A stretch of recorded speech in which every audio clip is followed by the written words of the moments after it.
Hello. Okay. I need to do some checks.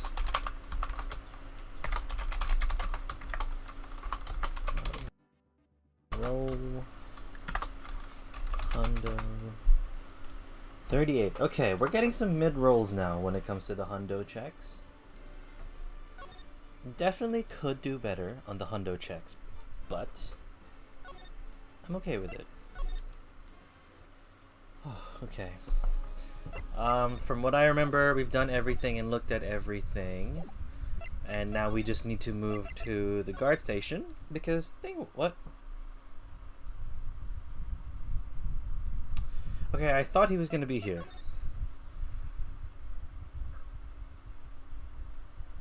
Everything is checked. Everything is good. What, we're supposed to give the stake to Thing though, right? To Marshall.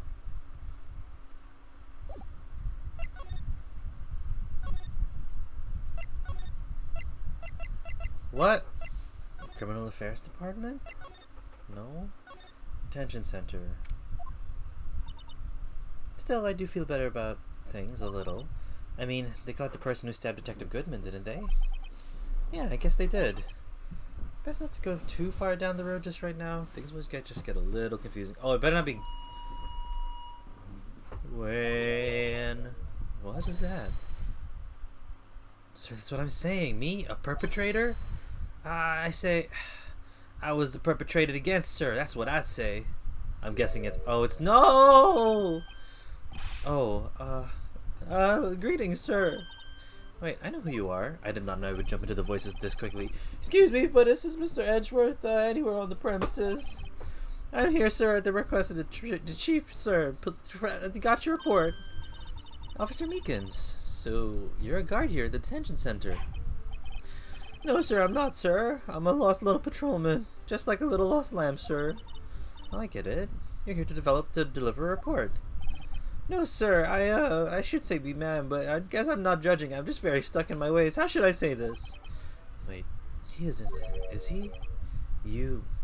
Officer Meekins, you didn't. Did you? Perpetrator Officer Meekins reporting, sir. What? What? This is an unexpected turn of events. Okay, so we have to learn about Meekins. Okay, Meekins. Smile for the camera. Oh, sorry, what? Poor Officer Meekins. I think he knows he's being watched. Oh, he must be stressy.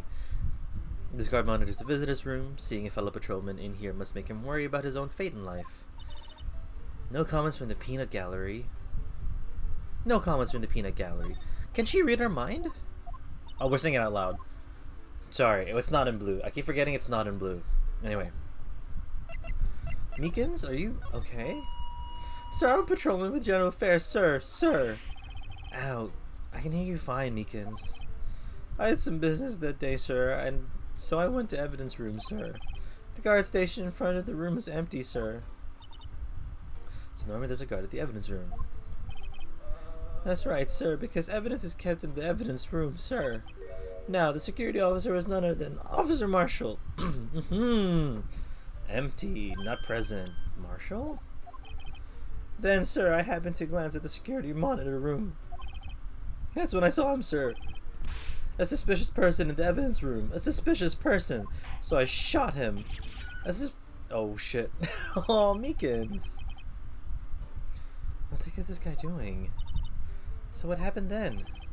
After that, sir, everything went white. I saw red, I blacked out. And when I came to, I was here in the detention center. How long were you out? How many days was he out for? Yeah. Might I ask what happened to your hand? Sir, there was no one to bandage me, sir. So I did what I could. Wrap it up, sir. The bandage on his hand. Just like Miss Sky. Oh, we're putting clues together. Interessant, interessant. Yet another similarity between this case and the one at the prosecutor's office. Opposite hands, though. First things first, tell us how you hurt your hand. I don't mean to pry, but you are the perpetrator, correct? You killed Detective Bruce Goodman in the evidence room, right? Sir, please don't look at me with those sad puppy dog eyes, sir. If you have to label me as a perpetrator or victim, sir, then label me as victim. I would, but you happen to be in a detention? And alive and well at that. Ah, yes, well, that's true, sir. I suppose you could say that. Did you know the victim, Detective Goodman? Well, sir, if I had to label him as a stranger or a total stranger, then I'd say he leans heavily on the total stranger side. So you didn't know him. Sir, I work in a tiny department devoid of light or other creature comforts. I don't know any detectives. So if he was a total stranger, why did you stab him? Sir, I had no intention of killing him, sir. None. Nor do I have any recollection of killing him, sir. I think someone around here is more confused than I am. Okay, the bandage. About your hand. Did that happen during the course of the crime? Well, you see, sir, don't you think you should just confess? But sir, but there was nothing I could do. Nothing you could do? Sir, to tell the truth, sir, when it happened, when the detective pointed that knife at me, I had just hollered, sir. The next thing I knew, I was unconscious.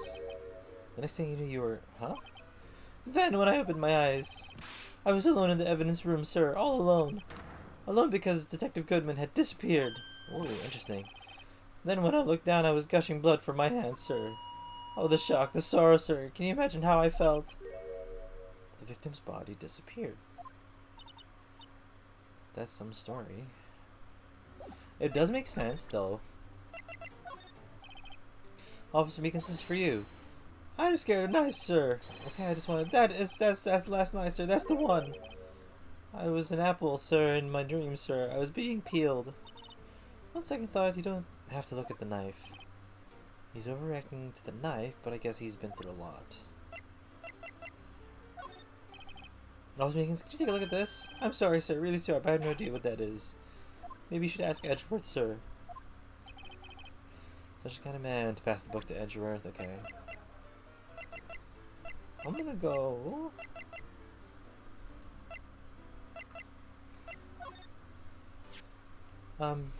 do you think you could take a look at this?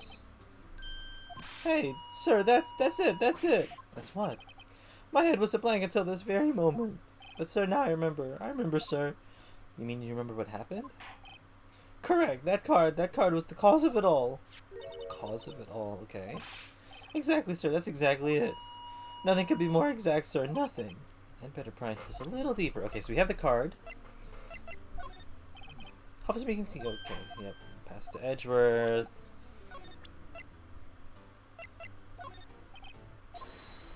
Scared of knives, yep. So he reacts poorly to both knives. Hey, why do you have that? That's from the day it was taken at the prosecutor's office. The day that Detective Goodman's body was found in the trunk. So this means I'm a free man, innocent! If this is a dream, sir, then I hope I never wake up. If this is a dream, you'd better wake up right now. Goddamn. Okay. The shoe... No. Now I'm just gonna question everything. Maybe the steak as well. Maybe there's something funny. Nope, nothing on the steak. Nothing for the parking lot. Nothing for the phone. Nothing from the SL9 case. Nothing for the autopsy report. Blue Badger is nothing. Edgeworth parking stub, I would assume it's nothing as well. And the King of Prosecutors, nothing. And then let's just do the Attorney's badge. Oh, we can have a look at this. Go ahead, sir, laugh. Laugh at me, sir. Huh? I know what you want to say. You're going to tell me how she has one just like it. Me? Why would I? I know, sir, I know. I'm the only one without a girl with matching badges. Oh. What? Nowhere. I'm alone. All alone. Is that so wrong? Life is not about high school sweethearts and youthful romance, sir. Is he talking about those badges on her coat? I'd like to think there's a difference between my badge and a fashion accessory. The total disrespect for... Okay, can you tell me what it is that you do remember? Well, sir, you might say I'm a lost little patrolman, a lost little lamb, if you will. I didn't know Mr. Detective Goodman, who was in the evidence room, and that's why you thought he looked suspicious. Sir, I entered the evidence room and asked the man to show me his ID card. Well, that sounds pretty much by the book so far. That's right, sir. That's what I've been trying to tell you. So you asked Detective Goodman to show his ID card. What did you do? That's the thing. Suddenly he pointed a knife at me. What? Sir, I assure you I was flustered as you are right now. So I whooped and leapt at him. Pointed a knife at him. Do unto others before they do unto you. My father's own words, lol. What happened then? Well, my sir, everything went white. When I awoke, I was here. Right. Okay, reason for the arrest. So, Officer Meekins, why was it that they arrested you? Yeah, that's a good question. What do you mean, Emma? Well, let's look at what we know. Now, Officer Meekins didn't know Detective Goodman. And the victim whom he met at the scene of the crime didn't show his ID card. In other words, we have no way of knowing if the victim was really the victim. And if this body just disappeared from the evidence room, we don't even know if anyone actually died. That's it, sir. That's what I wanted to say. That is, I did say something along those lines. Huh? But you still ended up here. They told me that it had to be him, sir. On that day, that time. Detective Goodman is definitely in the evidence room. That's what they said. But you don't remember the events clearly. No, but the videotape is quite clear. Huh? Videotape? From the security camera. The crime. My crime. The crime I swore to stamp out. It's there. It's me on the tape. Meekins, your voice is killing me. God. Emma. Okay. And you wait until now to tell us this? I'm sorry. Really sorry, sir. I have it over my badge. I don't deserve it. No thanks. I have my own. Which you also disrespected. So I guess we'd better go check out the crime scene. Cool. So far so good. Criminal affairs. Hey, Mr. Wright. Look who's standing at the Chief of Detectives desk. It's police. Oh, it's Police Chief Gant. What voice did I give you? And you're sure this is all? You know what it means if there's anything missing. Sir, I'm sure it's most likely totally perfect. We checked all of his drawers, lockers, garbage cans under the seat cushion, behind his computer monitor, inside his personal coffee machine. I see. Well, if anything does turn up, you call me right away. Deal?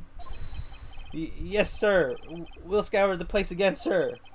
The Chief of Detectives looks a little flustered. Ah, right on, my boy. Right on, my boy. How you been? Swim much? Oh ho, Chief Gant, reporting for duty, sir. Why are you saluting him, Mr. Wright? No comment. Oh, cool, we checked everything. Cool. Oh, what do you have to say now? He's mumbling something to himself. I know, the killer used the cassette tape. What a crafty trick. That gunshot was a fake. This is good. No one will expect a cassette tape in this day and age. If this is a trick to make me think that the cassette tape is the key thing to this crime, then well done, game. I'm very excited. I'm very excited for a cassette tape to be the reason why this crime happened. He's not writing a report, he's writing a novel. As per, keep at it, sir. I'm sorry you had to see that. What did the chief of police want you to do? Well, see over there? That's Goodman's desk. He wanted me to check it for anything that might be a clue. They took away every last piece of garbage in the trash can. So, nothing belonging to Detective Goodman is still here? Of course not. Well, except for this. What? You kept something? Yeah, sure, why not? It's not important. He didn't even finish writing it. It's a lost item report, but it's only half complete. A lost item? Did Detective Goodman lose something? The date on it's February 21, but better make a note of that just in case. Feb 21. What is the date now? Feb... I should get back to investigating the police department crime scene. What is the date?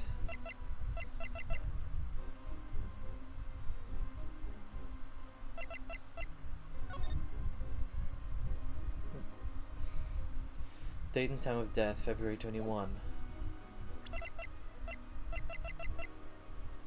Date and time of death submitted to Chief Police, February 21.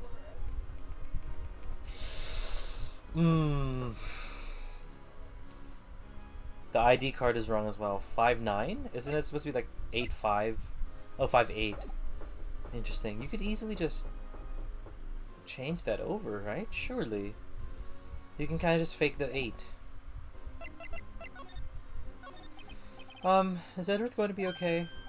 Oh, Worthy, you know they're doing a little inquiry. You know they're doing a little inquiry committee with him. Sounds like an inquisition. Yeah, well, they've had no end of trouble with the boy since last year.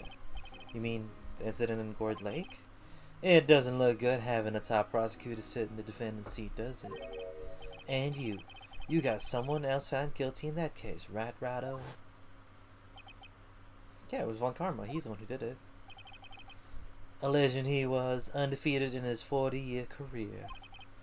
But in court, you fixed it, so he was caught for forging evidence. What? Wait, I didn't do anything wrong. He did forge evidence. In any case, the prosecutor's office is in a bit of turmoil, you might say. Why, they just do about anything to restore their reputation. Now, depending on what that inquiry committee decides, it could be bad for Worthy. What? It's downright odd, I tell you. The detective getting killed on their turf too, I mean. They're being the prosecutors, I assume? Scientifically speaking, it's impossible. Yes, but that's what the evidence is saying.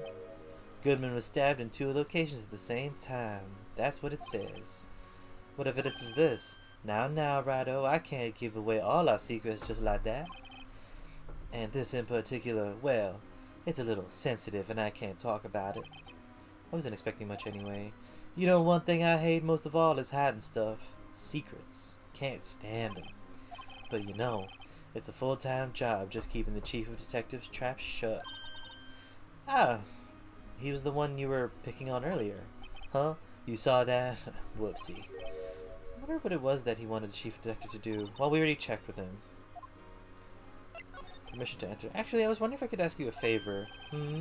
Well, I never thought the day would come when Rato asked me for help. I was wondering if we could investigate the evidence room?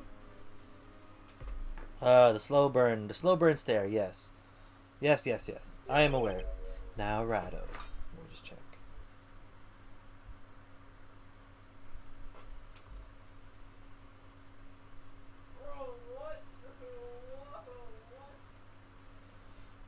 Sorry, getting a friend from a text from a friend. We go hooping in the morning. We go hooping in the morning. Okay, now, Rado. Actually, I'm sorry, I don't need to investigate it after all. Rado, please, do I look like a selfish man? Huh? Heck, if anyone asks me, sir, can I borrow $50? I'll give them $50, no problem. So, go ahead, investigate that room to your heart's content. Knock yourself out. It just goes to show, you never know until you ask. And for you, here, you can borrow this. Hey, this is a detective's ID card, isn't it? That's a special card for guests, so don't lose it. Yes, sir, it's an honor. You just run along and do your best now. Later, folks.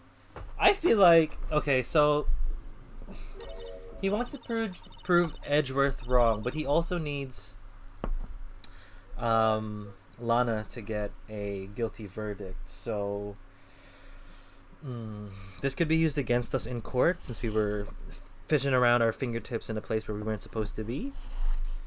Then again, it is a crime scene. I don't know if defendants are allowed, at least in the courtroom of Japan, to explore crime scenes like that. So I'm in a very confused situation when the story is trying to lead us.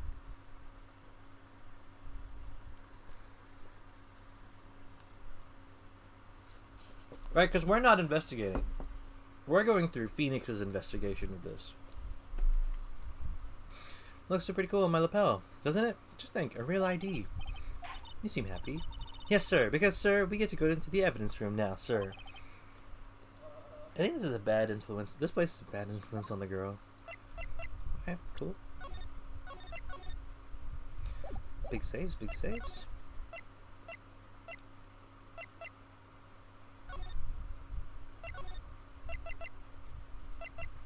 Wait. Why can't I not go to the evidence room? Why am I going to the guard state? What? What?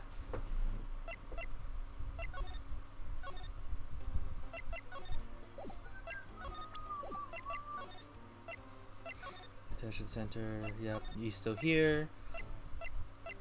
Underground. She's still here. Edgy boy? Not here. Bing, bing, bing, bing, bing, bing.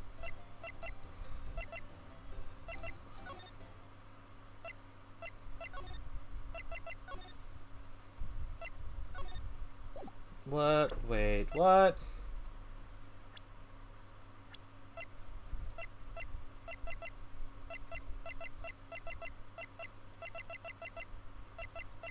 Have I checked all of it out?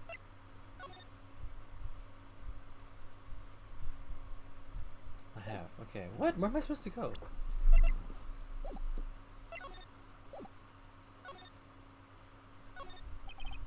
The evidence room is beyond that door. Okay, I'm in the right place.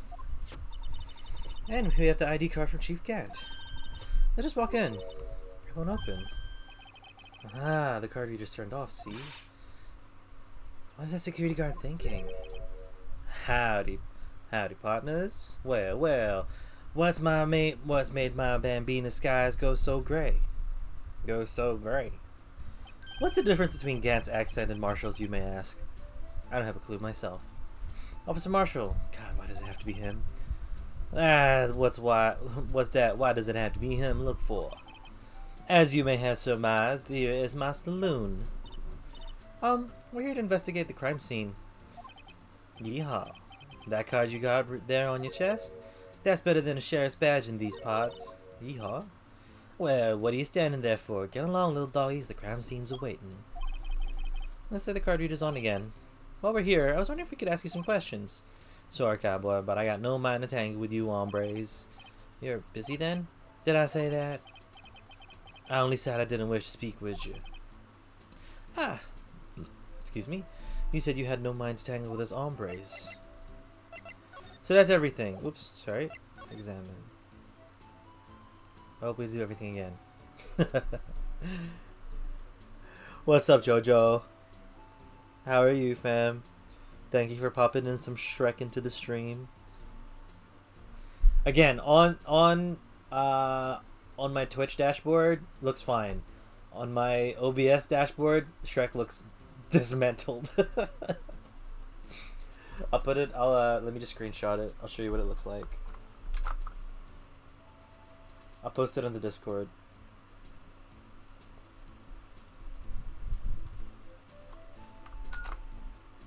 Shrek is love, Shrek is life. Yep.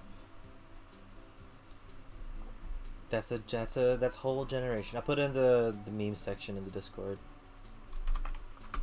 Just if you want to have a look. That's my angle from OBS. Very nice. This cactus is prickly, must be real. Best keep your distance from Billy there. You're liable to get hurt. Billy? The cactus has a name? Billy, you're wearing your cowboy hat on your hand. My rawhide cowskin, 10-gallon hat. I just picked that up, but Billy took a fancy to it. Looks like I got stuck on the spines and he couldn't get it off. A leather jacket, leather pants, and a leather... Those aren't pants, those are chaps. And that's a poncho up there. Oh, a poncho. That sure looks cool, but the name is a little silly. You sure have a lot of monitors here. There's 8 cameras in the evidence room and all. 1 for each section. Which monitor shows the section where the time of the crime took place? Why, wait, what? Why do cattle sit before the rain comes? It's not far for a man to know. Unless you're the security guard responsible. That's a computer. Yup. Cool. I'm afraid of this lasso just on the floor. Look on the floor, it's a lasso. Looks like it's set up to trap something. I just roped me a steer with this here lasso. What? It was a bellowing. Moo, pal, moo. Detective Gumshoe, I presume. Well, I turned on the card reader. Go have yourself a ball, partners. And I have the ID card, a real ID card. Let's investigate this started. Let's get this started. No, I want to present this. That smell. Reminds me of Texas, when I'm originally from California. So, Officer Marshall, you're from Texas? No, I just saw a special on television the other day. Is this from my baby? Yeah, Miss Star. What's this? What? What's wrong? A filet steak lunch. I see, I see. I don't see. I wonder what it means. Steak lunch given to Officer Marshall. Alright, Bambina, you win. Ask. Munch anything you want. Finally, it seems like he's willing to talk. Oops. Oh, it's our badge number! So this is what the back of the badge looks like. And I always thought it had a safety pin. Each badge has a number carved into it. The way you can tell which attorney it belongs to. You mean you couldn't lend your badge to anyone? No, I'd be found out right away. Well, that's no fun. Interesting. I didn't know it was a screw as well. I thought it'd be like a safety pin thing. Cap. Is it Cap that he has a badge? Okay, guard station. Officer Marshall, you're in charge of the security. Wow. Officer Marshall, you're in charge of security for the evidence room, right? You got good eyes, partner. It's an easy job, and I'm grateful for it. Actually, Officer Meekins at the detention center told us. That poor little doggy. Poor guy kept getting his name wrong, calling him Meekly. He told us something. He said that when the stabbing occurred, you weren't at your station. Well, maybe I shouldn't be telling you this, but since I got demoted from a detective 2 years ago, well, might not look it, but I lost my fire for the job, you know. Dude, you're drinking on the job. Of course you've lost your fire. So, what are you doing around 5:15 when the murder took place? Well, I reckon I was galloping down the highway on the back of my steed, Zippy. No, he was riding down the highway on his horse named Zippy. There's no need for people here anyhow. These newfangled machines do a bang-up job of keeping an eye on the place. He would fit in the military? Marshall? Really? This dude feels like he saw, like, I don't know, Texas Ranger, or whatever, like, name any Western flick, and he would have just, like, caught on and made it his thing.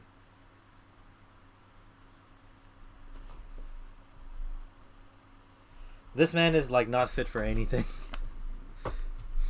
I mean, I guess I gotta give him benefit of the doubt. He's not trying.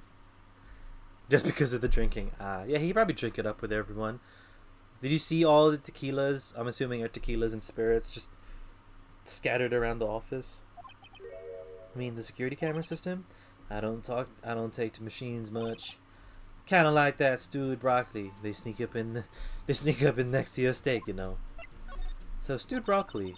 Miss Star told us something. She said that you were a detective until years ago. It was always my dream to be a rawhide wrangler on the scene of the crime. That's all gone now.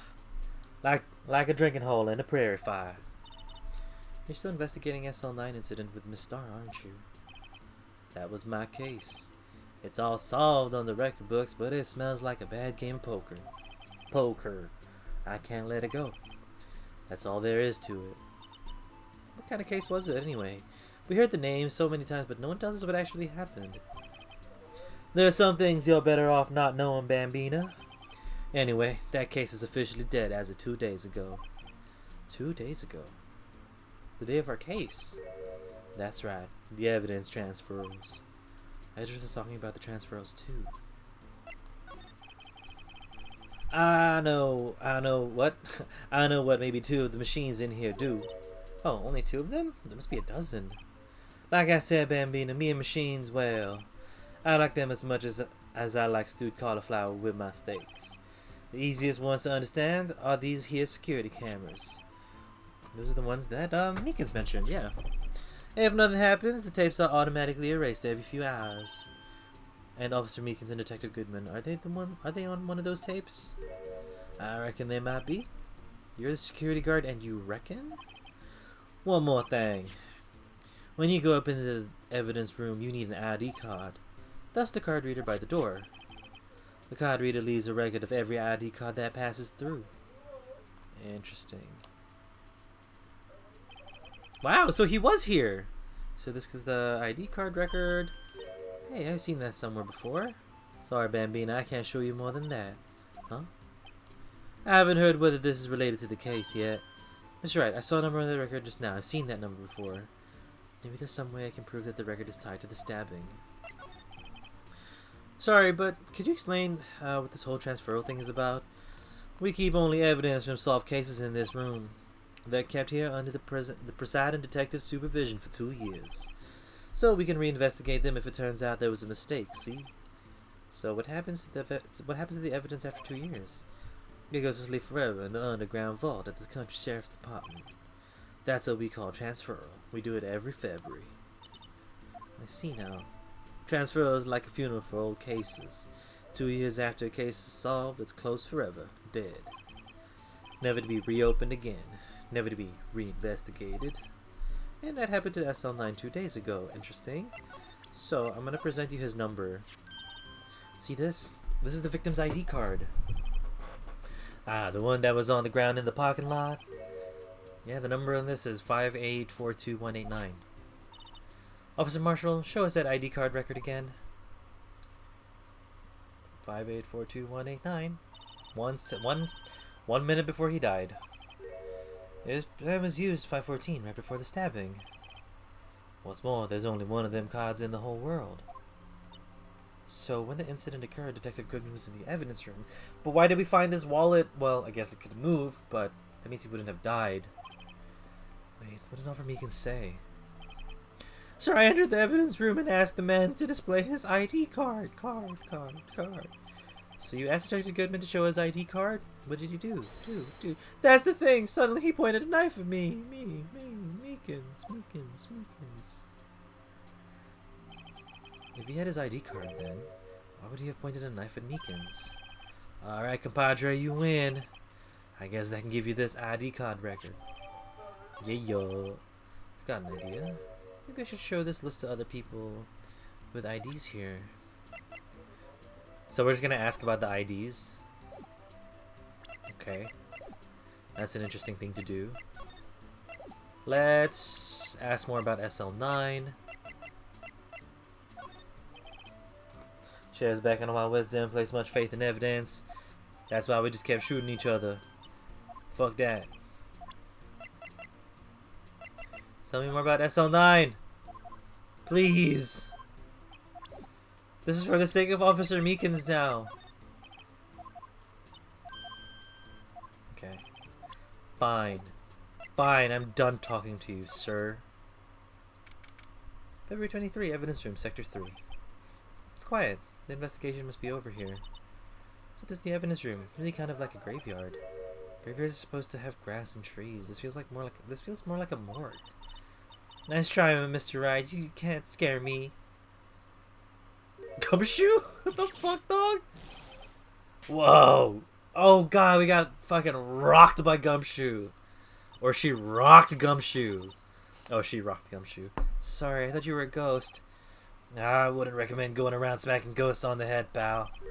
So, is it true what I heard? I'm turning a little bit western with Gumshoe when I try to like an original just accent. Rocked. Absolutely. Righto, please. Do I look like a selfish man? Heck, if anyone asks me, sir, can I borrow $50? I give them $50, no problem. So go ahead. Investigate that room to your heart's desire. Knock yourself out. Out. That's true. So Chief of Police Gant will loan anyone $50, even me. Oh, so that's what you were talking about. Actually, I was put on charge of the investigation for today. Just for today? Boss for a day? But guess what? You got permission from the chief, so now you're boss for a day. Gee, thanks. First of all, you'll want to have this. Evidence floor plans of the PD room, thank you. Before we move on, I'm gonna just show you this Gumshoe. Could you take a look at this? This is the ID card record for the people who came in here on the day of the stabbing. I heard the rumors. I heard the rumors. Whoa. What is it? The second number. It's not your ID card. It's not your ID number. Is it, Detective Gumshoe? Mr. Edgeworth. I'm Gumshoe. I'm trying to figure out the Gumshoe voice again. But I'm just crawling back to a Western accent because that's all I've been doing for the past 2 games. Two streams. 2 streams, and that's just Western this, Western that. Oh, yo, you saw it. Hell yeah. Yeah, it looks so broken, the Shrek thing on my on OBS, but it's perfectly fine on Twitch. What? The second number on this list belongs to Mr. Edgeworth.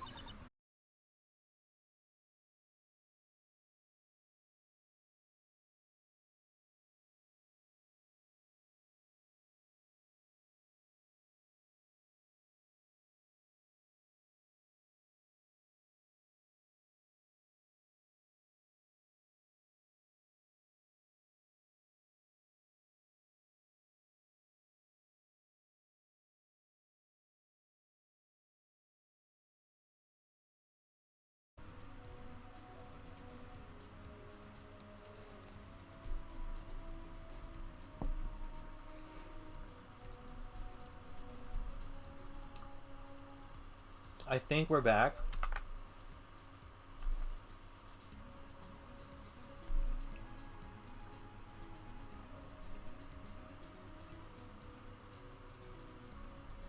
What happened? My internet just died.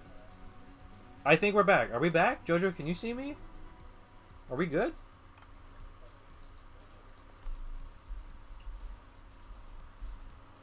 That was such a weird dip. I see Emma. I just came. Did I jinx the stream? Lol. No, dude. My internet just being wonk. Boss, whoa, why is everyone here? As soon as the stream dies. I am. What's up, guys? Yeah. Oh, I will take a hydrate, thank you. After I eat some Milo. Well, I regain the composure and just eat some Milo because I have some Milo to eat. What's up, guys? How are you? Welcome to stream. Welcome to Accents with Julian. Welcome to me trying to learn how to do a Brooklyn accent, but never actually learning or listening to a Brooklyn accent.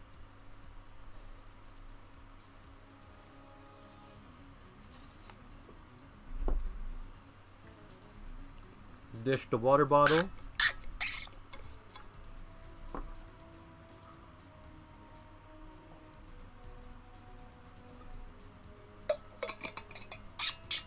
Okay. Lolan is so excited to be here. It's nice to see you, dude. Is it not extremely late for you, though? I worry that it is late, but I also thank you for being here. There's a pair of handcuffs attached to the frame. Immediately I they caught with some sort of escape artist and got away. Hey, who's on this human profiles for range testing? He's been shot square in the forehead. Better him than us. Oh, interesting. There's something sticking out of here. Looks like a shirt. I guess it must be evidence for some case. I wonder if Detective Gumshoe put this here.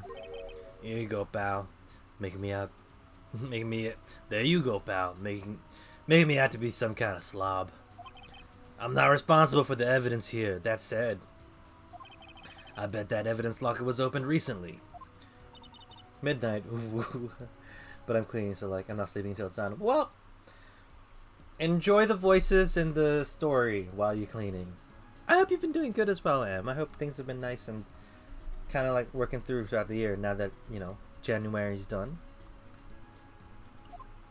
If you leave things hanging out like that, the evidence gets dirty or ripped. Shrek. The guard checks on that kind of stuff and notifies the detective responsible. Witness him again. How many times have I had him breathing down my neck about some silly evidence? Sounds like Detective Gumshoe leaves evidence hanging on a lot too. I bet he doesn't tuck in his shirt under that trench coat either. If you're gonna talk behind someone's back, don't do it right in front of them, pal. Sorry, Gumshoe. This place is stuffed with evidence, stuffed with dreams. Dreams? I'm not so sure about the dreams part. I'm vibing. Hope everyone is doing good. I'm doing good. I can say that for me. It's been pretty good. January's pretty good. January's pretty good. It won't open. Did you really think it would? Hey, pal, our security is high tech around here. Okay, lockers are done. That's good. That's been checked. The door. That's just the door we came through. Looks like you don't need an ID card to get out.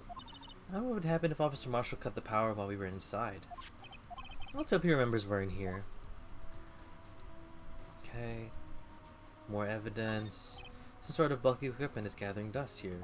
Wait, these are all gumshoe stuff! What a sorry looking fishing pole that is. Ah, that's my personal pole! I never did get around to using it. Wait, I've seen that somewhere before. Right, pal. That's the metal detector. The one that led to solving the case out on Gourd Lake, remember? Right. Oh, that feels like it was ages ago. And, I don't think I've seen this one before. Oh, that's a bug sweeper.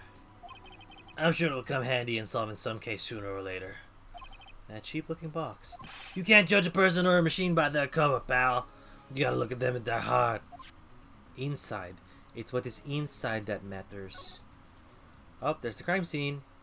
Oh, there's a high five. Let's do the paint first. We can't do the paint. Nothing up here. Still, the paint and the tools. I want to do that first. What is this saw and paint doing here? Since the dawn of time. True art always been a war against oppression. Oh, this is his paint.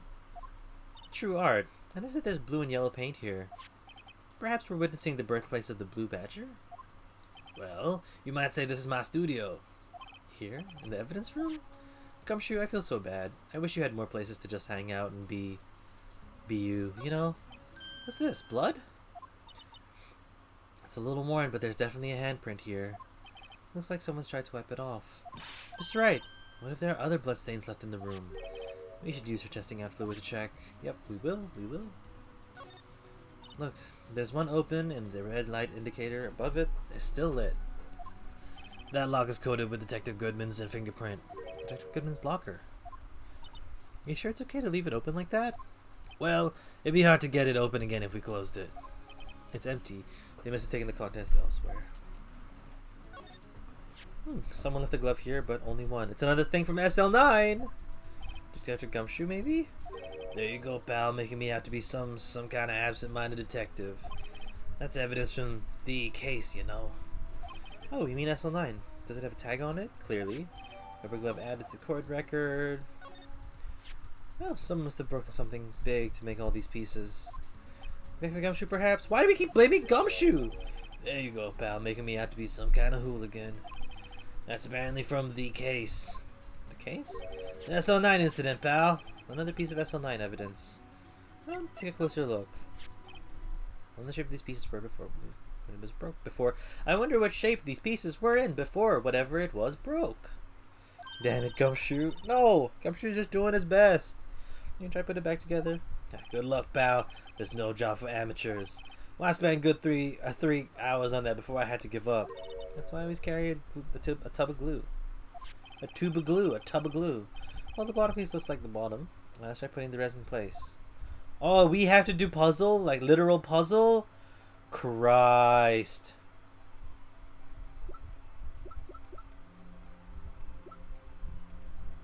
Oh no, this puzzle. Kilroy, is this actually... Oh boy. Oh buddy, oh boy. Well, I'm just gonna look for the 3 V's. This looks like it. Oh, I have to rotate it.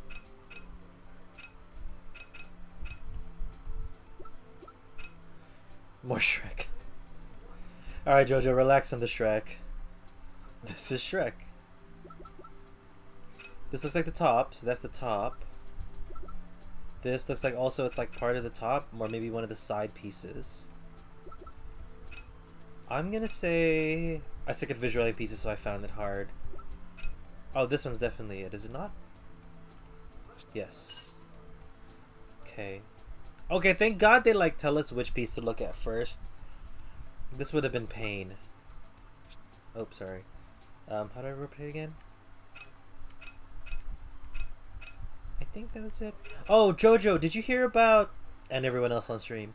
Did you guys hear about the Bloodborne demake? Kind of a weird term, I know, but they demade Bloodborne as if it was a PS1 game. Is that not it? No, sorry. Fuck. Turn, please.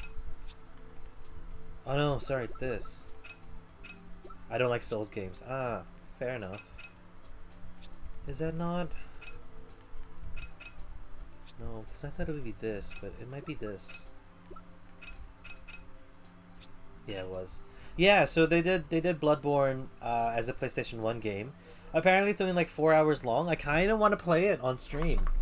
It looks so good, as in becoming like a PlayStation 1 game. Bloodborne PSX. It's great. Nope, only heard of Bloodborne a few times. Ah, okay. So, yeah, it's one of the From games, the Soulsborne games. It's crazy cool. 3 bosses, and the last one is an original boss. Oh, really? So you know enough.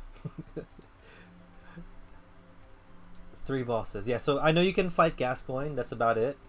But I tried playing it this morning, trying to get it work on Steam so I can play with a controller, and it took a little bit, but it's actually really fun.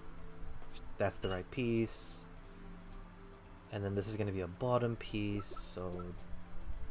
No, actually, it might be this one? Yep. The Cleric and Gascoigne. And then they have an original one. Oh, sorry, it's supposed to be this side. Yup. And then this side. And then these oh, nope.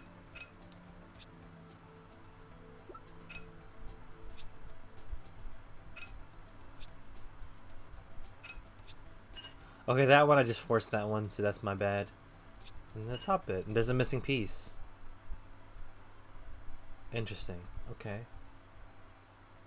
Oh, that's fun! Well, I think we did it, but some of the pieces are missing.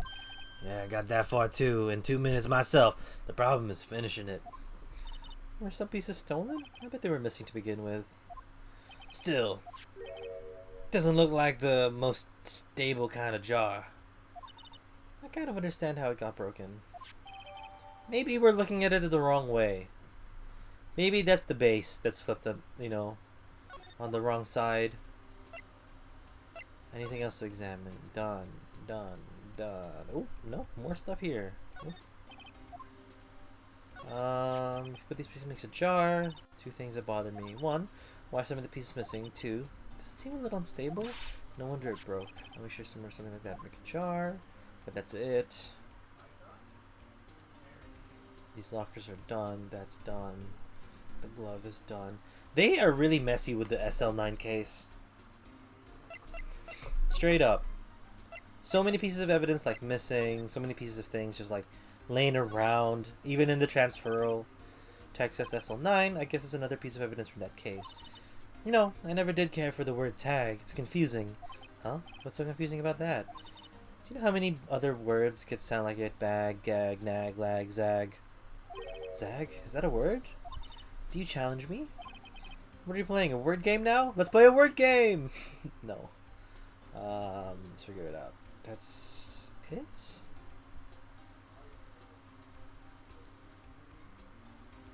Nothing on the fingies. Okay.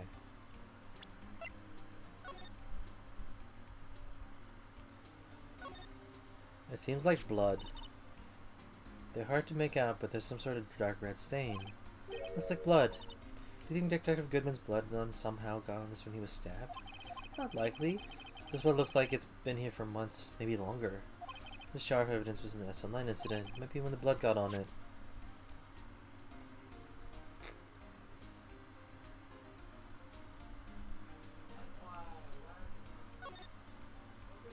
Huh? This thing doesn't have a bottom. That's weird. I wonder which side is up. Better yet, what's the purpose of a bottomless jar? He doesn't collect dust inside, right? Guys, the jar is supposed to be like this, I'm pretty sure. Well, then again, this doesn't have like a bottom either. This seems more right. I don't know. It seems like someone was smacked in the head. Bing, bing, bing. I'm so bad at word games that I have to cheat at them. Have you played Wordle, Ab? Everyone that I know has started to play Wordle, and I'm starting to turn some friends onto Wordle. It's fun. Wordle's cool. I wouldn't say it's cool. It's fun. No, Wordle's cool. Fuck it. Wordle is cool. I would like to use this, please. Let me say one thing speaking as a detective. If I see a piece of evidence I don't think about, I say nothing. That's fine. Okay. Is there anything to present? I did not like today's Wordle. I got 6 of them, I think. Nice! When you say today's Wordle, is it still Saturday for you guys? Or is it Sunday already? Because I'm on the Sunday Wordle. Well, I finished the Sunday Wordle, and I did not like it. The Sunday Wordle's mean. I'm gonna be real. The Sunday for me low. Okay, cool. Yeah, it was not... Yeah. Today's one, not fun. It's broken every single like thought that I had about how to find words. Like every single steps that I've learned from the past week that I started playing it. Okay, let's talk. So Detective Gumshoe, you're boss for the day? That's right, it's an honor. After all, the murder took place right here in the police department. But if you're boss, why are you all alone? Where are your underlings? They're using yesterday's findings to prepare for tomorrow's trial. In other words, you got kicked out of the investigation again. Sometimes I'm just glad I can get the word. Same. I am so excited for the day where I can get it in one guess.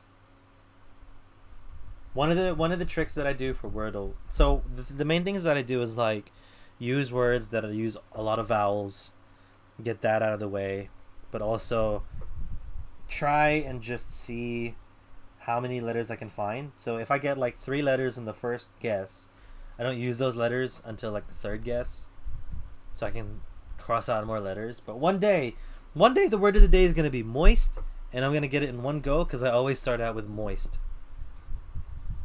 I'm adamant though. I'm going to take control and put this case to rest. My own evidence locker, pal. You have a locker in here too, Detective Gumshoe? Of course, I'm a detective after all. They gave me a locker that only I can open, pal. Only you can open? I'll always believe in Mr. Edgeworth, no matter what happens. So, Mr. Edgeworth is with the inquiry committee right now. Wait, when did you start Wordle? I started it like last week? I haven't been playing long, doing the daily ones, and then I started playing the app like maybe 3 days ago. Trying to figure out who's responsible for the mess up in the court that day. I see. I guess this is what you call fate. Mr. Edgeworth just can't get away from that case. That case? Yeah, that case. The SL9 incident, of course. That was the beginning and the end for Mr. Edgeworth. We can get him to tell us more about the case. This place is more high-tech than you might think. I think the word moist... I think the word was moist very recently. Really? Fuck! Okay, damn it. Okay, I should stop using moist. No! Moist is such a good word to start out with. Every locker is fixed so that only one detective can open it. Using their ID card. Well, that's the thing, pal. ID cards can be lost. Why, I'm only on my 3rd since entering the force already. That sounds like a lot. Yeah, but even I can't lose my own right hand. To be fair, I never got in 2. I don't think I'll ever get it in 2. Now that moist is done, I don't think I'll ever get it in 2. Right hand. Oh, you mean your fingerprint? Exactly, pal. The locker for each locker is coded with a fingerprint. So only the locker we can open is our own. He's got a picture of his like potential girlfriend there. Funny, they look like normal lockers. These are the latest model. There's a trick to the handles, you see. The handles? On the other side of the handles is a sensor, and if the wrong person touches it, zap, you get a shock. If that's what happened, my hand would be black and smoking every day. In any case, the locks aren't that obvious. There are even some people on the force that don't know about fingerprint locks. When the center detector's prints can unlock it, indicator lamp lights up when it's open. Wait a second. Gumshoe? Gumshoe, this is your locker. Oh wait, no, did this one open up? Or did this one open up? Gumshoe. Gumshoe, no.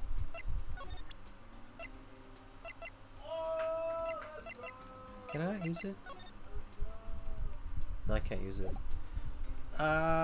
Okay. Tell me more about the SL9, please.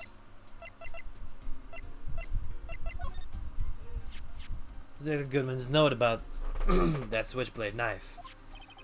I bet Edgeworth was the most surprised of anyone because of the S-Online connection. That was Mr. Edgeworth's first big case, 2 years ago. That was the first time the world knew Edgeworth was a man to be feared. But why would evidence from that case turn up now? I guess it's not over, pal. Maybe there are some loose ends left in that case. You can open the lock, just match fingerprints. If you can open it, then I'll give you 50 cents. Note, the police department lacks faith in its lock system. 50 cents. After all, Detective Goodman was stabbed here after opening his locker. But at the same time, he was found dead over at the prosecutor's office. Look at how much time I spent in this game. It's already been 45 to 50 hours? Wait, on the first one? Really? Oh my god, I don't even think I'm that thing in. Were you able to find like cool little secret hints and like hideouts and stuff? Because I think I just went too hard with the game. I tend to read everything. Fair. Yeah, I just went too hard in trying to solve the case as soon as I could. Found Mr. Edgeworth's car, stabbed with Mr. Edgeworth's knife, huh? What would drive Chief Prosecutor Sky to do such a thing? Wait, I mean, sure, of course, someone else really did it. Someone who must have had a grudge against Mr. Edgeworth. Mr. Edgy. Okay.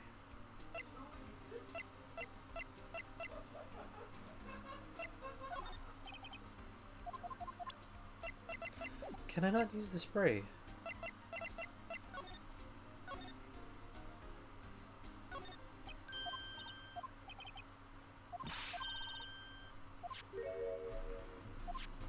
How do I... Hold on. Oh, there we go. So that's the spray. So there's blood there.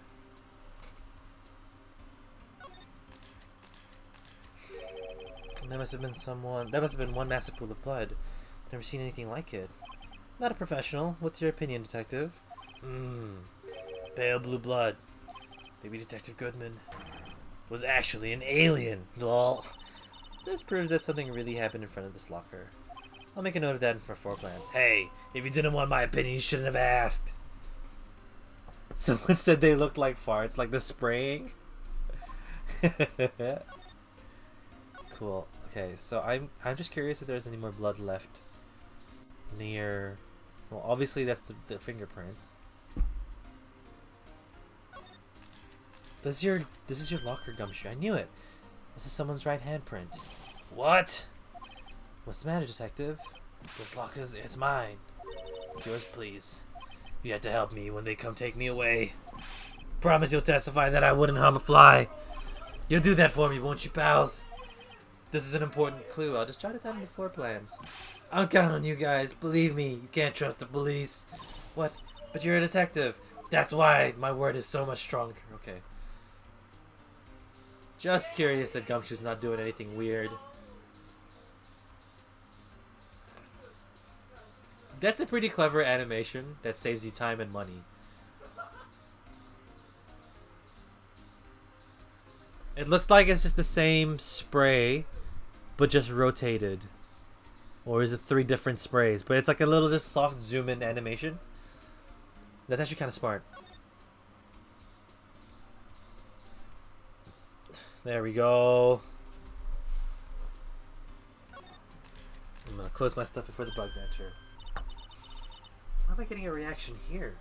Well, clearly, Emma, there's blood on that one.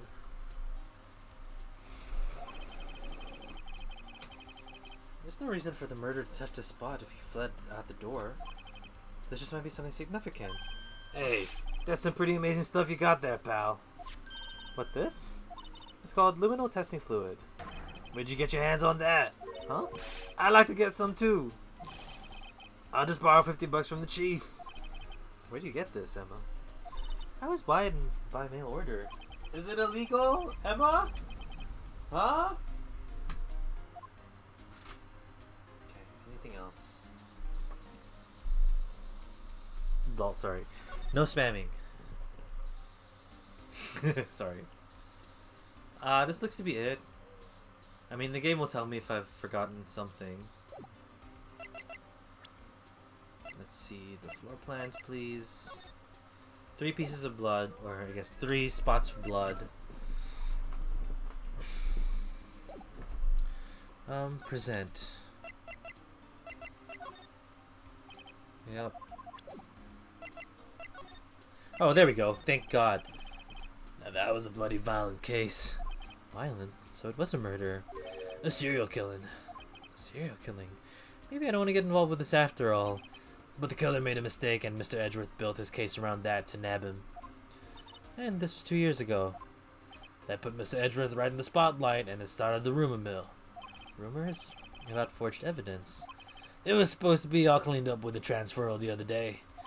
It was the last job he ever did. Detective Goodman, that is. Huh? What do you mean? Detective Goodman was this detective in charge of the SL9 incident, see? Okay. So, see that switchblade knife? The victim took the knife out of the evidence locker himself. Oh, sorry. Wrong voice. Hey, pal, look at the time. Was there something you needed to be going to? It's just that Mr. Edgeworth's inquiry committee should be letting out soon. Well, I'm going to go give them my report for the day. The restaurant? It might help, you know. Report? You mean the note written on the back of the flyer? The one that says nothing but no problems? Hey, it's Mr. Edgeworth we're talking about. I'm sure he can use a report like this. I believe in him. Who needs enemies when you got friends like Detective Gumshoe? I'm off, pal. Later.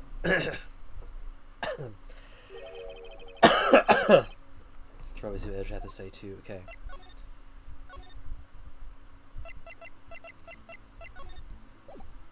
Okay, so police department entrance, and then I'm gonna go to the criminal affairs department. Nope.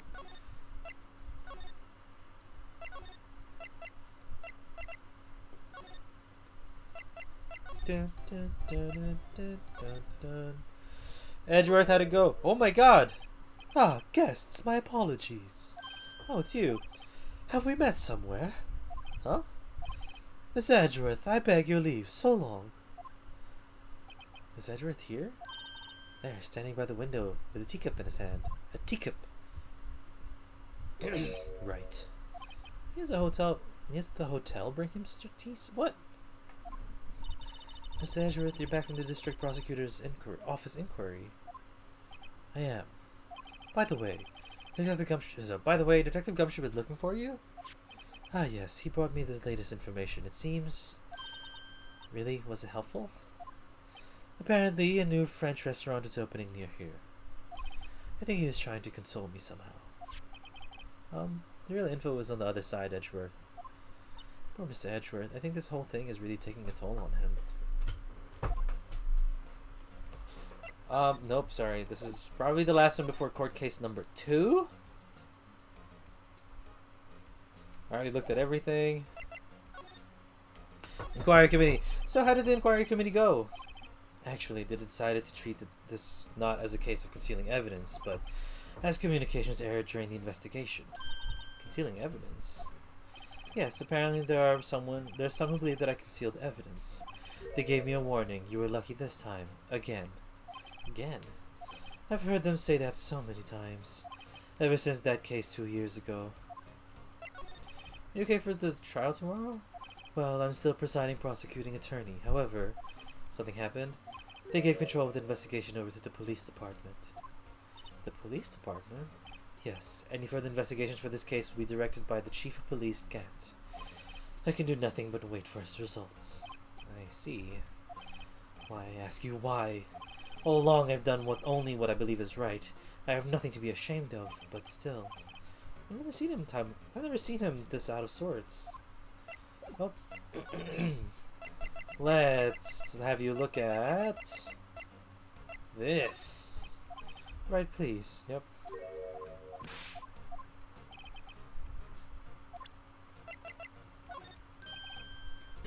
Excuse me. Sorry, that was really rude. I better check this out now. As I was saying, what's this? A record of ID card usage. Edgeworth, you went to the evidence room that day, didn't you? Just before the incident occurred, no less. So, sorry. Just before the incident occurred, no less. Yes, that's true. Well, why, Mr. Edgeworth? Please don't look at me like that. I was asked to go by Chief Gat, no less. The Chief of Police? AI-16. He wanted evidence for a case that wrapped up half a year ago. He told me he wanted to keep it here in the prosecutor's office. But if it was solved right, it would have, it would have to be if the evidence was already filed. The chief has never once explained himself. In any case, on the day of the stabbings, I brought this back here. Can I ask what kind of case it was? I can't say. It really has nothing to do with this current case. I'm curious about this other case. I better make a note of it. Unrelated evidence, screwdriver added to the court record. Evidence from a past case, address brought back to this office by Gant's request. Stubborn as always, I told you, it has nothing to do with this current case. Okay, is that everything? I do want to go move and see... Oh, she's gone?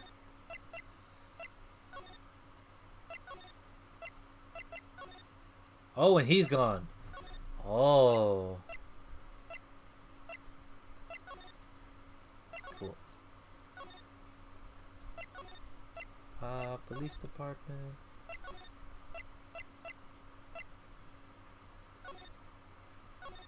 So nothing here. You're still here, so that's interesting. I'm gonna show you this. Officer Meekins, can you take a look at this? Oh. Damn it, Meekins.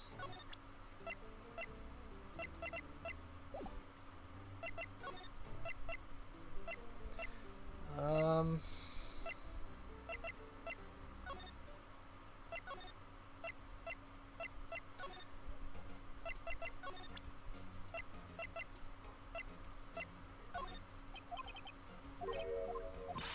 it's a classic. What to do now? Yeah. I mean, I'm pretty sure I just have to show him something to get something else. SL9. He doesn't want to talk about the SL9 case. Yes, he's the prosecutor, sure.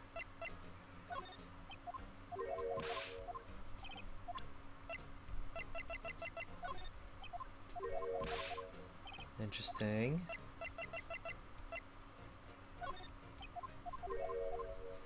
Oh. Oh shit, I skipped that way too quickly. He's talking about his father's murder in that elevator. Okay, Edgeworth, why don't you tell me about him? Tell me the truth. Alright, please, I'm the prosecutor in this case. I moved that way too quickly.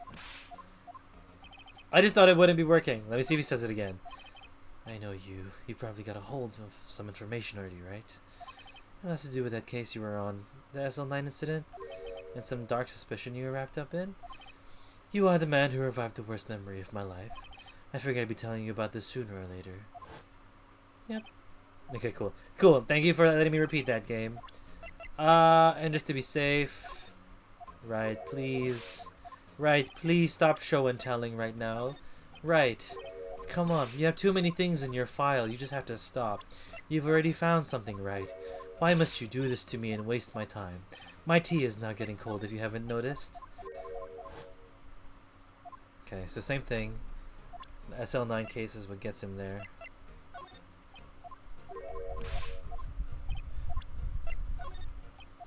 I wish someone would say something about the Blue Badger more. Anyway, I'm waiting for that to be like a key piece of evidence as well.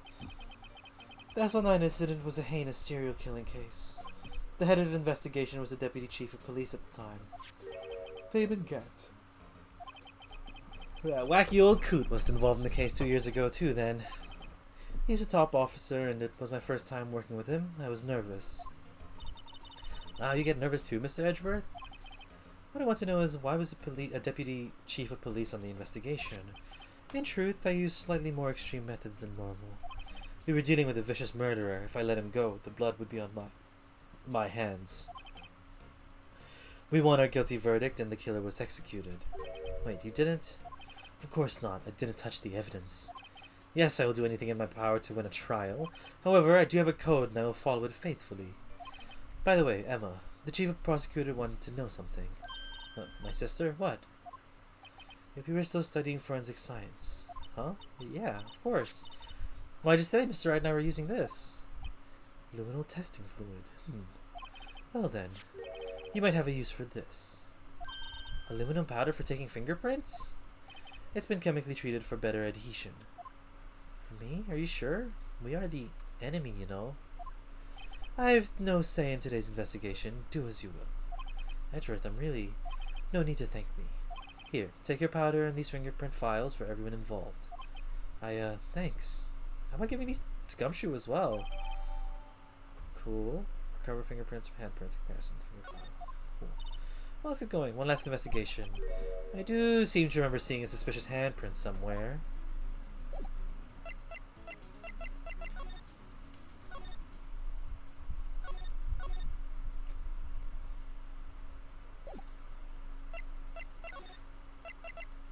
I'm just trying to see if there's any other places with a handprint. Because it has to be a visual spot, right? That's what this game is. You have to see it in order to place it. You can't just guess. Okay, so we are just doing this handprint. Here in this blood on the detective evidence locker, sir. Let's use the secret weapon we just borrowed. Alright, let's get started. First, choose a finger.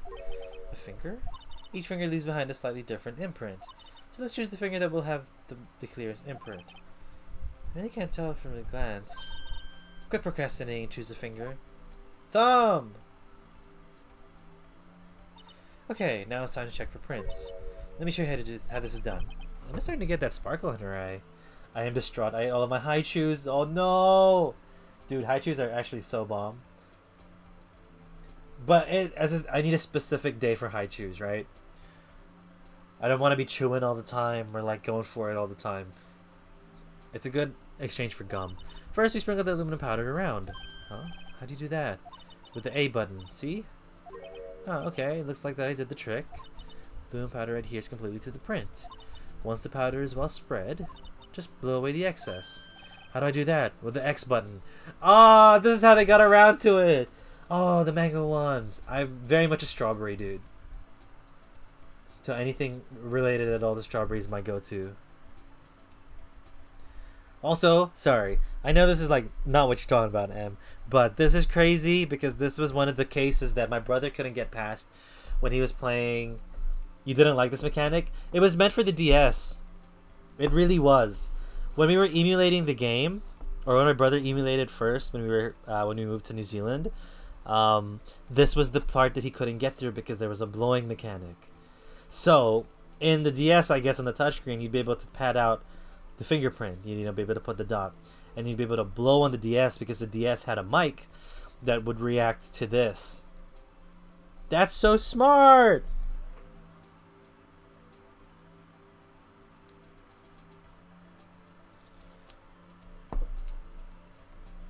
Yep, fun fact about a DS mic. I'm all ears.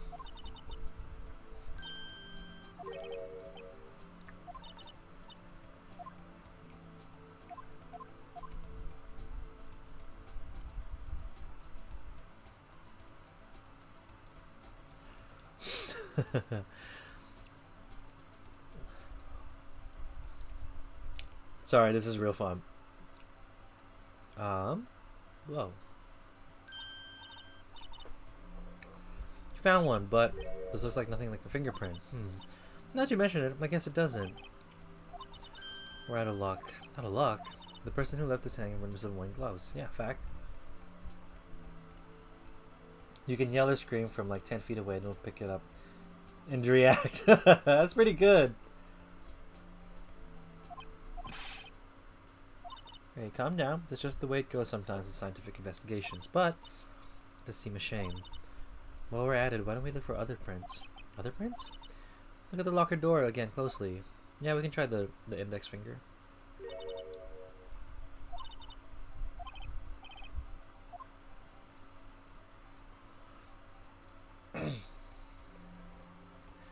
Besides this game, I don't really remember using the DS as much, or the DS mic as much. Actually, Cooking Mama, I would remember using it. That was really cool.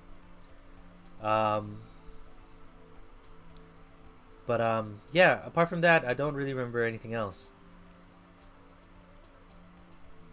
Hydrate. I will. Thank you, Jojo. Our queen. Our cooking queen. I feel like I want to play it, but then I don't know if it's really a stream game, you know? Unless you count Cooking Mama by just like finishing all the recipes. If that's what counts as finishing, I'm gonna put Cooking Mama on the list.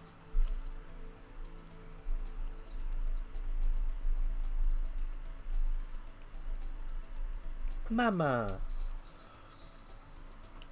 I emulated Mario Party DS and had to blow a few times. Lol. How was that?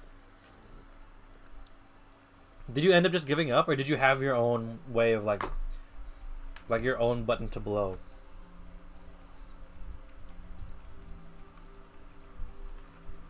Sorry, I'm still eating Milo. This is my dessert of choice when we have nothing else. Ah. I have to adjust the settings to allow for the blowing to work. Ah. Makes sense. Okay, let's move on to a different finger. Wait, did we not get that one?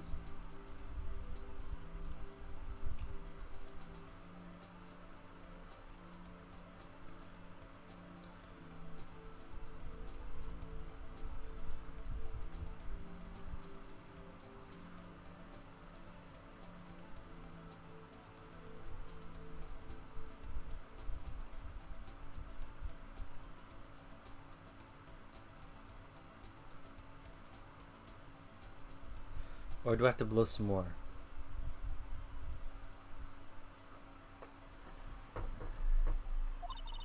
Okay, so...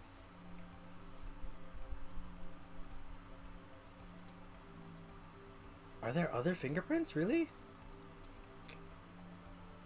Wait, I'm doing this wrong.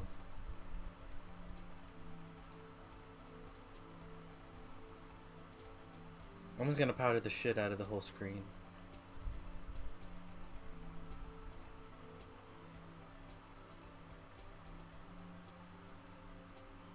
Blow.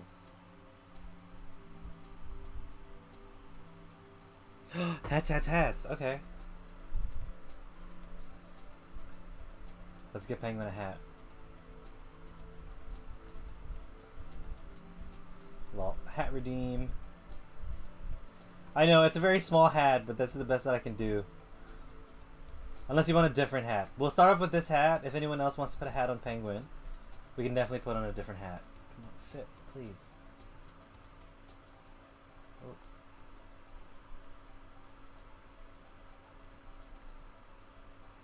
Party hat. Penguin hat.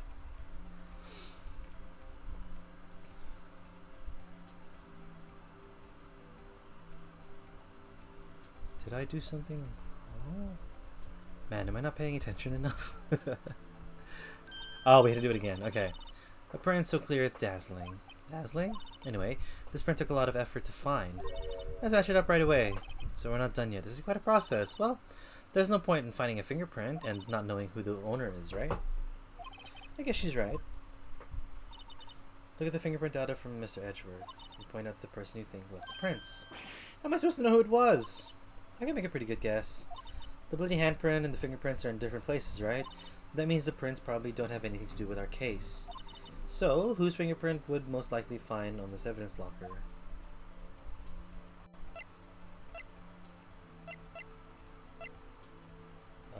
It looks like Goodman, but also, no, it's definitely Gumshoe.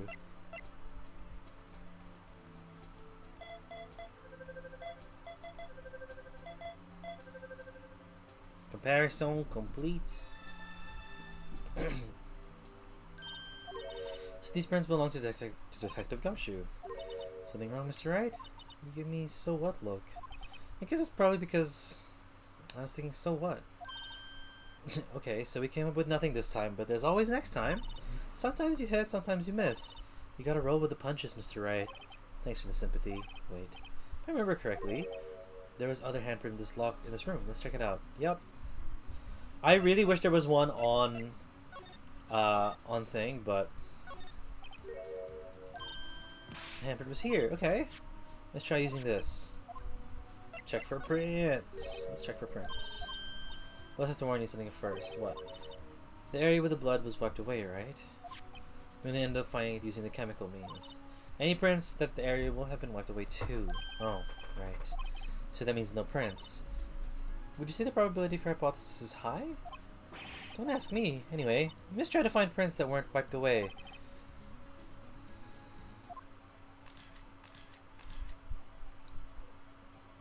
I'm gonna try this one. Nope.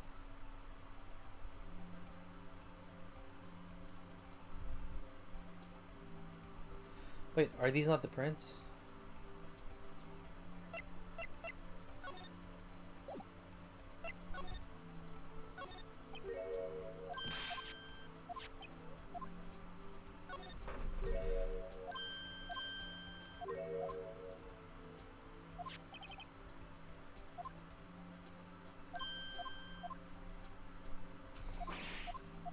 Okay.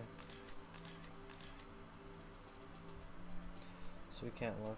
Okay, what else can we examine?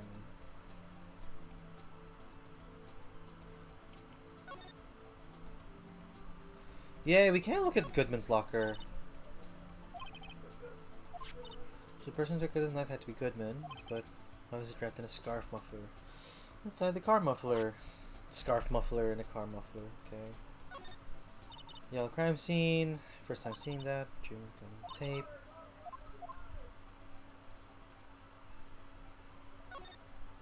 Paint in yellow. Red necktie.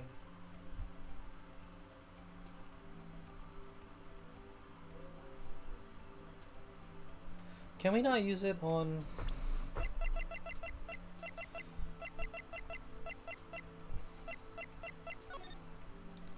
We can't use it on this?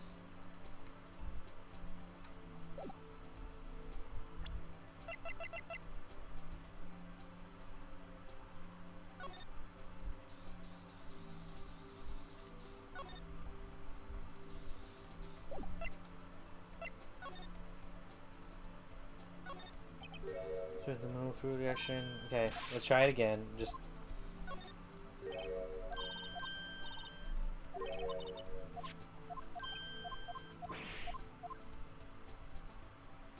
prints other than the ones left by the bloody hand.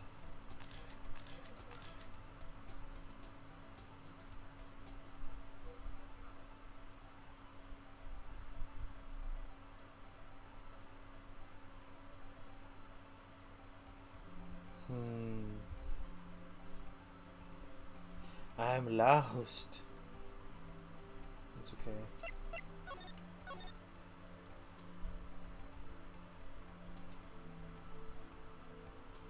You saw it blink? I mean, this is the only one that's like not reacting, right? Go back. I will. Hold on. Pile of junk. Okay, I'll go back. I'll be slower this time. Bleep, bleep, bleep, bleep, bleep. Yep, check for prints. Okay. Okay.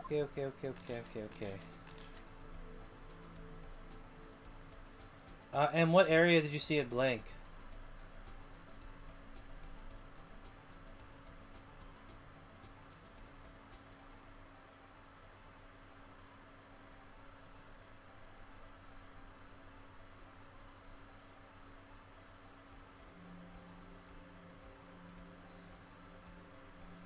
Up left-ish. Hydrate. I'll take another hydrate. Sure. I'll drink more water.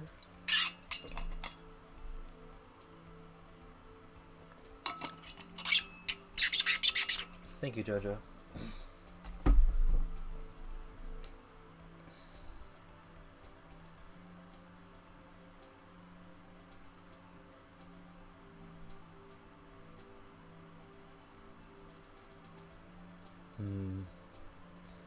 Nothing. Would it just above the handprint? Oh, yeah, you're right. What? That's so weird. But also, good spotting, dude. Thank you. What the fuck even was that? Like, I couldn't even see it. Blow. Clink. Give it my best shot. I can't believe I saw that. Dude, that was like hella eyes. Good eyes. Sorry. I say eyes when on sports. With sports. Like, whenever someone does something or like makes a really good pass at Frisbee, I'm like, shit, dude, good eyes. Or like, hella eyes. Good eyes. The kind of result won't be any good. Match your fingerprints, will it?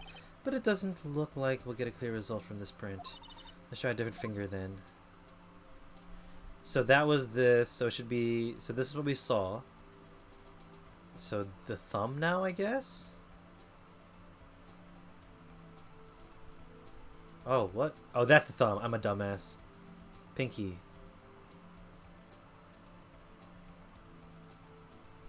No, we just looked at this one. We just looked at this one. Okay, index finger is what we need. Sorry, or the ring finger. Oh. No! No! No!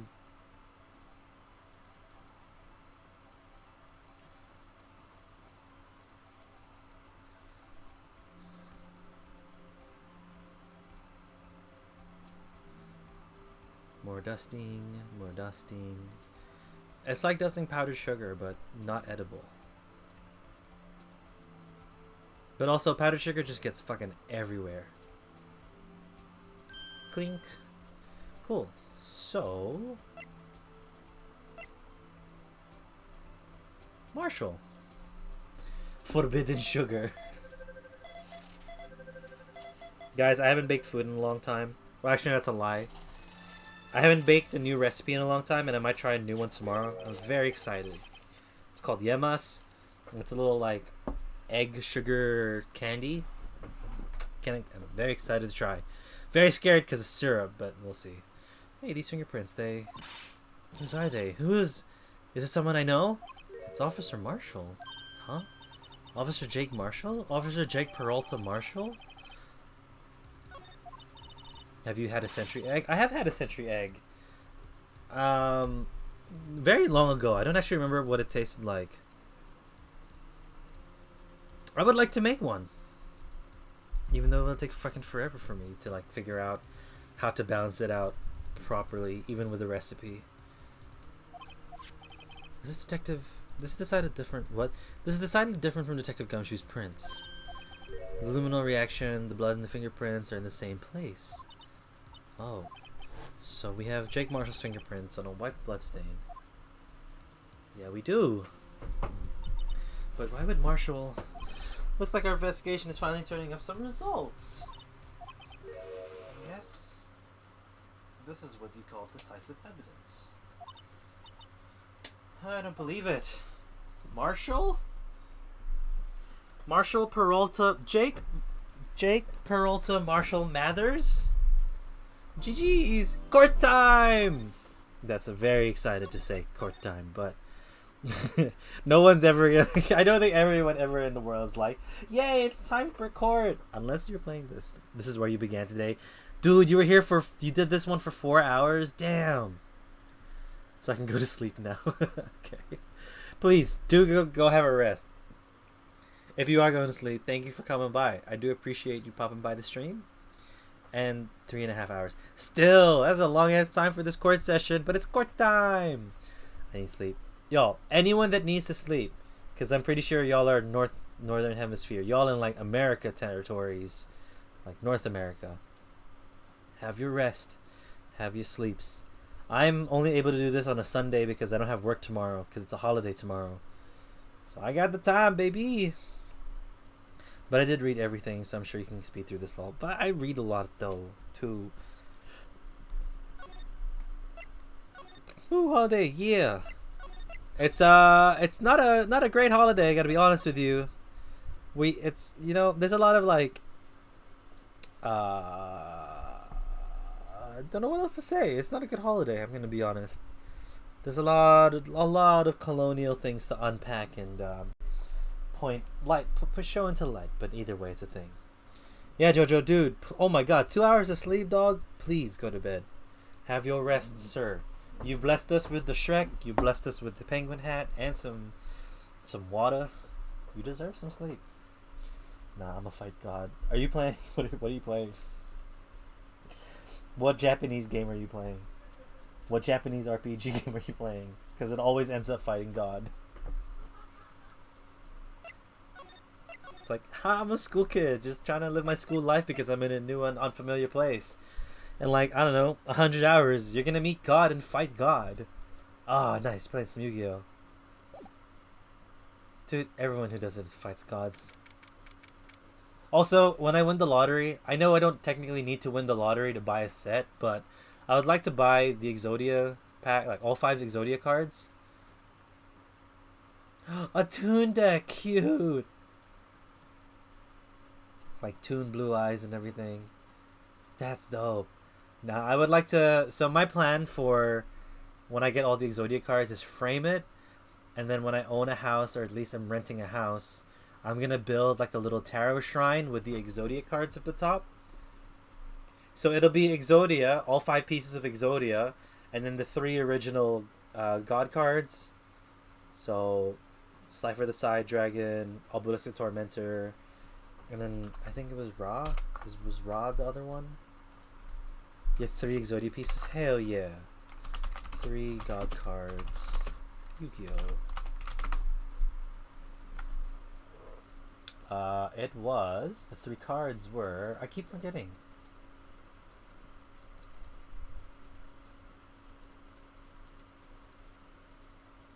Yeah, so Obelisk the Tormentor, the Winged Dragon of Ra, excuse me, and then Slifer the Sky Dragon. So I got that all going through.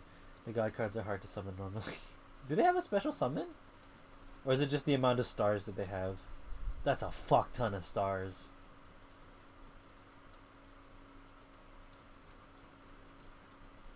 Why is Obelisk the only one with 4,000 with like an actual attack number? Slifer has X00, Ra has question marks, and then Obelisk is 4,000, 4,000. Like, Obelisk seems like hella beatable. Situational. Okay. I don't even know. Oh, I need one with the proper descriptors on it because it didn't have it.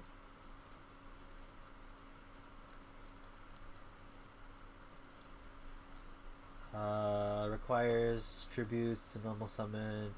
Cannot normal set. Normal summon cannot be negated with normal summon cards. And okay, there's so much to fucking learn. You have to give up your life power up to Ra. Cannot be special summon. Requires 3 tributes to normal summon. Cannot be normal set.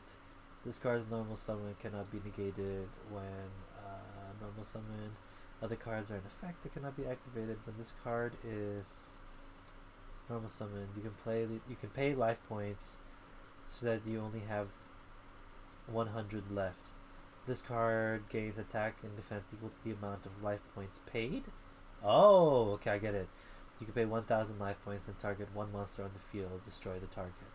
But you can't target the other person, you can only target the 1 monster. Same with Slifer. This card's normal summon cannot be negated with normal summon cards and blah blah blah. If this card was special summoned, send it to the graveyard. This card gains 1,000 attack and defense for each card in your hand. When a monster is normal summoned or special summoned to your opponent's side of the field in face-up attack position, the monster loses 2,000 attack. Then its attack has been reduced to 0 as a result. Destroy it. Ah, interesting. They seem like so much fucking work just to put on the field. Like, so much goddamn work. Then again, isn't Yu-Gi-Oh! All about that work now? Like, what the fuck even is a pendulum area? I haven't touched it in so long. It's so confusing to see. But definitely, I get the Exodia cards, 5, and then 3 the gods, and that would be it. That would be the frame that I have over my tarot section for my new house. It's gonna look gaudy as fuck, but it's gonna be so lit. Alright, I'm out. Good luck with the trial penguin. Kilroy, thank you so much for coming by, and thank you again for having me on your stream. It was very fun to just be in your chat while you were playing things. So, have a good sleep. Have a good night. I'll catch you in your stream sometime. Hopefully, if I can, if I'm awake in the afternoons for it, and if I'm not working. Thank you, my guy. Alright, speaking of court. So what do you think, Mr. Wright? I think the prosecution is as confused as we are. After all, the victim was murdered in 2 different places at the same time. And a different suspect was arrested at each of the crime scenes. Anna, good morning, Mr. Wright. I apologize for yesterday. I was indisposed. I hope they don't hold you too long for questioning. We just finished, actually. I'm used to all-nighters, though. So how'd it go? It's as Mr. Wright suspected. The police are clueless. I figured as much, so I struck a plea bargain.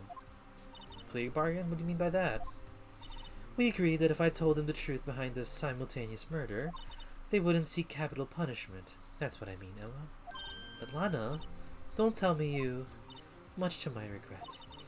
I'm as much in the dark about this as they are. The sky. Found trace of evidence of a certain person in the police department's evidence room. They belong to Officer Jake Marshall? Jake Peralta Marshall Mathers? What kind of trace evidence?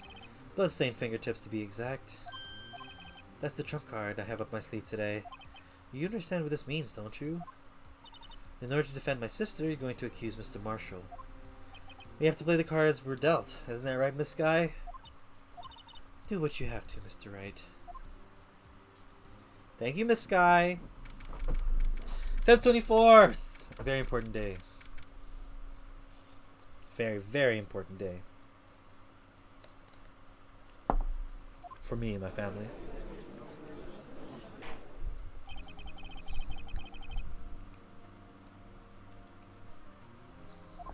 The defense is ready, Your Honor. The prosecution is... I'm afraid you'll have to clarify. It takes 30 minutes by car to reach the police department from the prosecutor's office. Yet the victim, Bruce Goodman, was slain at both places at the same time. But that's not physically possible, is it? What's more, I hear the victim from the evidence room just disappeared.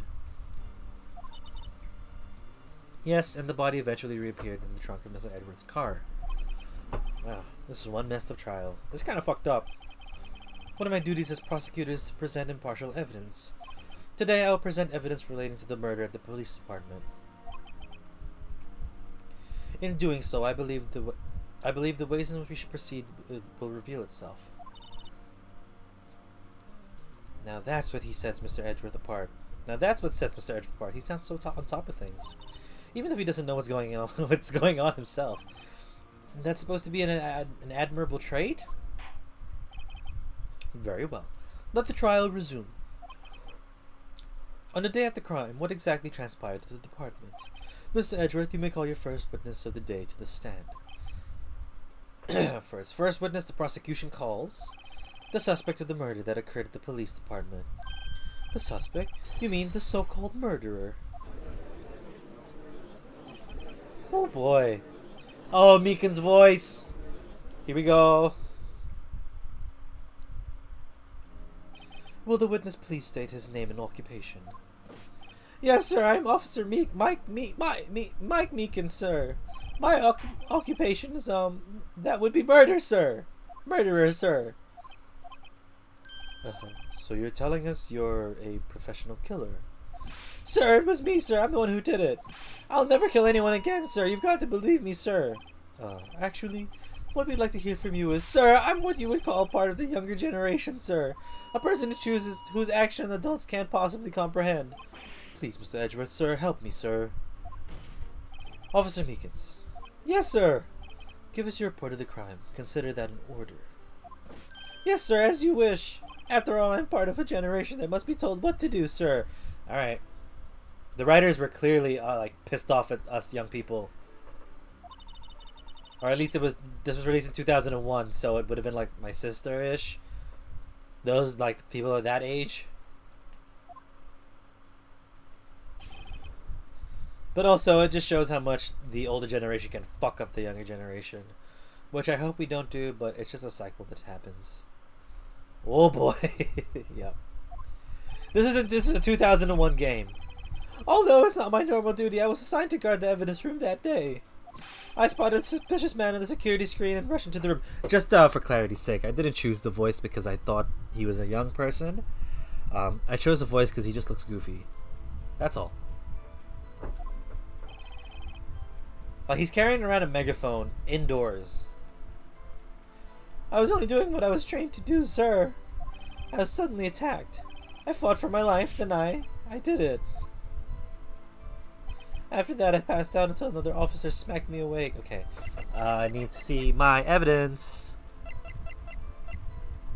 The voice fits, though. I know. It's really good.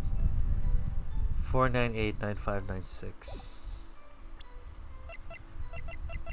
It matches the Goofy, so I'm like not fussed about it. It's just okay. Another officer smacked me awake. So let's push. So the victim, Detective Goodman, attacked you. Do unto others before they do unto you. That's the Meekins family motto, sir. I see. Then you fainted and a colleague helped you regain consciousness. Yes, sir. He knocked me upside the head, sir. Very well. The defense may begin its cross-examination. What I need here is more info to work with. More actual evidence and statements. It's not my normal duty. Let's press. Mr. Meekins, you work in the General Affairs Department, do you not? Yes, sir. I'm in charge of hiring new recruits, sir. Yikes. Now there's a scary thought. Evidence transfer was taking place on the day of the crime, which meant many officers were given special tasks not ordinarily performed. I was in charge of guarding the Blue Badger, sir. The Blue Badger? Yes, sir. The lovely police mascot created by the Chief of Detectives, sir. Chief of Detectives, sir. I was to ensure it wasn't broken during the transferal process. It was my sole mission for the day, sir. Oh, the Blue Badger coming into play. Okay. I see. Sounds like a very, important mission. After the award ceremony finished that day, there was so many people running around that I recollected the Blue Badger, that I relocated the Blue Badger to the evidence room.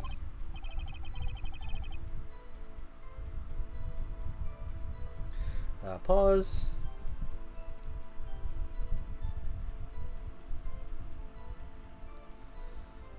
Yeah, basketball at 10 tomorrow, just shoot-arounds as well. So that's why you weren't in the evidence room. Tell us, what did you see when you got there? I spotted a suspicious man in the... Sorry, I gotta not do his voice when I'm doing this. It's hurting my voice. Then rush into the room. In order to enter the evidence room, you need an ID card, am I correct? Precisely, sir. I have one right here around my neck. So then your ID number should be listed on here, right? It's not on there. There it is! I found it! This is the one right here. Could you please read us the number?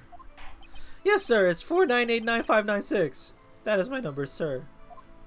I see. But the number 4989596 is shown as being used twice. Please explain, witness. It's no real mystery, sir. The first time is when I relocated the Blue Badger to the evidence room. And the second time is when I went to get him after everything settled down. I see, so it was during the second time when... Yes, sir, that was when I spotted the man on the security screen. Cool, updated, thank you. I was only doing what I was trained to do, sir. I was suddenly attacked. Which is fair. Self-defense. Can you please tell us exactly what happened to you? It was a knife, sir, a knife! Detective Goodman pulled a knife on you. What happened then? Well, with me charging in on him like that, he looked as surprised as I was. Not exactly the kind of person someone would want to run into. That's when I reacted, sir. I swung my arms like an octopus struggling to detain him. That's how I got this gash on my hand. Maybe if you just kept your cool, your hand wouldn't be... When I saw the blood trickling down my arm, I panicked. I grabbed the man by his collar. Then I did it. What exactly did you do? How did you kill him? I know I don't look the type, but I'm really into kung fu films, sir. The man let his guard down for just an instant, so I snatched the knife from him.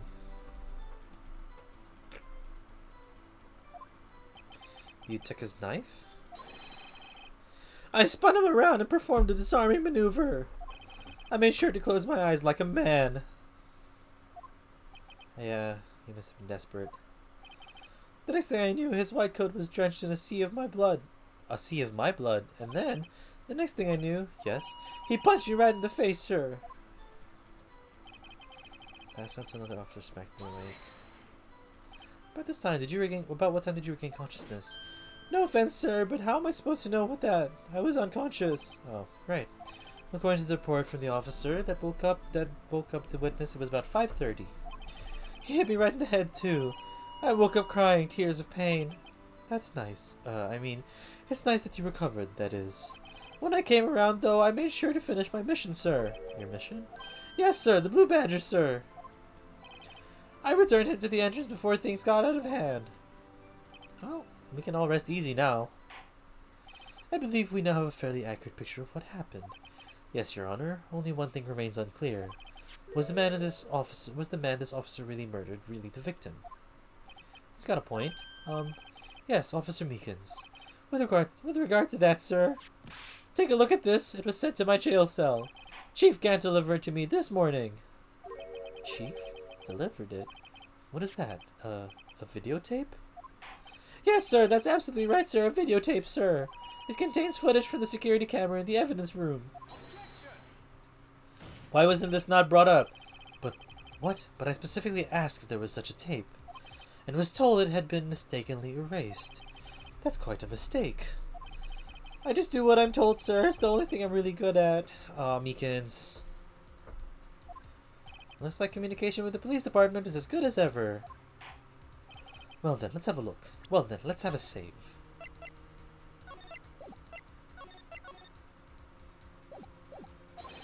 Show us the video of you murdering the victim. Oh, please, stop using the word murder, sir. It scares me. A video of a real murder. Just what are we going to get ourselves into? I bet it's going to cut out just before.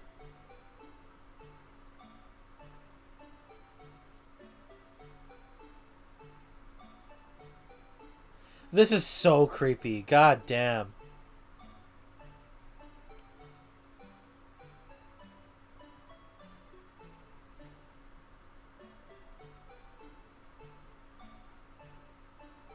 Oh my, perfect. So that is definitely Goodman's. You can't open that unless it's Goodman. Dude, they actually like hella animated this. This is crazy.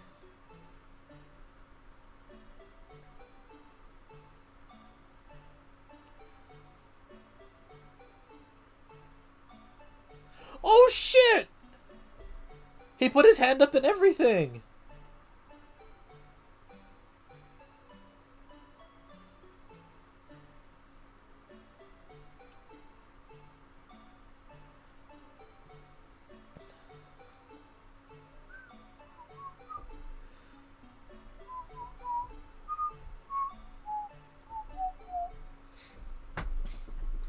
Wait a second. Have I been? Yes, I have been. Okay, the delay is still on. That's good.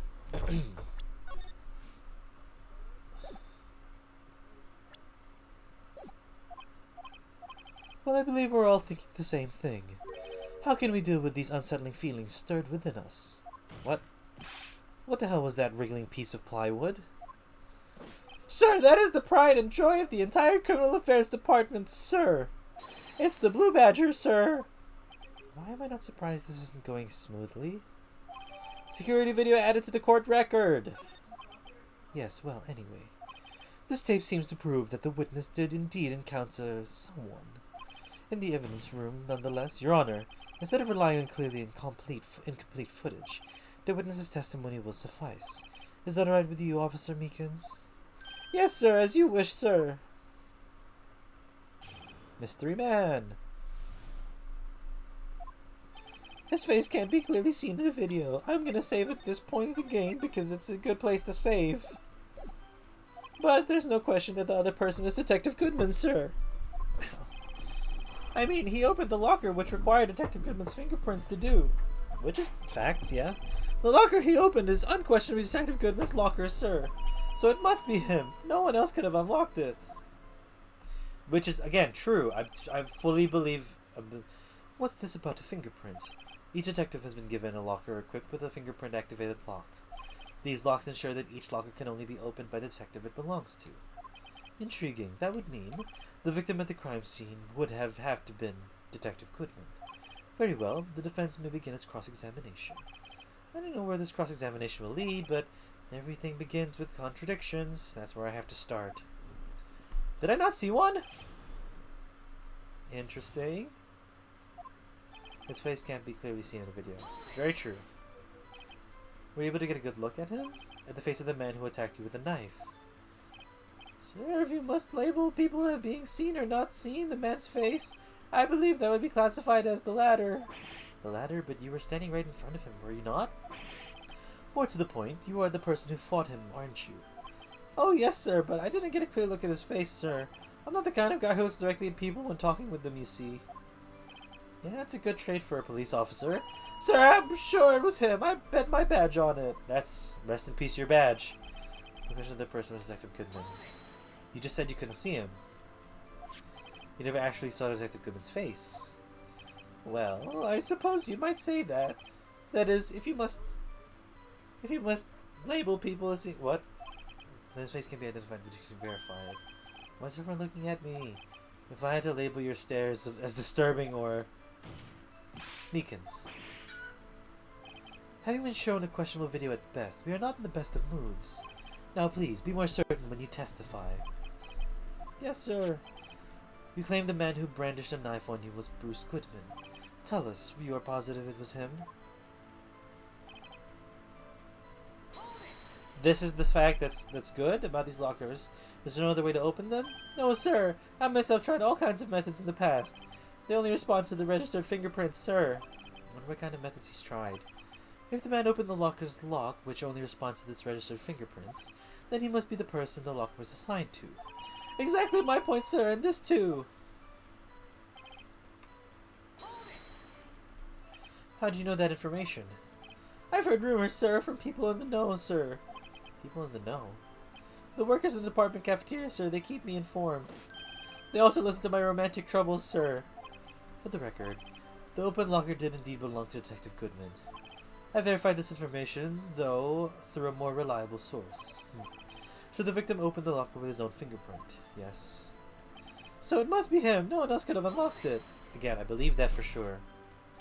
However, the most important detail is not shown in this video, the man's face. Sir! If I may say something, sir, please do. After all, you are the one being examined. I don't understand why the man's face is so important in this case, sir. I mean, it was his hand that opened the fingerprint lock. And it was his hand that tried to thrust his knife into my body, sir. My unsettled state can testify enough to this, sir. Yes, you have a point. The footage doesn't lie. That is, unless the defense can find a problem with it. Mr. Wright, let's check the court record again. Is there a problem with the security record?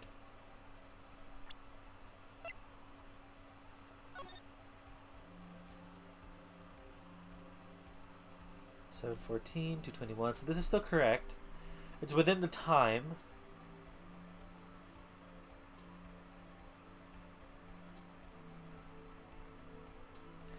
And you can tell that he was an officer or a detective because he had a badge.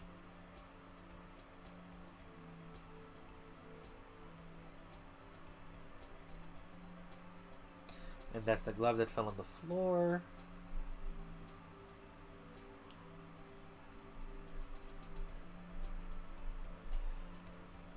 And this is Meekins attacking.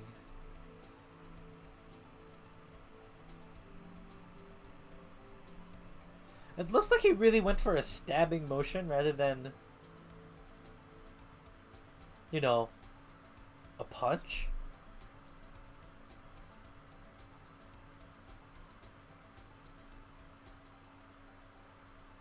Oh shit, is that a handprint on...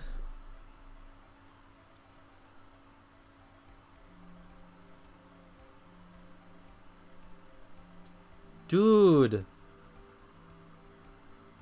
That's a handprint on the Blue Badger! We could have looked at the Blue Badger. Half-written document dated 2/21 can only be submitted by the Chief of Police.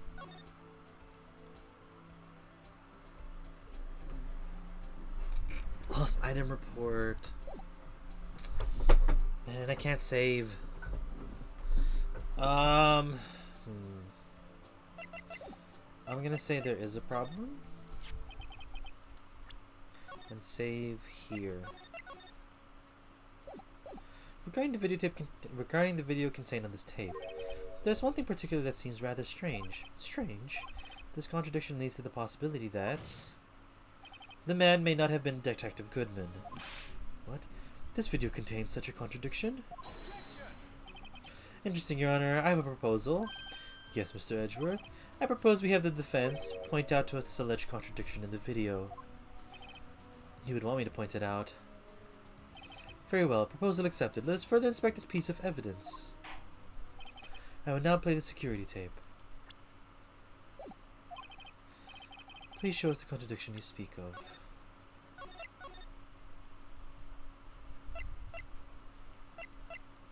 I don't actually know myself.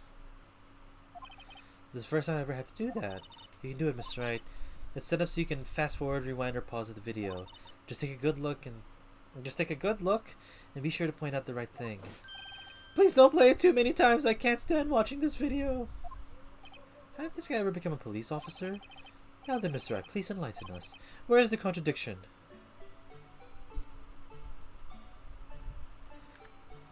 Sorry. Y is rewind. B is to pause.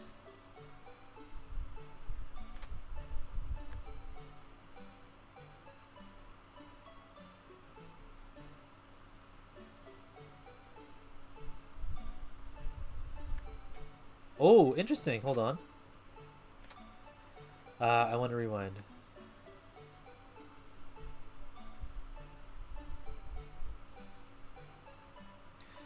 Pause.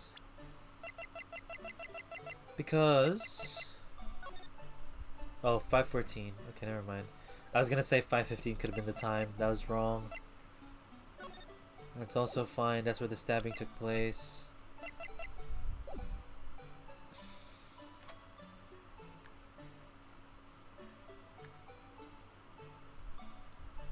What's the contradiction? What is the contradiction in place?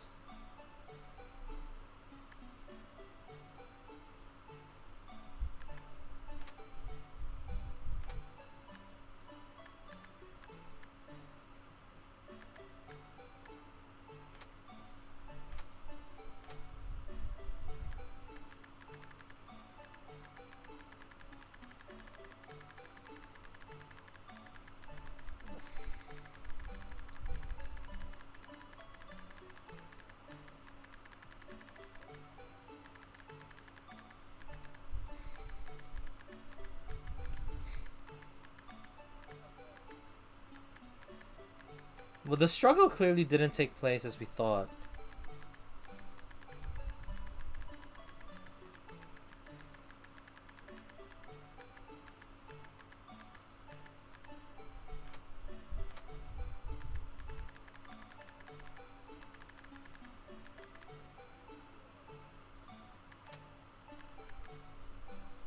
Sorry, I just want to see him enter because his blood stain was on the left side of his coat. The blood's not there. Okay.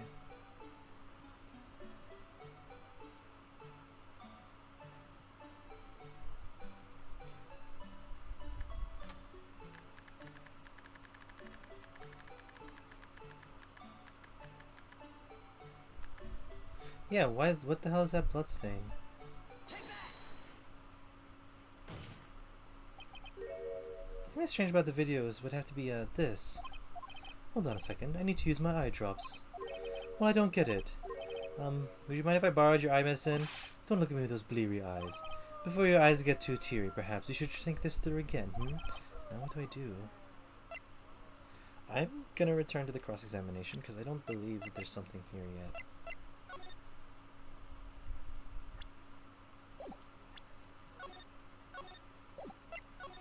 I don't understand what I'm supposed to be looking for.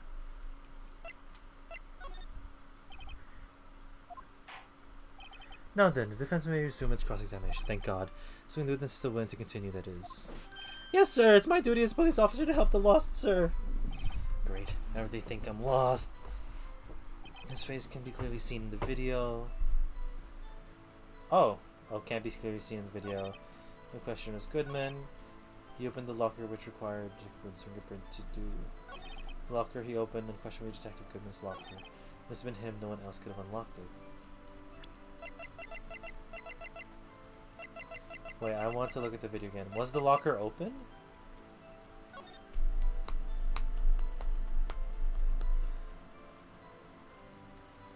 No, that locker was clearly locked. Clearly locked until he came in. I don't know what else to look at.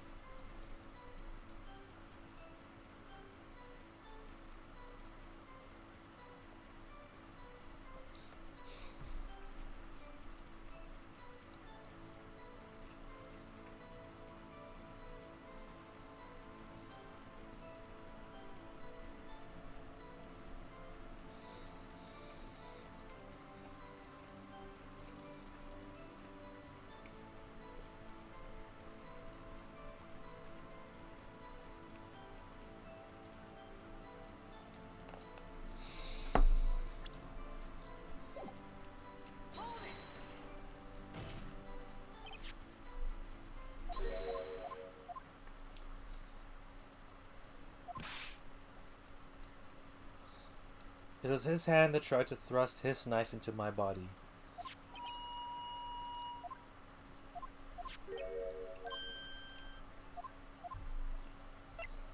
I mean, he went for a punch.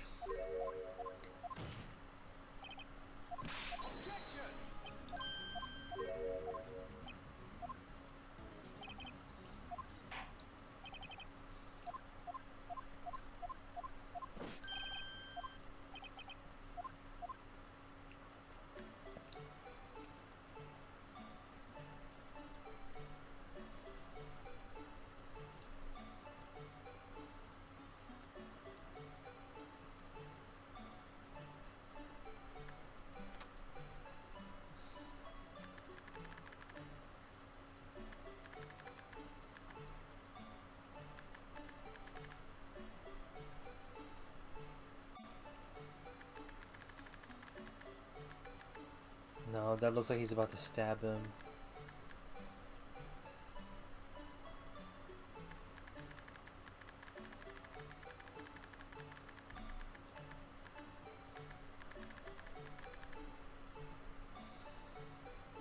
What? No, no, no. What? No. Oh, son of a bitch.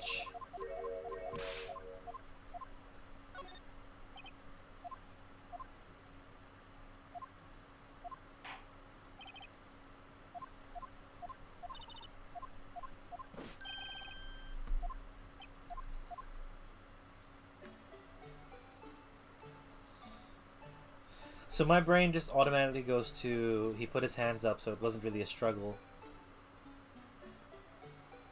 Or like he didn't really kill him.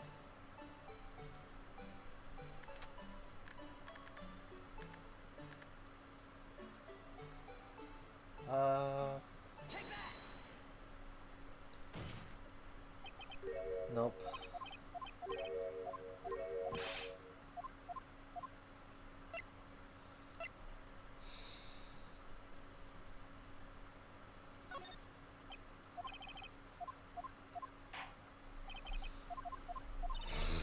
Okay, I'm just lost. I need to figure it out.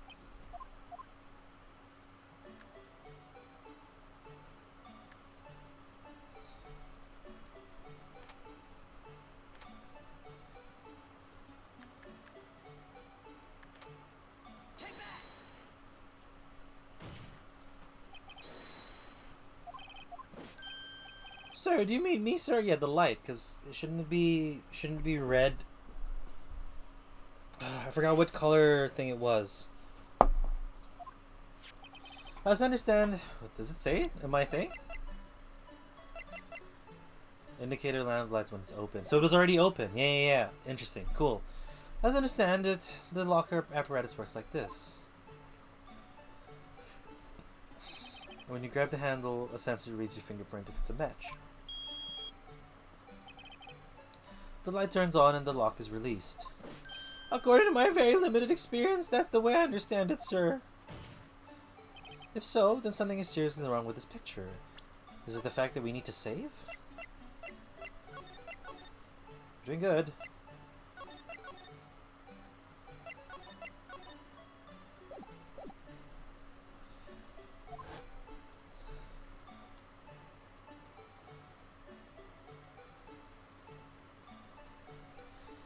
Don't forget the handprint on the blue badger.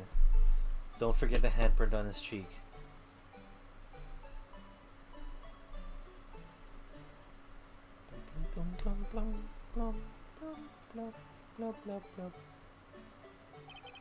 When the victim reaches for the handle to the open locker, let's rewind the video a little earlier. Plum, plum, plum, plum, plum, plum, plum, plum, plum. Wah! Go, go, go! Roy! And believe in yourself! Hi, Rika! And everyone that Rika's brought along with the raid. Hello, welcome. Are you playing some Apex? Nice. Hello! Now I got it, Em, don't worry. Well, welcome, Raiders. Hello, Raiders. You've probably seen me in Rika's chat, but before, I don't know, I haven't been there recently. That's my bad. Welcome to the stream. We're playing Phoenix Wright. And to the people who are already here, got in from ads. Hello, hi! Welcome. We are continuing the case. We are going on with it. Thank you so much for the raid, Rika. Hella appreciate that. Guys, if you haven't checked out Rika as well, you've seen her a lot in the stream. She's very good. Shouting me out. I'm currently playing I'm currently playing Phoenix Wright. Rika's a great stream. She's got a great community. She's got a lot of chill people that comes through and learns languages with her. She's doing Duolingo and a lot of like learning languages and stuff a lot. Has some beautiful tarot cards. Very good game recommends, and hella good at Apex too. She's good. Don't let her say otherwise. Okay. So we're back in court. Court day number 2. Still doing the case with the district attorney or the prosecutor, the leader prosecutor, the chief prosecutor. I keep forgetting what names and words are. Okay, here. Notice the light? All the lies being spewed. I see no lies being spewed. There's evidence of you being good. What's this? It's already lit. It's lit! Precisely my point, Your Honor. The locker was already open before the victim grabbed the handle.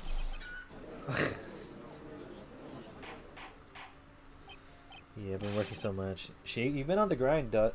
I forgot which one I was gonna use. You've been on the grind. That's really good. It's really cool. Order. What's the meaning of this? It's very simple, Your Honor. The locker wasn't locked on the day of the crime. But the locker locks are controlled by an electronic system. When a door is shut, a sensor is triggered, and the locker is automatically locked. Oh, I know. It must have been broken down. Of course, I'm not an expert in this. That's not likely, Your Honor. The sensor would detect and report any malfunction. Oh well, it just goes to show novices should keep their mouths shut. So then, Mr. Wright, do you have an explanation? Me, Your Honor? Yes. Why wasn't the locker locked? Me, Your Honor? Yes, well, you see, this isn't exactly my field. What do you think, Miss Scientific Investigator? Also what Rika says. Yeah, you should be getting rest. But again, I don't know, Em. It sounds like you're doing good with it. But she's got a point. You should do and actually get rest. Have you finished cleaning yet? Because you gotta go to bed. It's like midnight for you already. Huh? Oh, maybe something like jam the system sensor? Something jam the sensor, say? There's something else that seems out of place in this video. Yeah, I thought so too. There's got to be another clue somewhere in the footage. Very well. Let's inspect the video once more. I know what to look at, so we're good. I feel good about that. The locker wasn't locked. Why does it keep doing that? So it's not shown there, but it will be shown here. Hello. Please watch closely. This is the continuation of the part I showed you earlier. Bing, bing, bing, bing, bing, bing, bong, bing, bing, bong. Bing, bing, bing, bing, bing, bing, bing, bong, bonk. Glove. What's this? Something white fell out of the locker. But sir, it's been my experience that things fall out when doors are opened. I often fall out when I... We can't be sure that item wasn't completely inside the locker to begin with. What do you mean? The sensor triggers the lock when the door is shut. What if something was inserted, say, between the sensor and the door? Inserted.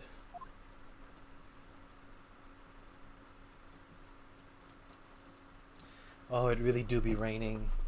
Man, it's cabin season and it's raining season as well. Ugh.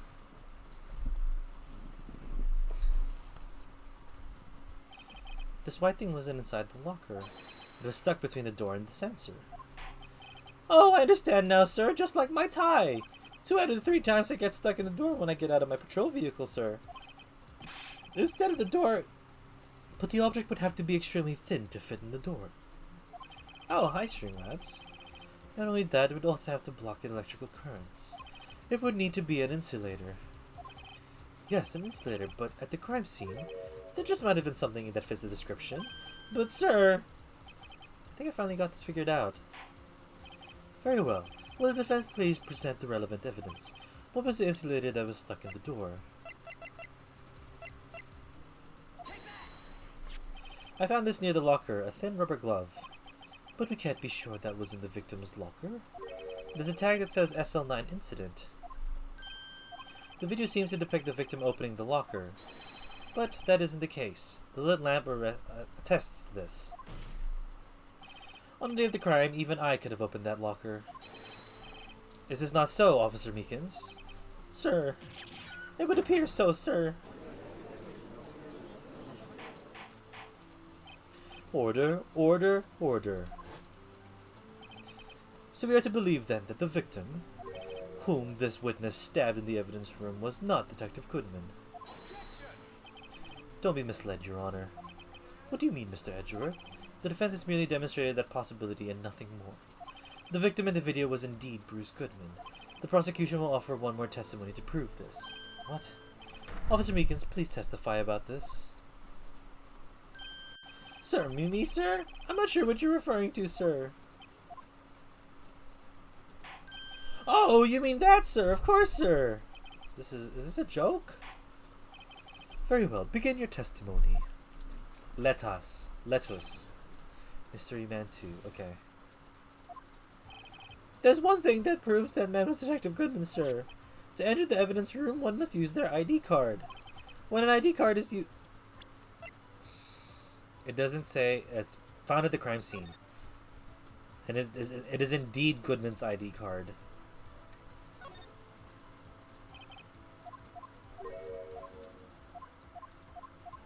Yep. Same stuff. Also save, we're in the next portion. Let's press and then let it go. At the time of the crime, the detective had used his card. Oh, that was it. An ID card record, I see. I have the ID card record right here, Your Honor. Who's 777777? The ID used at 514 is that of the victim. Just before the crime. Yes, without a doubt, this is the victim's ID. However, one thing does strike me as unusual. Several hundred cases should have been due for transferal. Why were there only so few people using this room? This particular evidence room is only used for storing certain special cases. Special cases? Extremely violent cases involving police staff. Just hearing that makes my hair stand on the end. Me too, although it doesn't make much of a difference. There were only a few cases up for transferal there, and most were cleared up by noon. Right, I see. Now let us move to the cross-examination. Mystery Man 2. There's only one other thing that proves the man is Detective Goodman, sir.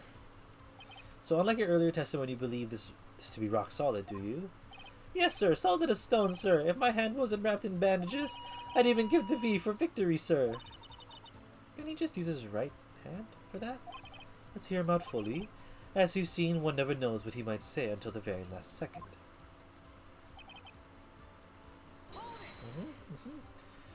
Is that ID card hanging from your neck the one with yours? Okay, I see you later. It's quality time.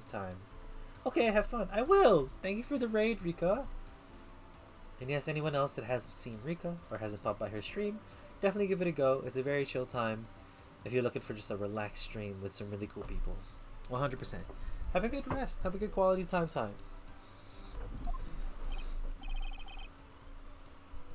Yes, sir. This card right next to my cuff, sir. I keep it right here so I won't ever forget it. But what if someone were to steal it from you, keeping it out in the open like that? Maybe I shouldn't wear it around my neck. I remember when I said 2 out of 3 times my tie gets stuck when I get out of my car. Well, the remaining time it's my ID that gets stuck. Instead of the door, maybe I should just leave this one alone. At any rate, each police officer has only one ID card. Both the police department and the prosecutor's office can attest to this. Right. Please proceed with your testimony. Yep, that's facts.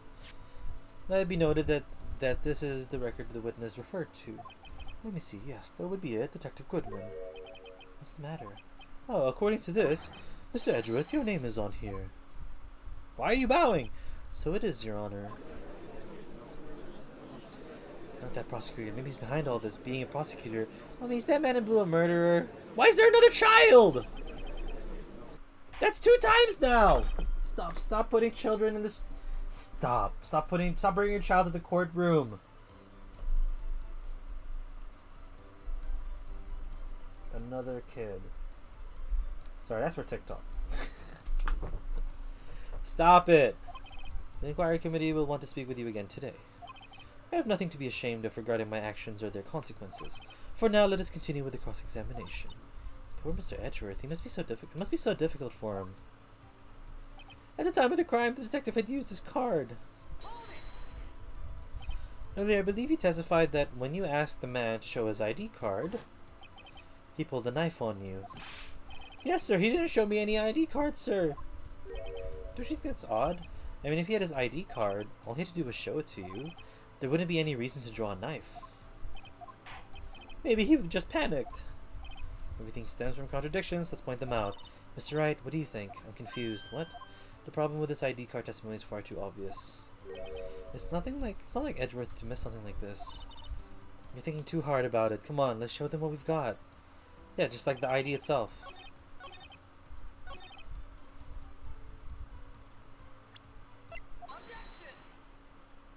Whew.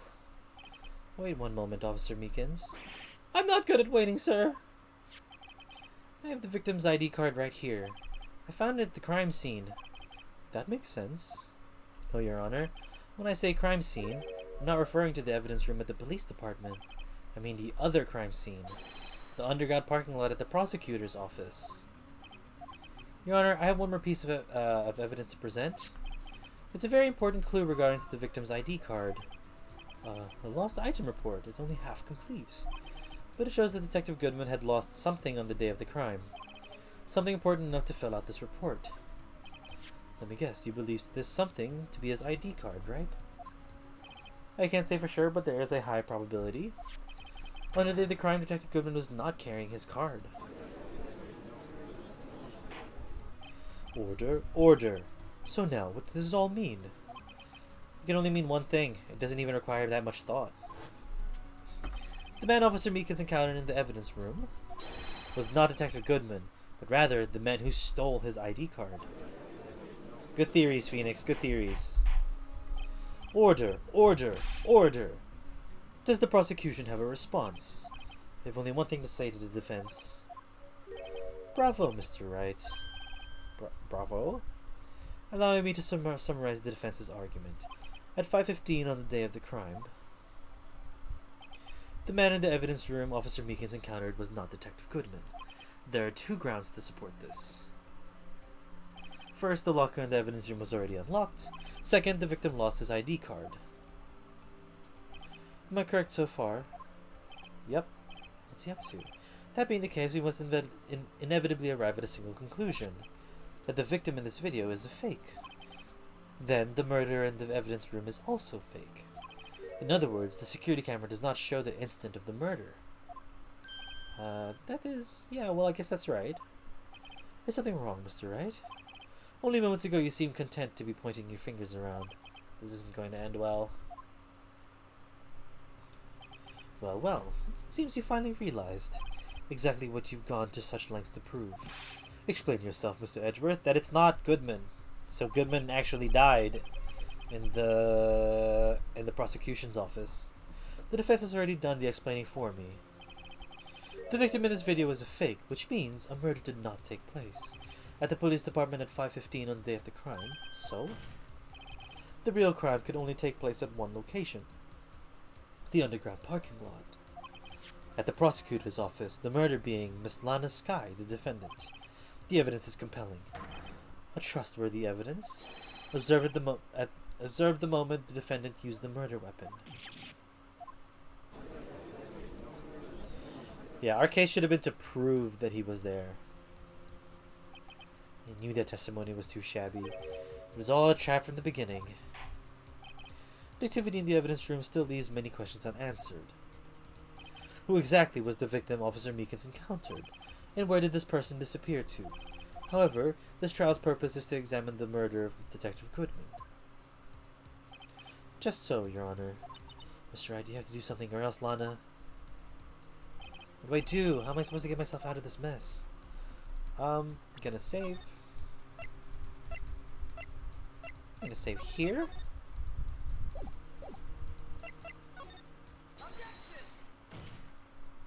One moment, Your Honor. What now, Mr. Wright? Don't tell me you're objecting to what you've just proven. Of course not. But I almost walked into the prosecution's trap. What are you talking about? This cross-examination has proven one thing and one thing only. The security video did not show the actual murder.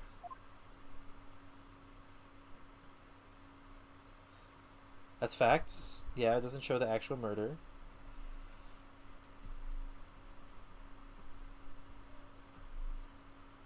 I'm so sore. My muscles are sore.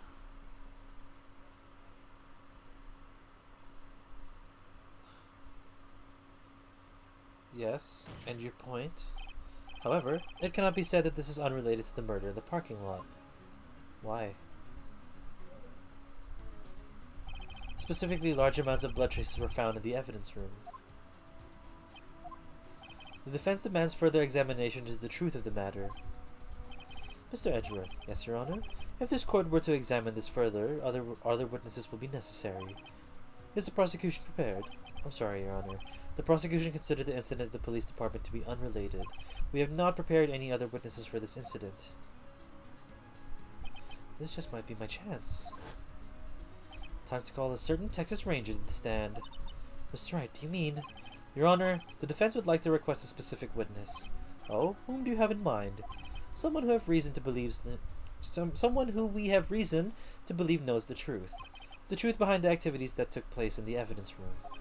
The prosecution requests to hear the person's name before deciding whether or not to comply. Very well then, Mr. Wright. This person whom you would have testified. What is his or her name? It's no one else then! Jake Peralta, Marshall Mathers! Officer Jake Marshall. Why him? I can't let Edgeworth know everything just yet. He's in charge of the evidence room. I feel we should hear what he has to say. The prosecution agrees to the defense request. Since he was responsible for guarding the room, we should hear his testimony. Fortunately, he works in the police department. We shouldn't need any longer than 20 minutes to prepare. Hell yeah, we got through Meekins. Very well. The court will take a 30-minute recess while the witness is subpoenaed. Will the prosecution please prepare the witness during this time? We will, Your Honor. Court is now in recess. Milo time! Oh, I forget that we're just talking the whole time, and it's really not a good... This is not a good stream to be eating.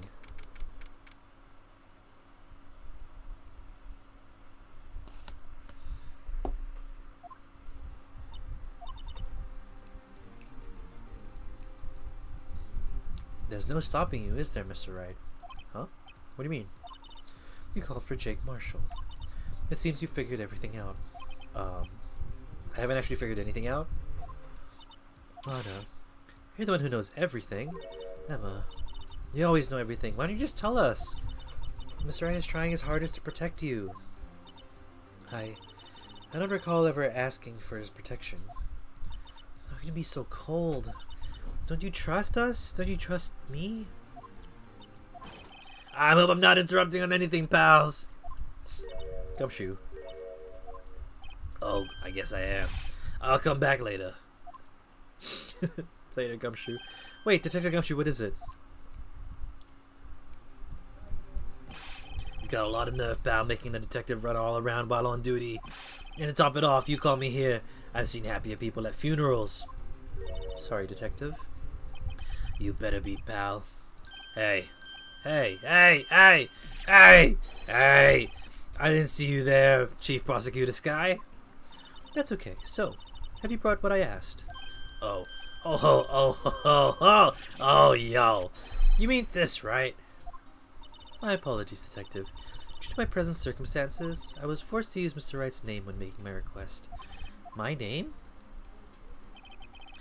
Never in a million years would I have thought it was you who asked me.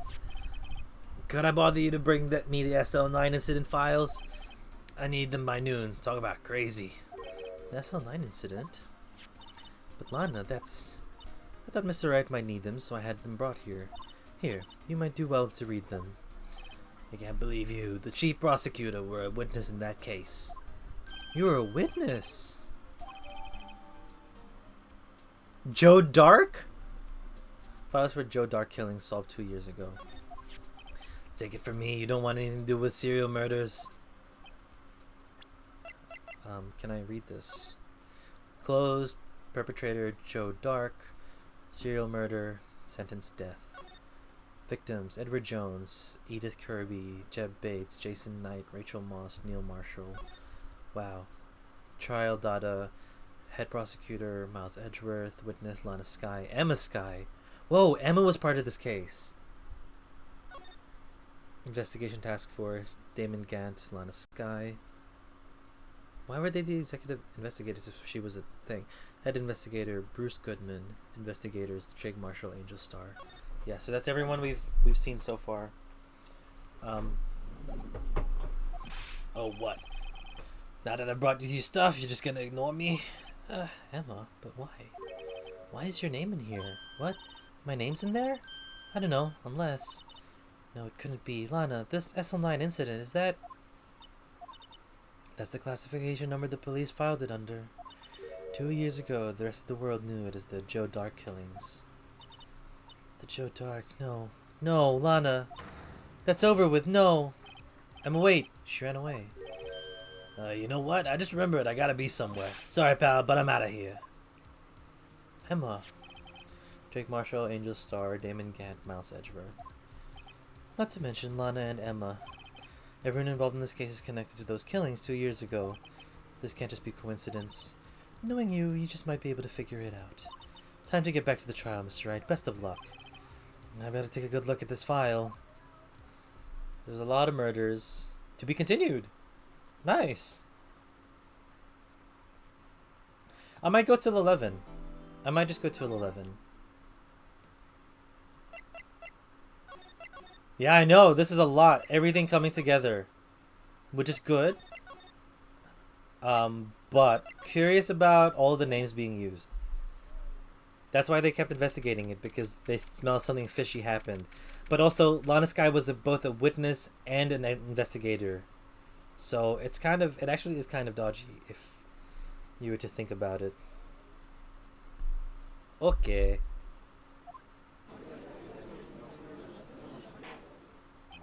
The court will now reconvene for the trial of Miss Lana Skye. I'm gonna just not save. Emma didn't come back. Allow me to call the next witness to the stand.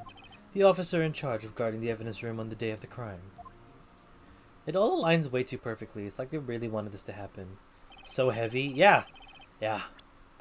This game gets pretty dark sometimes. 1, 2, 3, 4, 5, 6. Executive investigators Damon Gant and Lana Skye. Lana was also a witness, though. And Emma was a witness. 6 murders. Me, partner? Oh, I'm just a man same as you, wandering the trials of civilization. Occasionally helping the elderly cross intersections when needed. Yes, we get it. Oh, I know. I keep skipping. As for my name, if you listen hard enough, you can hear the howling wind call it out. To be exact, it's Jake Marshall, Your Honor. Howling wind? I've never heard Edgeworth describe that the way before. Now, Mr. Marshall, let me ask you something.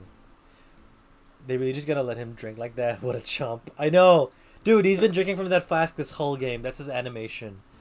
And if you if you were there for his office, when we looked at his office, just bottles and bottles of tequila. He doesn't even look at the computers regularly either. You were in charge of guarding the evidence room on the day the crime took place. Is this correct? According to the papers, partner. What do you mean? A desperado's soul is as boundless as the desert sands. No paper can sum it up. Maybe it's best we go on with this quickly. Please share with us your testimony of the day of the crime. In plain old English. Day of the crime. My job was to keep a wary eye on the bone orchard. They said I was supposed to make the rounds 3 times a day, but that ain't my style. Besides, the room's protected by 2 security systems anyway. If I remember right, I was at the street side saloon when that time it went down. I was drinking and out of post. Why does he still have a job? I'm just an innocent traveling man, so if you're out of ammo, it's time I hit the trail. I can't say I particularly care for your attitude. I can't say I care for your beard, but you don't see me complaining. Wait a minute. What do you mean by 2 security systems? I mean the security cameras and the ID card reader. I reckon if even a cowpoke like you knows about those. Yes, well, about the fingerprint activated locks and the evidence lockers. Fingerprint activated locks? What kind of newfangled doohickeys are those? He's not being helpful. He's not that good with machines or with following orders. Everyone's got their weaknesses now, don't they, Mr. Prosecutor? This one seems like trouble. Okay, Mr. Wright, he's all yours. Okay. This is where we save. How exactly did you keep an eye on the evidence room? I just made sure nothing moved in the security camera monitor. That room's so still. Even time dies in there. I was just a caretaker who interred the recordings. Interred them? Videos of nothing aren't that useful. When time would come, I'd erase the tape. If nothing unusual is recorded, tapes are to be erased every 6 hours. Each time I'd erase a tape, it felt like I was erasing a part of my life. This guy has a flair for the dramatic, but isn't good to do him anything. So in actuality, you don't physically enter the evidence room. They said I was supposed to make rounds 3 times a day, but that ain't my style. But you made your rounds on the day of the crime, right? Ain't you heard a word I said, partner? I told you that ain't my style. I'm afraid I don't understand. No desperado I know lets rules get in his way. No desperados I know joined the police force. So, Officer Marshall, on the day of the crime, just between you and me, I didn't set foot in the evidence room that day. There was rubber gloves stuck in the victim's locker. Do you know anything about that? Sorry, partner, I can't say I do. I haven't been in that crypt in weeks. There's the lie! How does this guy avoid being fired? Besides, the room is protected by 2 security systems. I want to see... That's Jake Marshall then. 777777777. That's definitely Marshall. But then this was found with the handprint being wiped.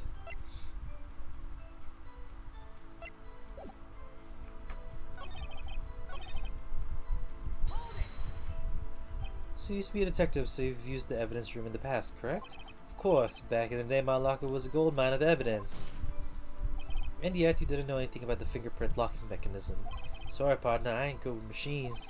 I couldn't even tell you how a bike works. That's quite incredible. The sensor on the locker handles cannot be seen. It's well known that some of the detectives are unaware of their presence. Now that you mentioned it, that time ago she said something like that too. At any rate, this doesn't seem irrelevant to the crime. Can you tell us what you were doing when the crime took place? If I remember right, I was at the street side saloon at the time it went down. What were you doing in a place like that? I was eating spaghetti. Not even Angel steak lunches can beat that Paula's Vongole sepia pasta. Vongole sepia pasta. Do you mean to tell us you abandoned your police duties to eat some noodles? Not all desperados eat tacos, partner. That's not what I meant. I hope this is the last.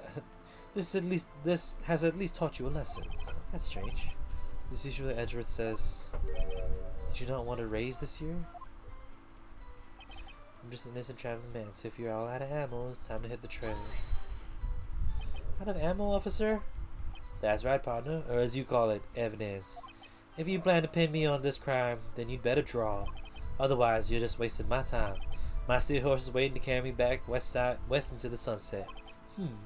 One thing seems clear. Despite being responsible for guarding the evidence room, the witness doesn't appear to have seen anything. Texans don't take orders from anyone. Everyone knows that. I have a trump card up my sleeve, so I'd best keep my cool. Before I use it, though, I'd better up the ante.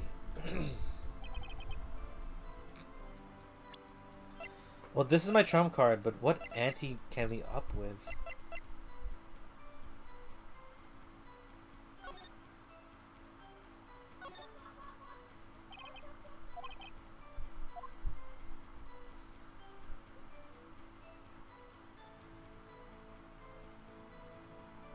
Just a regular screwdriver, okay.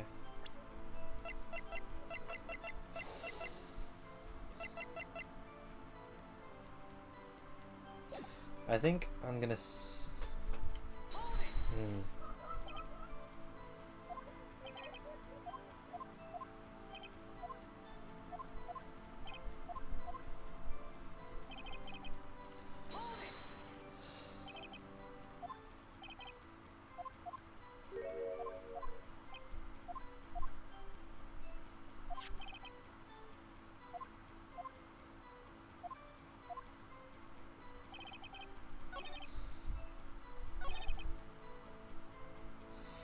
protected by the Q2 security systems. Yep.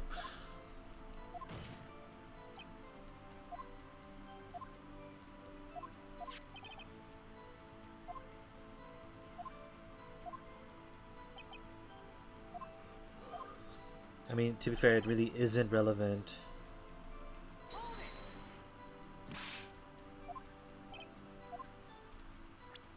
We have nothing on spaghetti. Which I guess if you're translating it... Okay, so one of the things with this game is that the translation in English is actually super good. And like, it seemed pretty seamless at the time to be translated to the West. So, I mean, spaghetti, ramen, pretty much the same thing. That's the closest we have to ramen.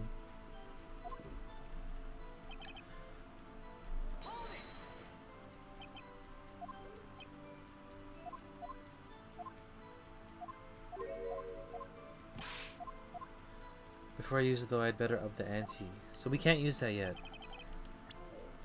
So we have something here.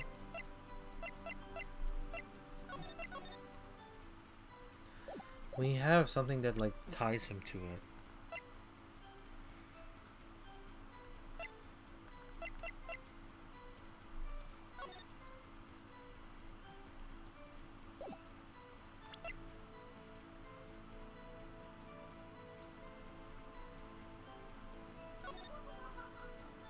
Again, I don't know what to pin him on unless I use the thing.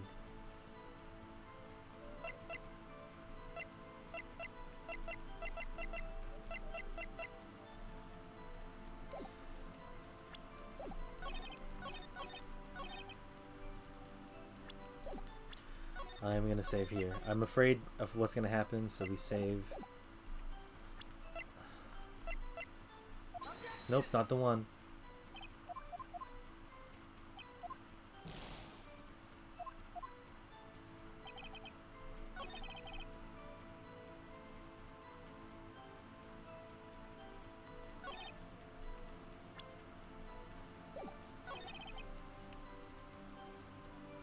I mean, okay, maybe he wasn't, because the fingerprints don't really show what time he was there, just that he was there.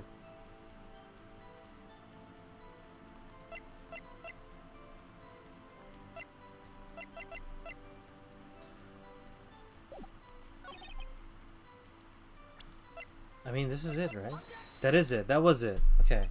I was thinking too hard. I thought there was something else with that statement.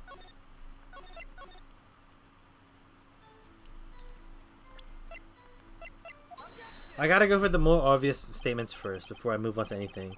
Officer Marshall, doesn't it strike you as odd that that is you being called in to testify like this? After all, you weren't in the security room at the time of the crime. And yet you dragged me down here. Explain yourself, partner. It's quite simple.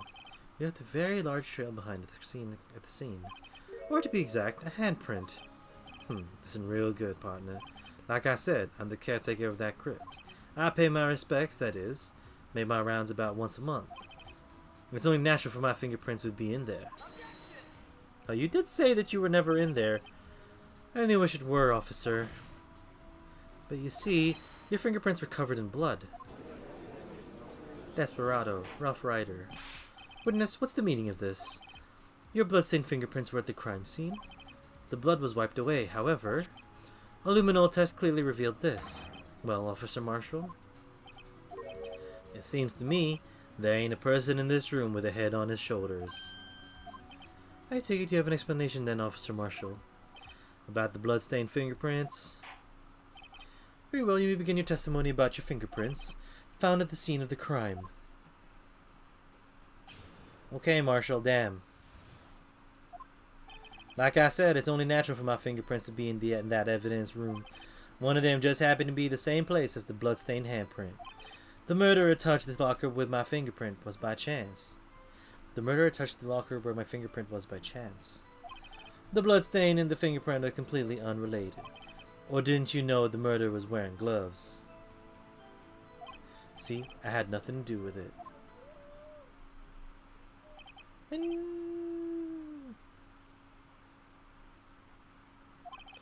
Well, there's room for doubt. Life wouldn't be fun without any doubt, partner.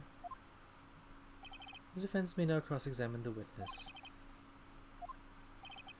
Alright, so we press and press. We impress. Cool. Well, let's hold everything and then go. That's because how you did put it, pay your respects once a month. Yeah, that's right. That and one more thing. That locker happens to be mine. What? What do you mean? I mean what I said. Why would you have a locker in there, though? That's the locker I used when I was a detective. The locker I still use. All that is in there now is a heap of broken dreams. I see. It'd be strange if my prints weren't all over that locker. Apparently Swinger's print data was never removed from that locker's programming. He must have been using the fingerprint lock all this time without even knowing it. Found in a bloody handprint on Marshall's own locker, the print had been wiped. One of them just happened to be the same place as the bloodstained handprint. So then, about that bloody handprint. Wasn't mine. It's no mystery. Please explain. My locker is covered with my fingerprints. It just so happens. Murder touch of anything. Chance, but why was it wiped? The chance of that happening the chance of that happening are 1,000,000 to 1. On the contrary, one could argue just the opposite. The chances of that not happening are 1,000,000 to 1. Get one thing straight, partner. You ain't gonna get no reward from me with a mere fingerprint. You wanna know why? How can you say that? Unrelated. They're as different as night and day. Kinda like cereal and cereal. One's got to do with breakfast, and the other's a type of murder. He's right, although seemingly alike, they're totally different. I don't see what homonyms have to do with this. Or didn't you know the murderer was wearing gloves? How did you know that? I may be a loner, but I still do my job. I keep up on the reports. There's a blood stain at the scene, though, to be left by the murderer. That's right, the one on Gumshoe's locker. However, no fingerprints were detected on that handprint. Yeah, I think we tried that too. So that would mean the murderer, wearing gloves, happened to place the hand on top of Officer Marshall's fingerprint. That's the only logical conclusion. Are you starting to get the picture, partner? Picture? This seal of blood in the desert is just food for the buzzards. There's only one reality, and that's this: the security tape. So long as my trail isn't in there, you can't say otherwise. This isn't getting us anywhere, Mr. Wright. Please consider carefully where you're going with this cross-examination. Yes, Your Honor. Now then, continue your testimony, Officer Marshall. Too bad it wasn't you. Too bad it wasn't you. What do you mean by that? You want to tie me to this crime, isn't that right, partner? If so, That video is only direct evidence you have. But that video is next to useless. It's full of blind spots. Blind spots? Places you can't see. The camera panning back and forth, the floor isn't shown. If someone is familiar with the camera's position, they could leave the room without being caught on tape. We don't have time for your speculations, Mr. Wright. Well, Mr. Wright, if you can show us evidence that the video indicates Officer Marshall was present, please do so now. Well, I don't have anything to indicate that he was actually present. Apart from the handprint in the locker. Unless we're talking about the SL9. Oh, I noticed it earlier. Did you see, well, I'm gonna save here in case we can do the back and forward in the video, so I'm curious about that. His own locker? Was this locker open? Well, I saved, so we're gonna try. Very well. Allow me to point out your mistake, Officer Marshall. Tread carefully, Mr. Wright, or you might wind up being the one making the mistake. Now then, let's have a look at the video. Show us this incriminating scene.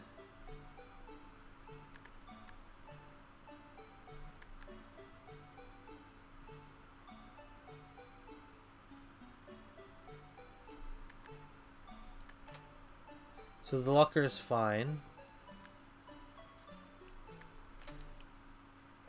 It's at the very end of the video, okay. Sorry. I'm still kind of bad with the switch controls. So not that one.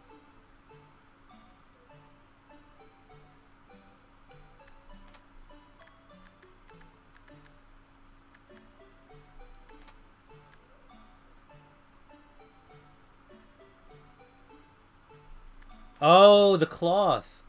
Interesting. Thank you for that.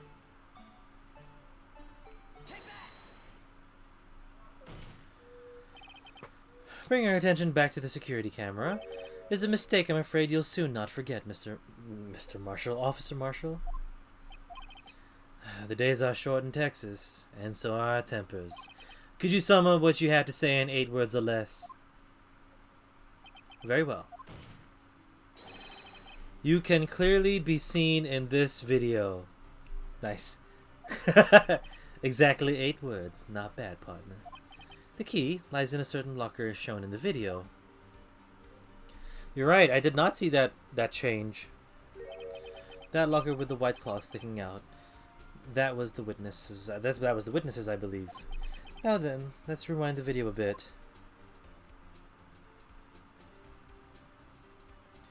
Goddamn blue badger!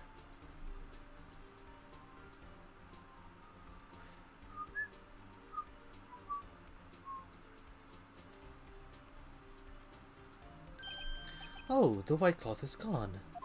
What's the meaning of this, Officer Marshall? When the crime took place, the white cloth wasn't there. Then it suddenly appeared. There's only one explanation.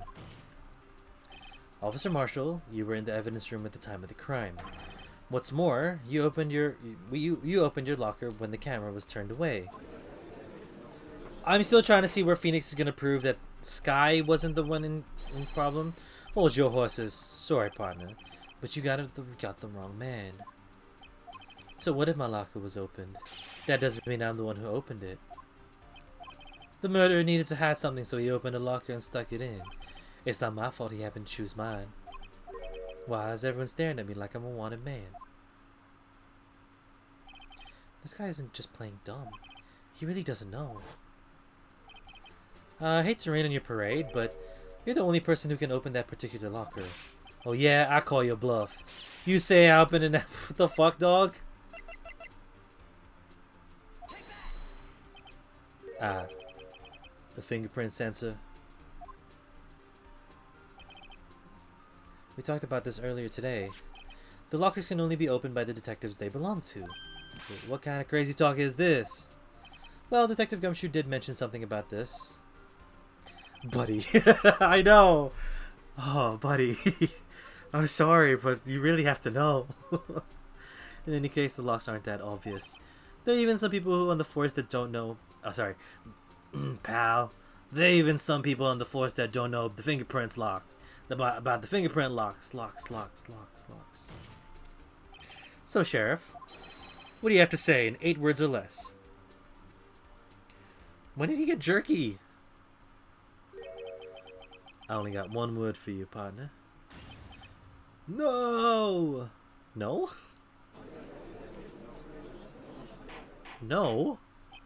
Order, order, order. Witness, explain yourself. No?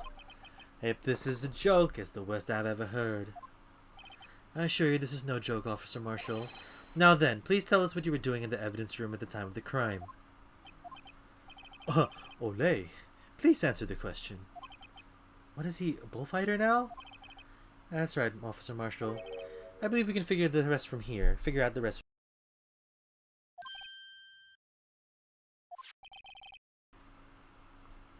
Have a look at these 4 plans. There's no place for someone to hide in the evidence room. Yet, Officer Meekins didn't see Officer Marshall. If that's so, then where was the witness? It seems Mr. Wright has an answer. That's right, the only possible conclusion. Oops, so this is I'm not good about this. I'm really not good with this.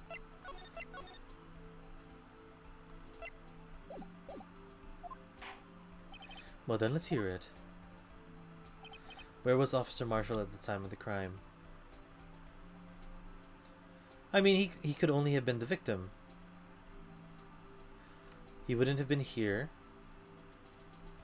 Because it happened... Sorry, hold on. Because the crime happened after.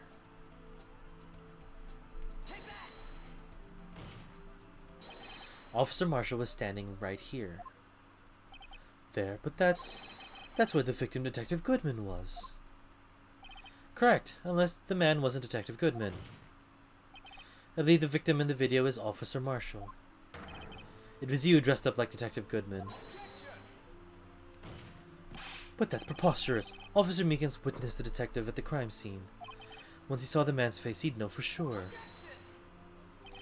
May I point out, though, that Officer Meekins did not know Detective Goodman.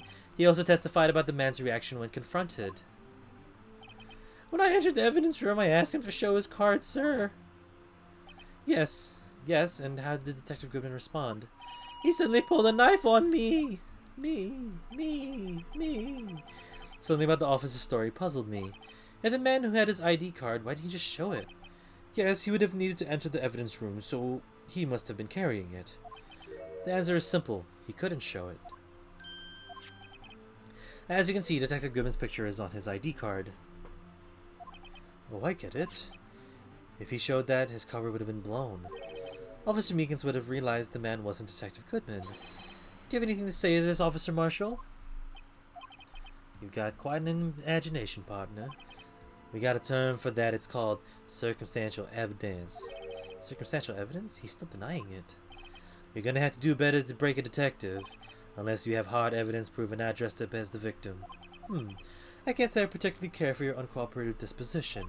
I can't say I care for your beard, but you don't see me complaining. You already said it twice, you piece of shit. Well, Mr. Wright, do you have any evidence proving beyond a shadow of a doubt?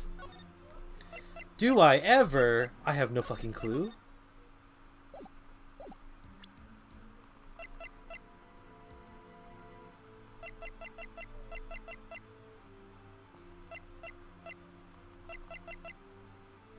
Wait.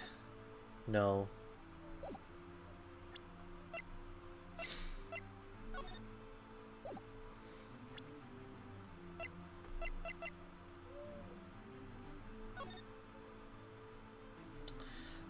Do we have hard evidence of it? That Officer Marshall dressed up as the victim. I can see the fear in your eyes, partner. Seems you're the one who couldn't take the desert heat. Ugh, this can't be happening. It's so obvious he's the one. What can I do? It looks like your lack of experience has finally been exposed. I should pass you what someone told me when I was just starting out. When you have run into a wall with no place to go, return to the basics. The basics? For me, that would be what Mia used to tell me. Phoenix, try thinking outside the box. I shouldn't look for proof that Officer Marshall was in disguise. But rather, I should look for evidence that came about because he was in disguise. Why do you think this locker was open in the first place? What do you mean? There's no reason for Officer Marshall to open his locker at the time of the crime. Yet he did, despite the chance he might be discovered later, as it has been. Which means he didn't originally plan to open his locker. According to the defense's argument, Officer Jake Marshall dressed up as Detective Goodman at the time of crime. Then, after the crime was committed, he opened his own locker for some unknown reason. So he opened his locker to stuff the cloth. Or the trench coat. He opened it in order to put the cloth inside. So, just what exactly is this piece of cloth? Perhaps the video is the key to all our unanswered questions. I don't have any evidence, so this might be my only shot. I'm gonna say it's so the only thing that you could see of Goodman is his scarf. That's the big identifying factor about him, so it might be the scarf. So let's save. I'm gonna keep saving over it every time just to be safe. After committing the crime, the witness opened the locker to put away the white cloth. Please show us why the witness was there. Okay, so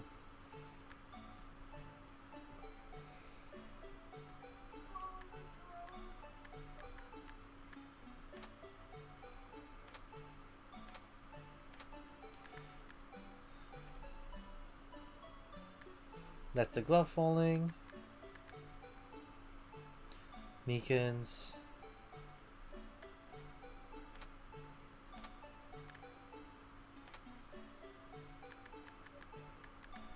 I'm gonna assume the blood, maybe?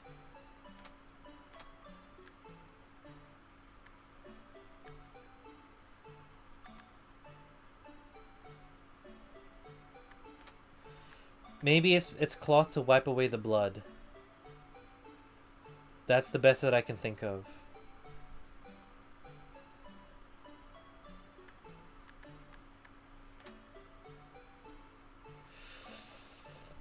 That's my guess. For some reason you disguise yourself as Detective Goodman and enter the evidence room, though I don't know to what end yet. However, something unexpected happened. Oh, right. Officer Meekins barged in on you. When asked to show your ID card, you pulled a knife on him. However, Officer Meekins panicked, and the white coat you were wearing was soiled with blood. A bloody white coat? You couldn't just walk out like that. So you hid the coat in your locker. Not bad, partner.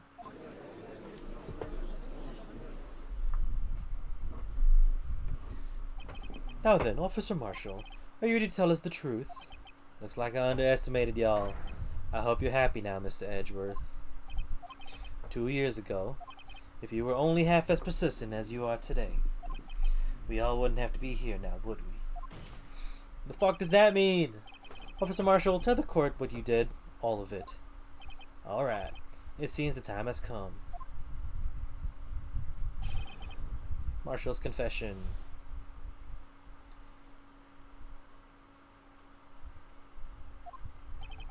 I had to do it that day. I couldn't just stand by and let it die.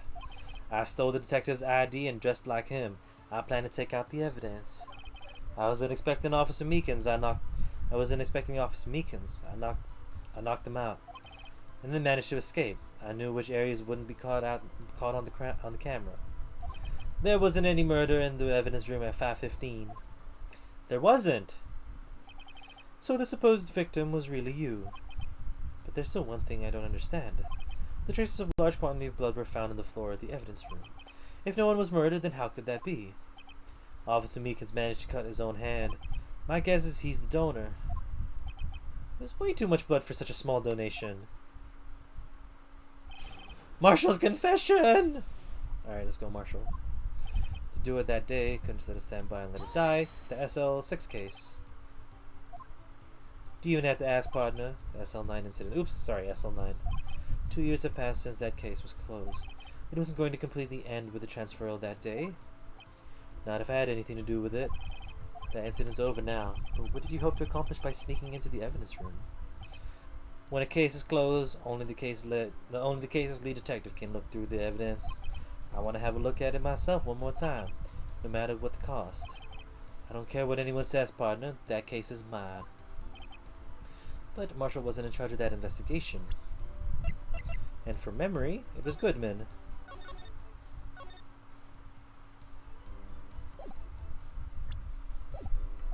Why does he care so much about it? That day was my last chance. That's why I stole the detective's ID and dressed like him. I plan to take out the evidence. Why'd you disguise yourself as Detective Goodman? If I didn't make it look like Goodman was carrying out the evidence transfer, I'd be arrested for stealing evidence, which wouldn't get me anywhere. So you did it to fool the security camera and the detective's ID card. I stole that in the morning of the incident. So that really was why Goodman started filing out the lost item report. I returned his ID card. I left it on the floor in the prosecutor's office parking lot. That could have been after the crime, yeah. The ID card I found was left there by Marshall. So essentially, you managed to succeed despite your lack of foresight. What do you mean, partner? I mean the fingerprint-activated lock, of course. No matter how well you disguise yourself, you can't change your fingerprints. Under normal circumstances, you wouldn't have been able to open the locker yourself. But you could, because the rubber glove happened to get stuck on the door. That means Detective Goodman must have opened the locker before Officer Marshall. So Goodman still could have technically died in there and left it for Marshall to take. You pulled a knife on Officer Meekins and tried to drive him off. Let's just say I was a little surprised. I only planned on being in the evidence room for no more than 5 minutes. I didn't think anyone would actually come in during this short time. Officer Meekins certainly is a one-in-a-million type of person, mistaking a detective for an intruder and demanding to be shown his ID. I'll have to think a little more about his raise this year. There's the line. Anyway, he threw himself at me. I ended up cutting him slightly. I'm sorry it had to turn out that way. With me knocking him out and everything. By the way, what happened to your knife? Oh, you mean this one? Oh, I don't know what to say. So you knocked Officer Meekins out, and managed to escape. Any which areas we got the camera. Yeah, facts. So you did your research beforehand. Those who go into the desert unprepared don't live long, partner. I didn't think it would make a difference, though. The security tape is erased every 6 hours. If all has gone as planned, no footage would have been left. However, you bloodied your coat in your struggle with Officer Meekins. If someone was in the security room when I came out, the jig would have been up. I opened my locker, stashed it in there. What was Officer Meekins doing during that time? What else? He was sleeping like a baby. So what you're saying is, on that day, there wasn't any murder in the evidence room at 5:15. But the blood found at the scene certainly indicates a crime took place. What are you, blind? The victim shown on that tape is me, and I'm not dead yet, partner. So you stole the evidence from the locker? Actually, no, I didn't. Why not? When I opened the locker, the evidence was already gone. What? Mr. Edgeworth, where's that evidence? It's still missing, Your Honor. Ooh, someone else stole the evidence. Officer Marshall, may I ask you one thing? Fire away, partner. It's a free country. Just remember, I'm also free to decide whether or not to answer. Why did you do this? Stealing a detective's ID, injuring a police officer? This is no small offense. Moreover, you're an officer yourself. This will have serious consequences. You can't just be forgiven with a simple cut in salary. Not that salary cuts are ever a valid solution, or the only solution. Like I said, this isn't your case. This one is mine. And I'll do anything it takes to get the answer I'm satisfied with.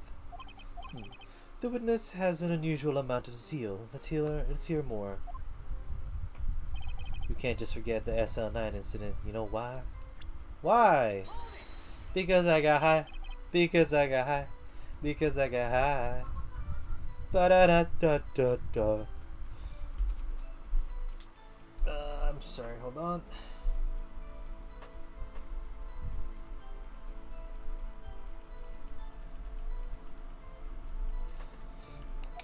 was solved 2 years ago.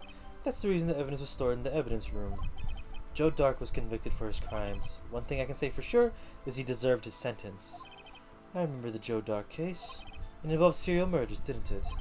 I don't intend to complain about how it turned out. But there's something that still bothers me. Something went down in that trial. Something no one will talk about. What happened? I don't know. That's what I'm trying to figure out. Why is he so concerned with that incident? Maybe I should present him with what I think his real reason is. Everyone involved here is related in some way to that case. I better take another look at the files.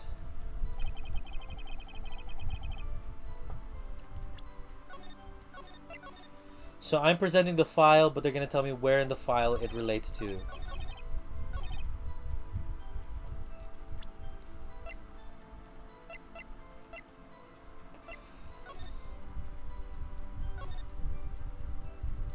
Oh, because he killed his brother or his dad, Neil Marshall.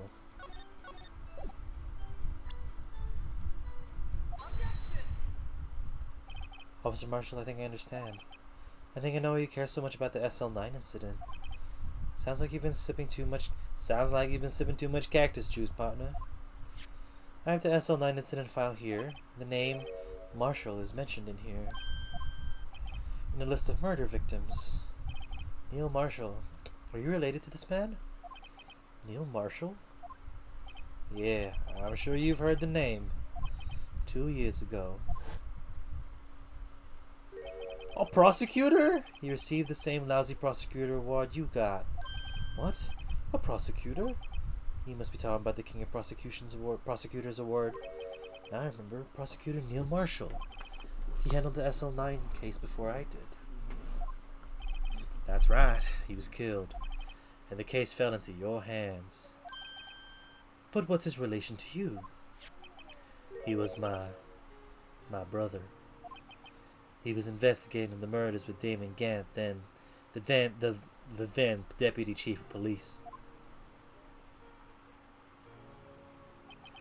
The group of detectives I was part of worked under them. We were desperate to prosecute the killer. Joe Dark.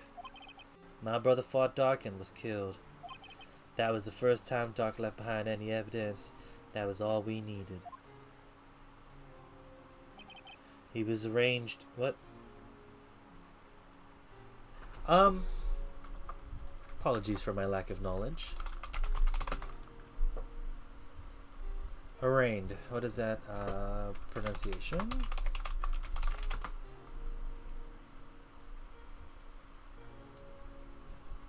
Arraigned.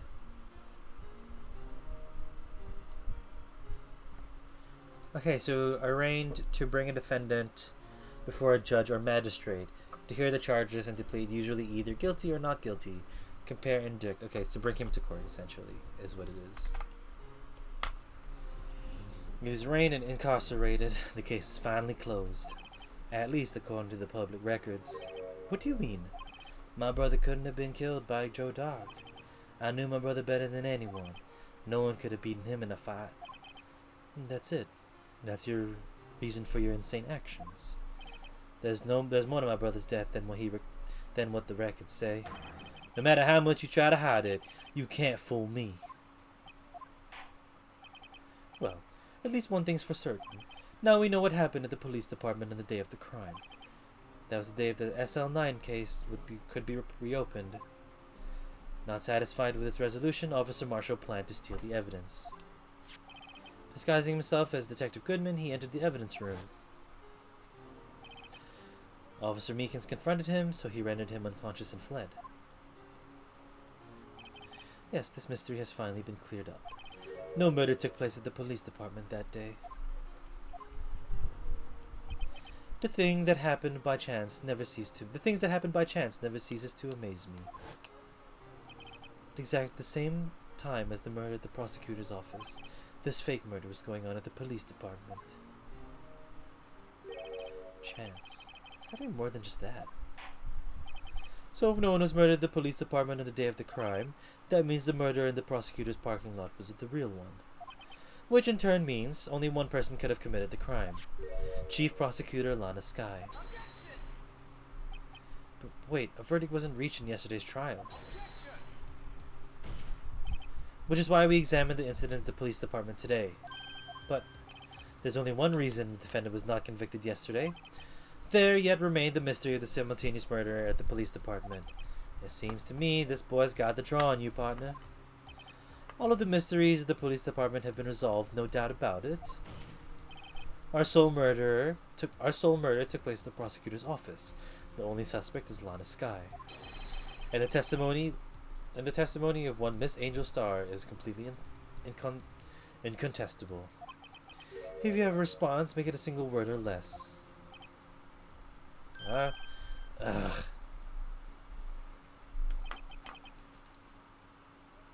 It do be raining outside. I rest my case. It seems this trial has reached its conclusion. There's no room for doubt. Well done, Mr. Wright. Thanks to you, I didn't need to waste my time disproving the alleged murder at the police department. There's no doubt what I proved today is true. The apparent murder on the security camera tape was a fake. But I didn't realize that would end up proving Lana guilty. Now then, the time for the verdict has arrived. This court finds the defendant...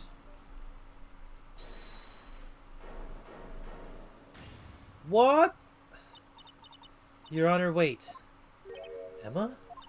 The defense is an objection. A scientific objection. Right? What do you mean, right? Mr. Wright, are you this girl's guardian? Your Honor, please, Your Honor, all I'm asking is for a minute of your time. Please hear me out. Mr. Edgeworth, please. I don't want to leave any loose ends. You want a minute? I'll give you 3. You want an inch? I'll give you a mile. I was kind of in shock. I mean, finding out the SL9 incident referred to the Joe Dark killings? Now that she mentions it, the names of both Sky Sisters were in that file. That's how I figured it out. I mean, what Officer Marshall was trying to do that day, so I knew. His fingerprint had nothing to do with the crime. That had left only one thing, the other handprint. You mean the trace of blood found in Detective Gumshoe's locker? No fingerprints are found on it, right?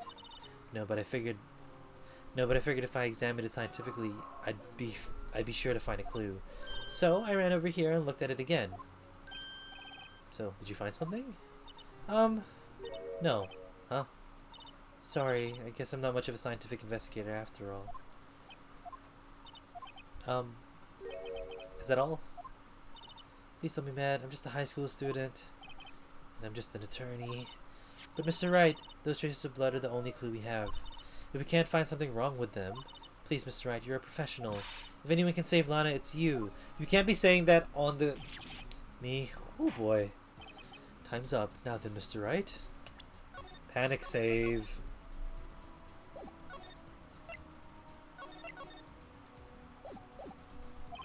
With regard to the incident at the police department, does any reasonable doubt remain? It appears the defense is troubled by the other blood mark. Looking at the floor plans, a handprint was discovered around here. Is there any problem with this? Mr. Wright, I'm sorry it can't be of more use. But still, if you can't find anything wrong with that blood mark, Lana will be... Please answer my question, Mr. Wright. We don't have all day. Yes, Your Honor. If ever I needed to concentrate, it's now. What could be wrong with the handprint at Gumshoe's locker? Well, my only thinking is that, whatchamacallit was in the way.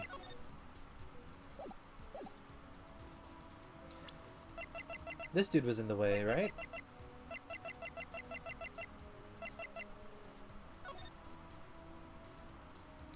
Yeah, we couldn't, that wouldn't have occurred during the crime. It would have been like after or something. Or before.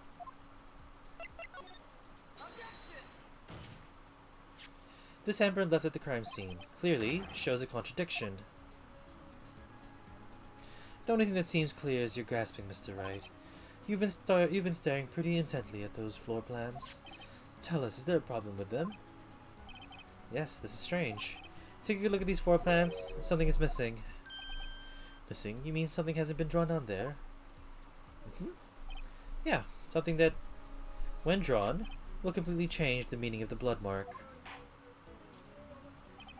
Let us pray to defense and simply trying to buy time. Very well, Mr. Wright. The question is, which item can prove something is missing from the floor plans? What about that piece of plywood? The Blue Badger mascot of the police force. Defender of truth, guardian of proof. Explain yourself, Mr. Wright.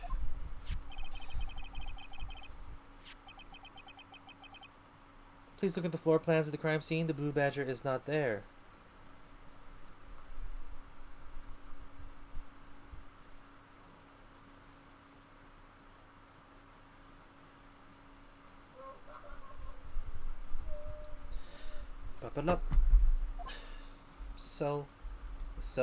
Wait, is that not?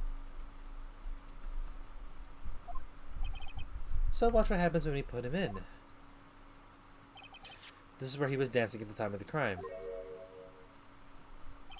Well, what? That's right. So long as the Blue Badger is dancing here, it would be impossible to place a handprint in this spot on the locker. What? The critical hit, like, animation, that's the best I can describe it. When they do, like, the hella got caught animation, it's a critical hit. The crit animations are pretty good. So that means, what exactly does this mean? It means it can't be done. What are you saying? Blood traces were undeniably found in that locker. Don't look at me. I didn't put it there. Mr. Wright, think it through scientifically. Emma, on that afternoon, Officer Meekins was the one who brought the Blue Badger to the evidence room, right? After he put it down, it would be impossible to leave a handprint on that locker. So it must mean this blood mark was left there before the Blue Badger was brought in. Just one moment. I will not allow such far-fetched blood balderdash in my courtroom. It may sound far-fetched, Your Honor, but it's the only possible explanation. On February 21st, the police department's evidence room, blood was spilled not once but twice. But how? One time captured on this tape, taken by the security camera. Officer Meekins cut his hand, which trivial amount of blood fell. The problem is, the other time.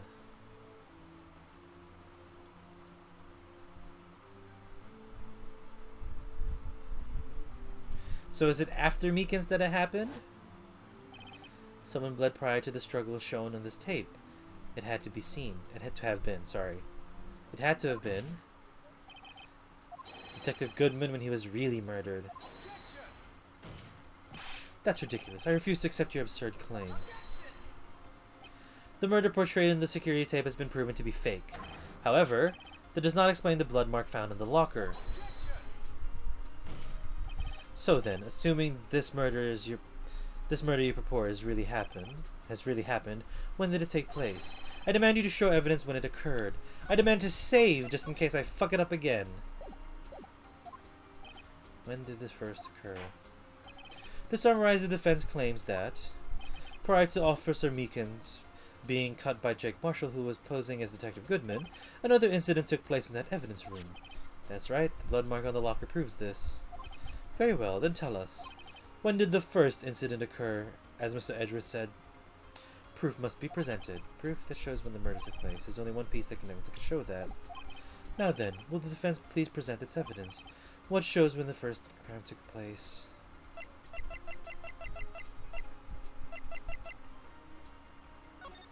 I mean, 4:20 p.m., right?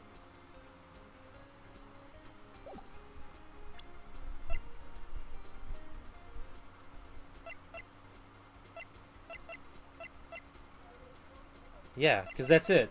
We don't have anything else that has like a specific timestamp tied to that room. Blaze it! Okay. If the crime took place inside the evidence room, then the killer wouldn't have entered. Would have had to enter it. And in order to do so, an ID card would have been required. An ID card? Oh, the ID card record. Fuck, are we prosecuting Miles on this one? I don't think it was Miles. It was whoever 77777 was. Let's see here. 4:50 p.m. If the crime took place before that time, then it would be 4:40.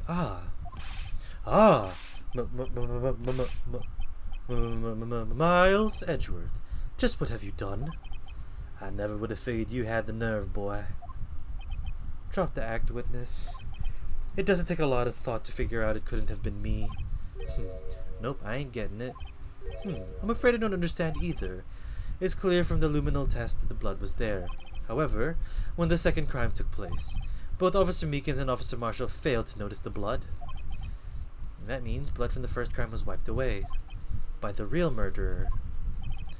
I would have just 10 minutes to murder the victim, carry his body away, and clean up the blood. Unfortunately, that's physically impossible. That would mean the crime must have taken place before Mr. Edgeworth entered the evidence room. Yes, I'll take that. Let's look at the chart again. There's only one card remaining. 77777777. I'm pretty sure I've said the sevens correctly. Talk about a lucky number. But wait, that doesn't make sense. How could Detective Goodman have entered the evidence room? Since there's no record of his card being used beforehand, he must have entered along with the real murderer. That's the only possible explanation. Yes, that's true. Entering at the same time, you just need one card to open the door. I mean, even in the gym, right? You technically have to tag yourself in multiple times, but people just go in at the same time. Mr. Edgeworth, please look at this ASAP. Find out whose ID number is 7777777777. That's 17 too many, Your Honor. Unfortunately, I'm unable to look up the owner of the ID card. At least at present. What? Explain yourself, son. The ID number 7s belongs to someone with a rank of captain or higher. Someone who is a so-called executive officer. We don't have an authority to inquire into such a person's identity. Well, but that's ridiculous. Just how? I'm not finished talking, Mr. Wright. There is one situation in which we can be granted such authority. If an official charge filed against an executive is accepted. An official charge? You're all alike, aren't you? With your cover-ups and your forgeries. That's how the prosecutor's office operates. I take pride in my work, Officer Marshall. I would appreciate if you keep your slander to yourself. Slander, is it? Okay. Let me ask you a question. Yes. No, not you. To her, the defendant sitting over there. Your own little executive. Lana?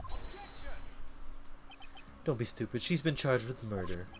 Of course, we've looked her up a number and it's not 777777. Don't play with me for a fool, partner. That's not what I want to ask. All I want to know is one thing about that incident. The SL9 incident. Answer me this, Chief Prosecutor. In that trial 2 years ago, did you really only use legitimate evidence? Are you putting her to the stand? Do you need the witness to repeat this question, Chief Prosecutor? I heard him fine, Mr. Edgeworth. 2 years ago, I was in charge of the prosecution for that trial. At the time, occasionally, we felt the powerlessness of the law.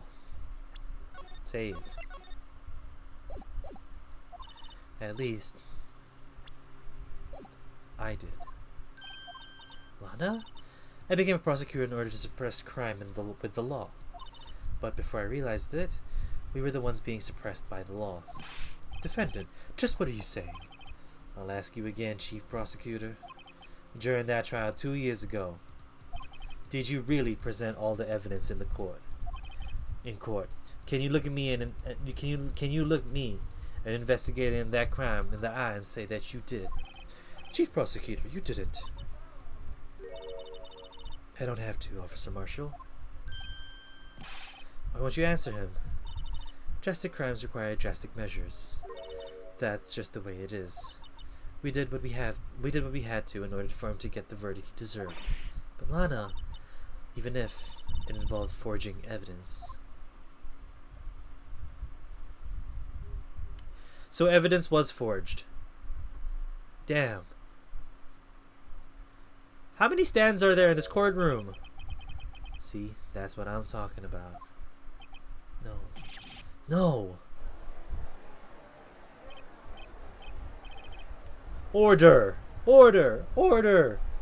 Lana's remarks caused such a stir. The chaos in the courtroom. We have to wait until the following day. To be continued. Hey, we finished courtroom number 2. I have a good feeling about this. Not at the crime scene, but like progressing the story. Not necessarily the crime itself. We have no. Okay, so I'm okay if Lana was the person who did fuck shit up for SL9.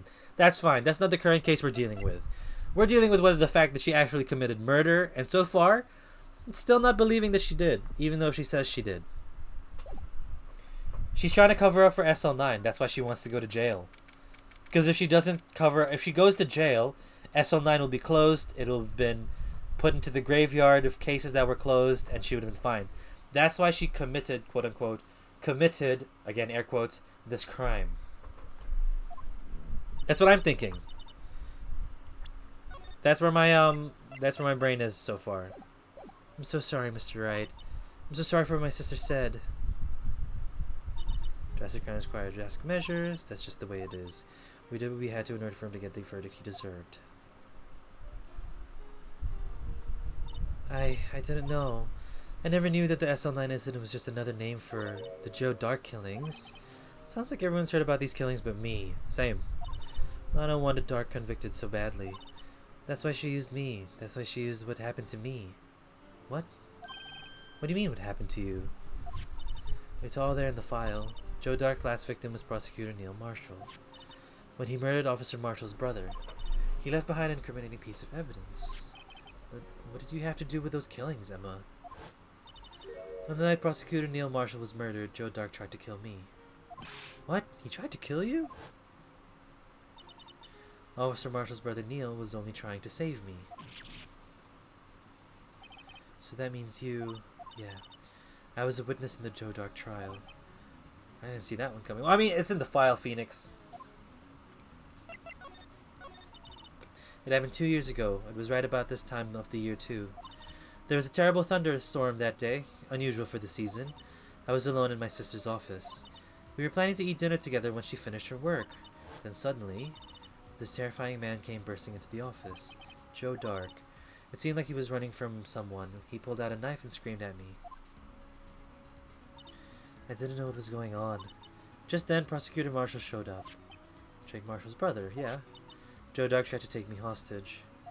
But before he could, Mr. Marshall tackled him. Then, what happened? I'll never forget it. Lightning struck and the lights went out suddenly. Yep. A bolt of lightning flashed outside the window, lighting up the office for an instant. What I saw then burned a permanent picture in my mind. I can still see it now. I don't remember the moment when Dark stabbed Mr. Marshall, so you weren't able to testify about that. No, I was only asked about when I was attacked. That must be why why she made up the crime. Made it up? You mean provided bogus evidence? The prosecutor's office wanted that guilty verdict so badly. Lana forged the evidence and Mr. Edgeworth used it. Edgeworth, yes. But I'm sure he didn't know anything about it. He couldn't have known. He was being given false evidence.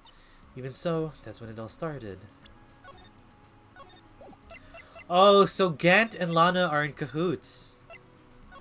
Because this would fuck up Gant's name as well, because Gant's on that file. Sorry, I don't know why I'm saving so hard. I just needed time to think. The rumor about Mr. Edgeworth, I mean, it's all my fault. If I'd have just testified properly, none of this would have happened. So it's true.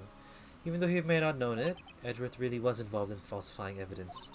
After that case ended, Lana was never the same. She became cold like she is today. She must not be able to face up to what she did, especially not to Emma. What did you see in the instant that crime occurred? Dark knocked down with Mr. Marshall and raised his knife. Dark knocked down Mr. Marshall and raised his knife. Neil Marshall was stabbed right in front of this poor girl. I don't remember what happened after that. Apparently I passed out. When I came to, Lana was cradling me in her arms. Poor Emma, you've been through so much.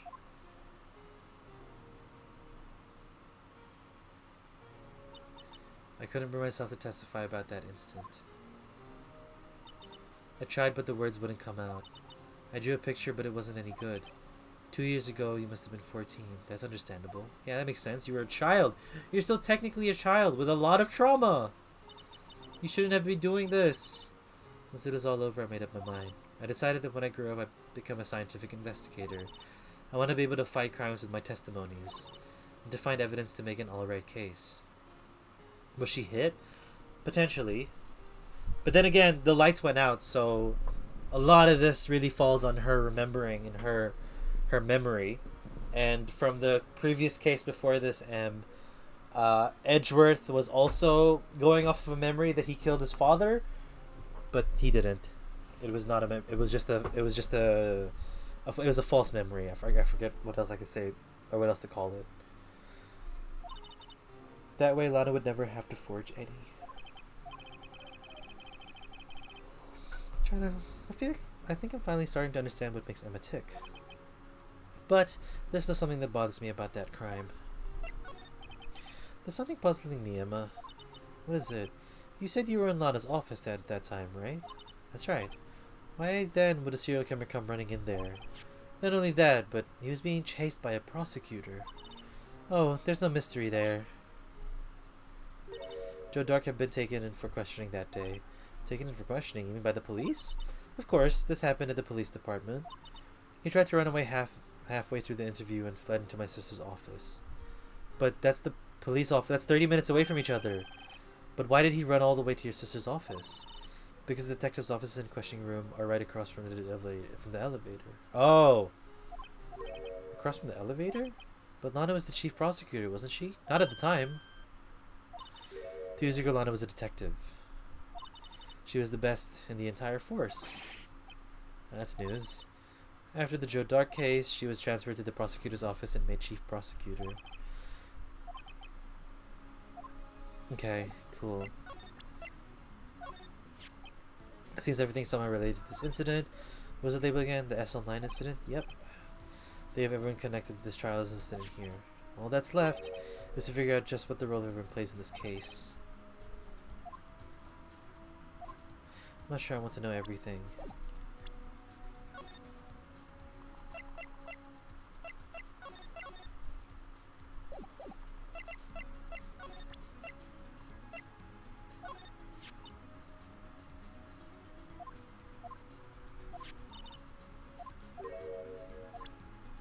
Okay, so game logic, we have to go to the detention center and talk to Lana. Lana? Mr. Wright, it seems I keep causing you trouble. Falsifying evidence. I didn't think you were the type. Criminals don't mind playing foul, why should we? But Lana, if you're wrong, an innocent person might be found guilty. Believe me, I understand the risks. Lana, Emma told me about you. Oh. About how you were a detective 2 years ago. And how the SL9 incident was the reason for your transfer to the prosecutor's office. That's right. Could you fill me in on the details, especially about that unusual change of jobs? I suppose you have a right to know, Mr. Wright.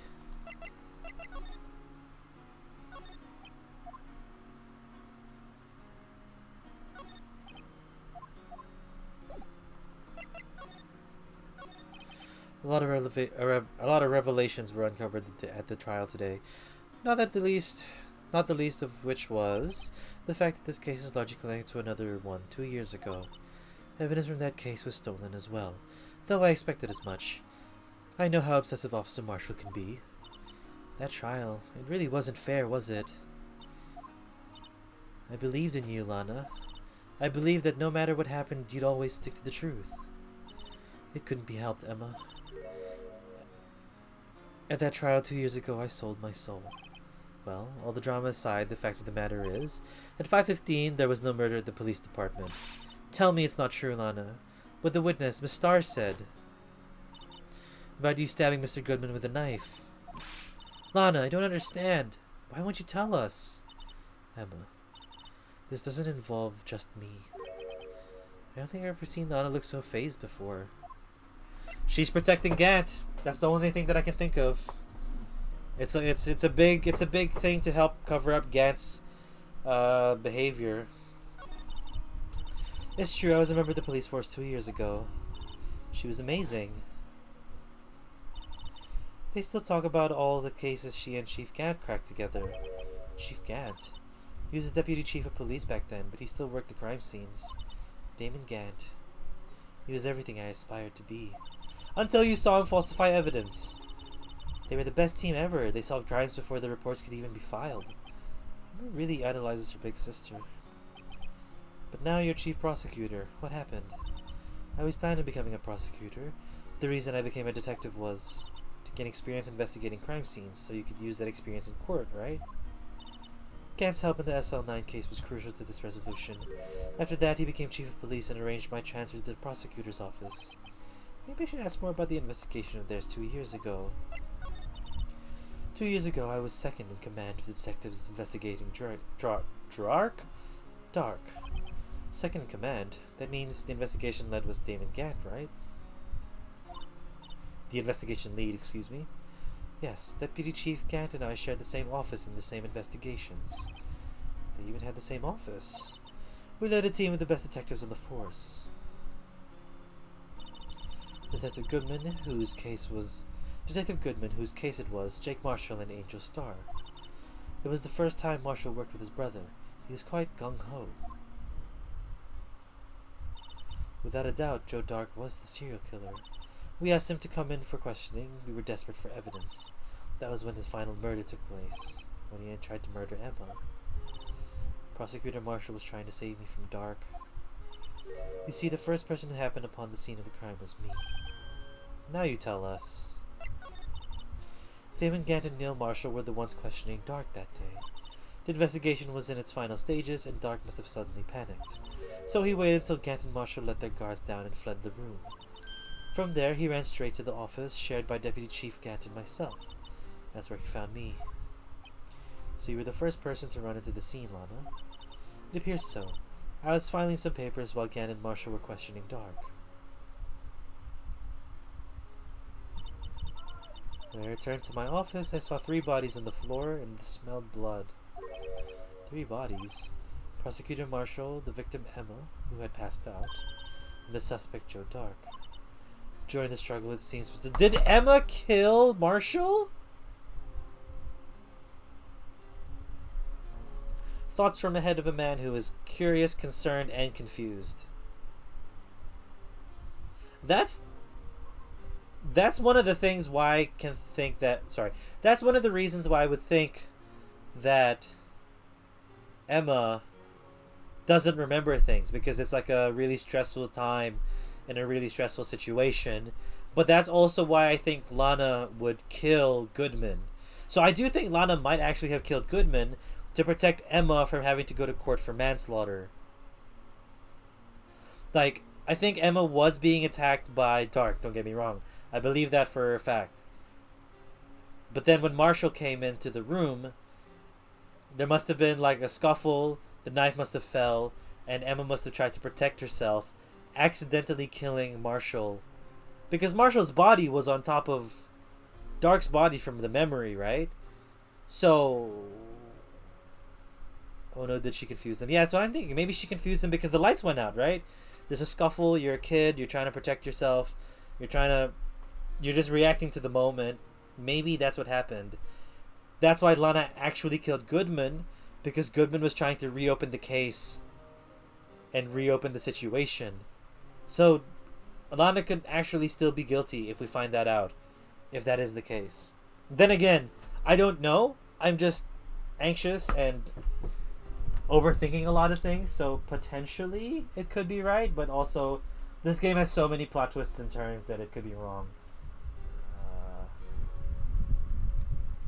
I'm just gonna track this. This could be a good TikTok if I could this could be a good video if I could track all the times I theorized it. Joe Dark had incurred a minor concussion and lay unconscious. What did you do? To be honest, I panicked. True crime. Maybe. That's all I can think about. I picked up Emma, carried her out of the room, and just held her. Can't blame her after all her sister must have gone through. After that, I placed Dark under immediate arrest.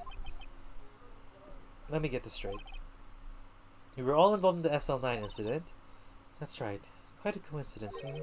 I don't buy it. What are you saying? There's no way everyone involved in this trial was also involved in that incident. Just by chance. But that case was solved 2 years ago. At least one person went to the extremes because they didn't believe it was truly solved. Officer Marshall, yes, his actions came as a surprise to me as well.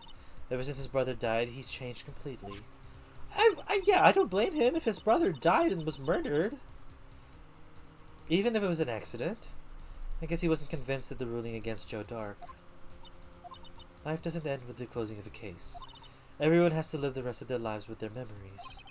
That case just might not be over yet. Emma was assaulted by Dark at the police department, right? Yes, in the office that Damon Gant and I shared. The office that Mr. Gant now occupies by himself, the chief of police. Maybe we should have a look at the chief's office, the site of the SL9 murder. Attorneys and prosecutors have no business showing evidence outside court.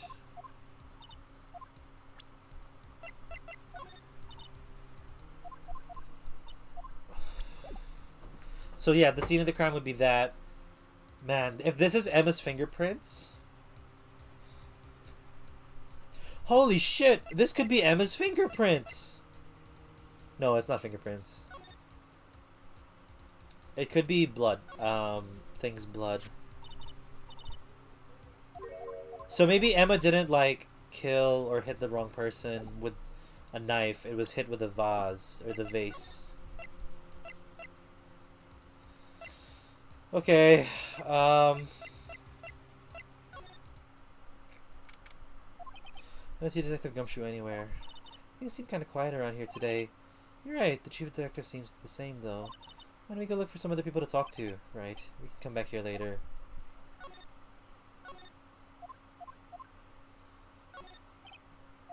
He's mumbling something. That's it! The villain used a time machine? Your story's getting fucked up by the minute, bro. Very clever indeed. That would explain the alibi. The future might not be so far away after all. He's not writing a report, he's writing a novel. Still. That man must be the chief of detectives. He's staring at the screen so hard it might shatter. What? Dark case may have been fabricated? That's what I thought all along. I just never bothered to tell anyone. Now there's a guy who cares about his work.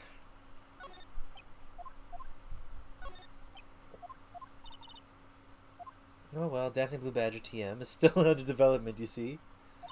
You have it trademarked? Absolutely, it's cutting-edge stuff. Very now. I showed this doll here to my daughter and she burst into tears. Don't show her the moving mock-up outside then. You'll have her give her nightmares. Okay.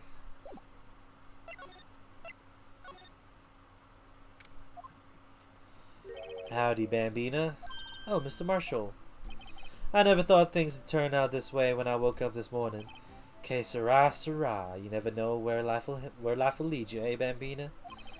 I should have known my luck had run out with old Billy when old Billy dried up this morning. Billy? Must have been his pet cactus. Say, where are you headed? Just over to the prosecutor's office for a little interrogation. It's a voluntary appearance, but we all know I won't be coming back. Sorry, but you can't go in the evidence room today, partner. No! What did you do? Why do prospectors head west?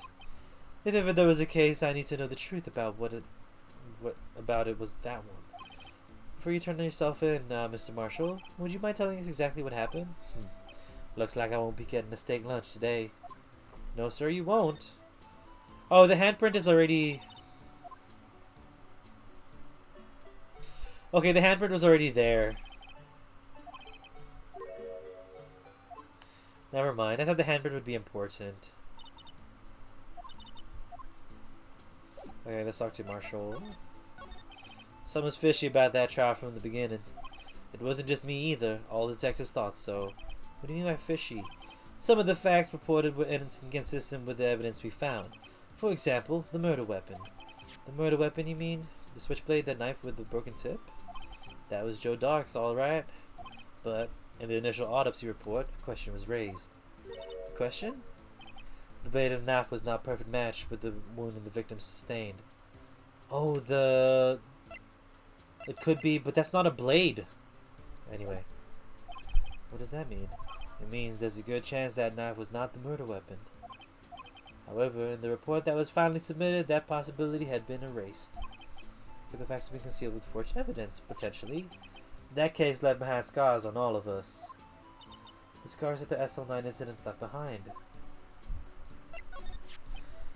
I got the looks, but he got the brains. He was one of the best prosecutors around. I had just made detective when it went down. It was our first case together. How old was he, your brother? He was 27 at the time.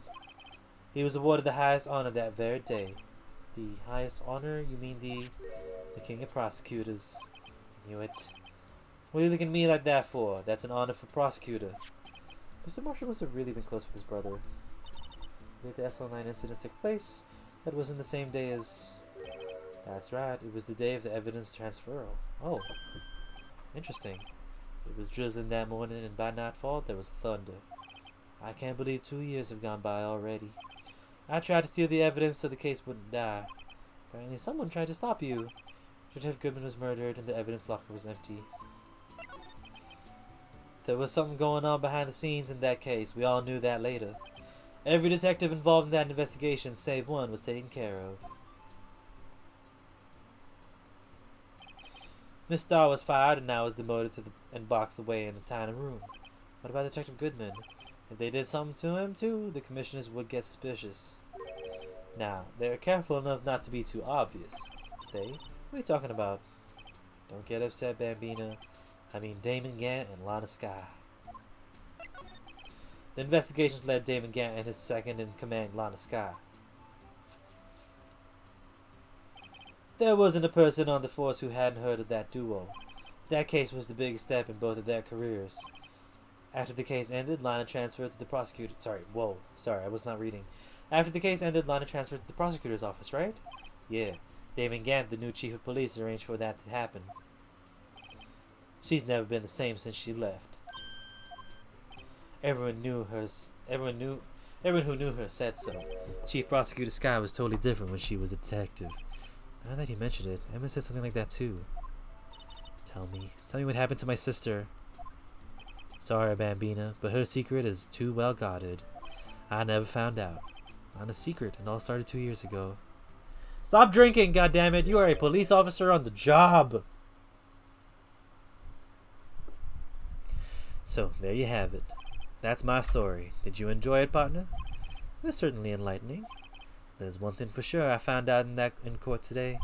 That boy Edgeworth isn't my enemy. He was the one who used falsified evidence to get a guilty verdict, but someone else was the one who gave him that evidence and planned everything. That someone is Damon Gant and Lana Skye. Don't believe me? Well, I don't blame you. I won't even be a patrolman after today. I'm sorry. Why was that animation only just shown now? Are you telling me he's been fake drinking this whole time? Or is this a different one with actual alcohol in it? Too bad I won't be around to work with you when you become a real scientific investigator. I don't know. It was such a weird animation to put in just now. Adios, Bambina. Cool. I want to keep playing. Maybe until 12. Because I don't have basketball until 10. So I'll be fine. But I do need to take a bathroom break. So what we'll do... Oh, that's too... Okay, fine. That's hella music to be listening to. I'm going to take a quick break, go to the bathroom. If people need to leave, now's the perfect time to leave and go to sleep. I'm talking to you, lol. It must be hella late for you now. It's like 2 a.m. or something. Or worse. But I'm going to take a quick bathroom break. It's 3 a.m. That's even worse, dude. Why are you not asleep? Why are you no asleep? I do appreciate your presence and you hanging out, 100%. But also, you should probably go to bed. Yeah. Yeah, I'm going to put it on the BRB screen. I'm going to let it play out. But while we're here, I will go to the bathroom. I will come back. If you are asleep, perfectly understand. Actually, no. I'll be very surprised if you were still here when I return. Because it does take me a while to go to the bathroom because I have to go outside of my house to go into the house. Anyway, I'll see you next time, if you want to go to bed. Thank you for coming by and hanging out. I hope you managed the cleaning pretty well. Thank you for using the emotes. The channel emotes. I think those are pretty good channel emotes to start out with. And the ones that you can use in other streams, I think that's a good combo as well. Yeah. It's nice to see you, dude. I really want to start doing the Sunday streams again, but I really can't find the time. Especially in the afternoon. So, have a good one, and for everyone else who's hanging on the stream, I'll be back in a little bit. It's raining pretty hard, so I'll come back. All right, team. Bathroom break. Stream will be muted. Hardcore. Bye. Be safe. I will be safe. You too. Be safe and take care of yourself. Everyone else, I'm gonna come back. It's okay if you want to leave.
Jesus Christ, I remembered why I do not like the cabin. Ugh. Going out in the rain sucks. To go in and out of the house in the rain just to get water, go to the bathroom. Like, don't get me wrong, I very much appreciate the fact that I'm able to take a break and have my own space and my own room and everything. And my chair. I don't know, it just annoys me. Why do I have to be the one in the house that has to rent out a cabin for his own space when... It's just grievances. It's just my grievances, that's all. Sorry, team. We'll get back into investigations. Okay. So, we're moving to... Gant's office, right? Does Gant's office not exist?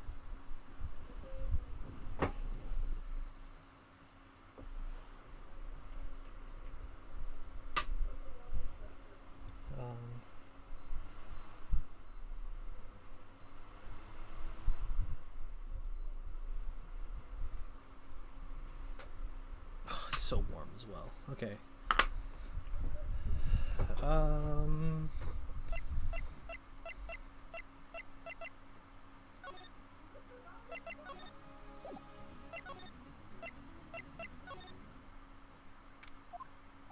No one's here today, not even Miss Star. Audio's good, okay. Everyone's probably busy. Looking into what exactly went down in the evidence room. That must be where the detectives are. But we've proved in court today that on the day of the crime, no one was murdered in the evidence room at 5:15. Yeah, I thought we were finally making some headway into our case, but instead, it looks like we just ended up making Lana look even more guilty.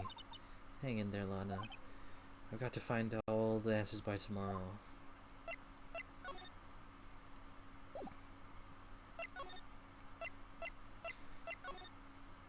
Edgeworth, are you here? Mr. Edgeworth isn't here. Maybe he's being questioned by an inquiry committee.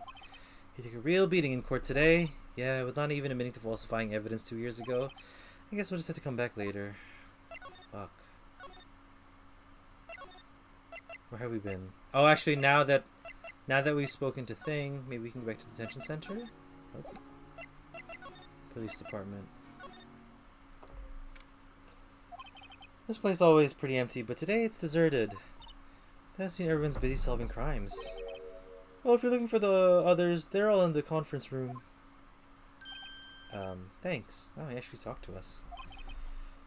With the chief prosecutor saying what she did and the decision about what to do, about Mr. Edgeworth not to mention our statement to the media in tomorrow's trial, there's more chaos going on than Thanksgiving and Christmas put together. I think festive is the word usually used for those. Sir, we'd like to have a look around Chief Gant's office. Just use the connecting hallway to the other building and take the elevator to the top floor. Really? You mean it's okay for us to go in there? I mean, we aren't police officers or anything. Emma, shut up. Hey, you're right. You can't go in there. It's off limits. Now I see where Detective Gumshoe gets his unique charm. Well, what are we waiting for? Let's head to the chief's office. Do you have something to say? Nope. Nothing new, nothing new, nothing new, nothing new? Alright, that's okay. Alright, Gant! We have to tie him to the crime because he was falsifying evidence for the sake of his career. Why does he have a giganto organ in his thing? Dun-dun-dun. That's where he gets his music. This is a church. Where am I? In the chief's office, silly. At least that's what it said on the door. Check out that pipe organ. That's real, isn't it? Hey, I used to take organ lessons in kindergarten. They used to call me Little Miss Bach. Little Miss King Batch.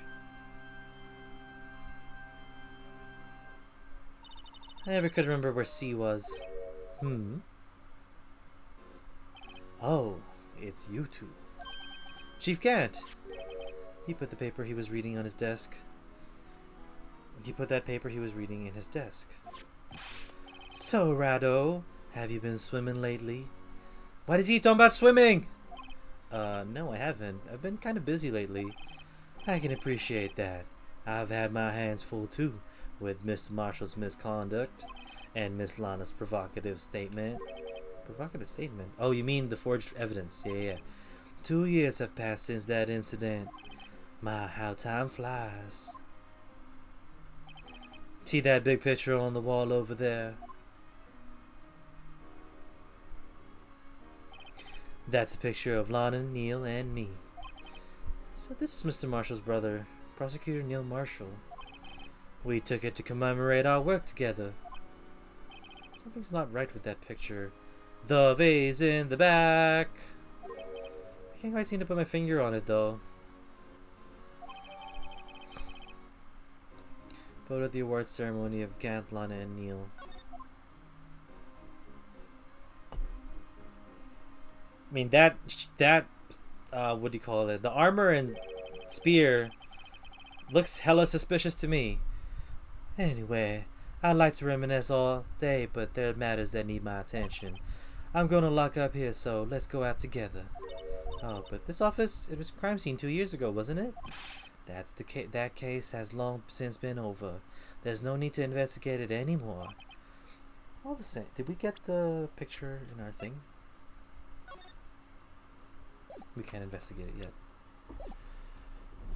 We still like to have a look around. Perhaps you didn't hear me. I said there's no need to investigate it anymore. Now hurry up and get out. I have a meeting to attend. Looks like we aren't welcome. It seems that case isn't over yet, after all. What do you mean? Chief can't deny our request to search the crime scene. That means there must be a reason he doesn't want us looking around in there. You mean, like a clue? There's got to be a way we can get inside the Chief's office.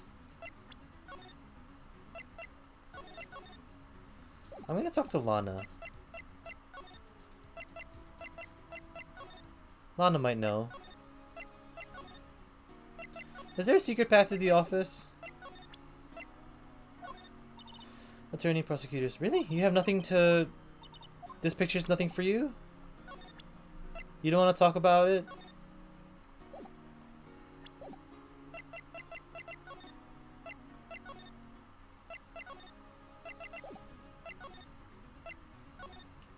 Nothing in the parking lot.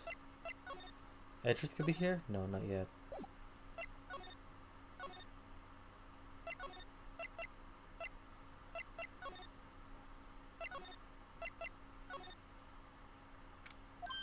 Hey, pal. Detective Gumshoe, aren't you supposed to be in a meeting?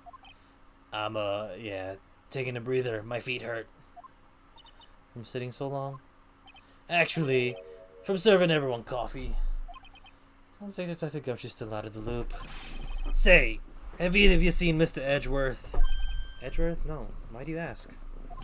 He's under fire from both the police department and the prosecutor's office. It's almost like the battles between you two in the court. That sounds serious. Is it because of what my sister said? That's basically what it all boils down to. That falsified evidence 2 years ago. Now Mr. Edgeworth has the whole world after his blood. Yikes. But why would Edgeworth be blamed? It's not like he knew the evidence was forged. Lana Sky is the guilty party here, isn't she? Sorry, Emma. Regardless, the prosecutor is responsible for evidence they present in court. Not only that, but as you know, there've been a lot of rumors going around about Mr. Edgeworth. His amazing talent as a prosecutor kept him safe from those who didn't like him. But now this.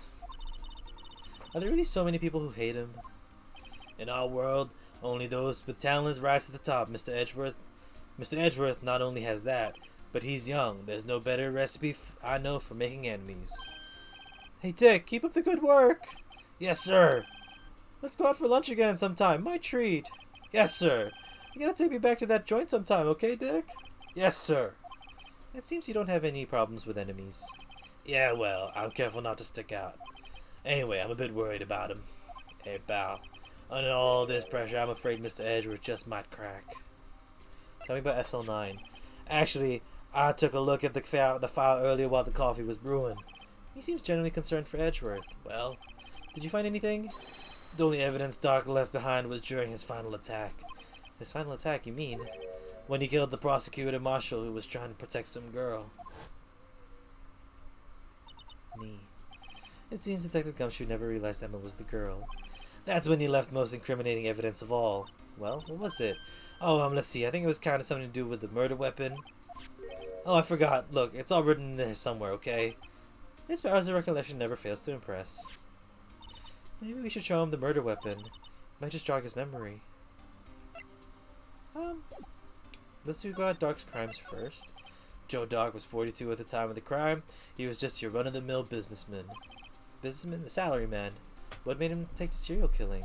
One day, on his way home from work, he hit someone with his car. His car? So it was an accident. An accident, yes, but it transformed him into an animal. An animal? Then was burying bodies. The juror came up to the scene and was killed as well. Finally, he turned himself in. He seems he was a pretty careless animal. Of course, this is all conjecture. There wasn't a single shred of evidence. So he turned himself in. Yes, but in the middle of his questioning, he fled and murdered his final victim. Prosecutor Marshall. The crime was witnessed by someone too, but luckily Doc was arrested on the spot. It's a good thing that witness wasn't killed. That was that last witness, aka Emma.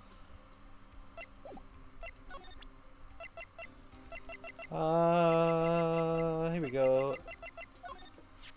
What about this? Hey, is that and has a tag attached to it with the label SL9 incident on it. I believe this would be the broken murder weapon you were speaking of? What are you doing with that?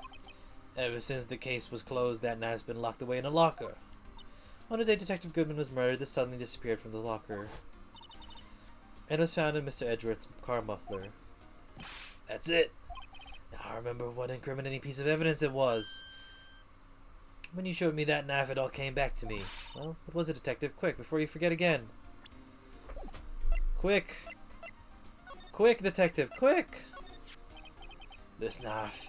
It was Joe Dark's. This knife? It was Joe Dark's, wasn't it? That's right. We traced it back to the store and bought it at what? Subtracted to this plate. Wow. We traced it back to the store he bought it at. Plus, it had his fingerprints on it too. But no one actually witnessed him using it to murder anyone, right? That's where his luck ran out. When you take a good look at the knife, you'll see it's broken. Don't have to take a good look to notice that. Yeah, well, anyway, take a guess where the broken off tip of the knife was found. That's what did him in. Where was it? The victim, Neil Marshall, was carrying it inside his own body. It was found deep inside the stab wound. Did it match Dark's knife? You bet, down in the last fiber.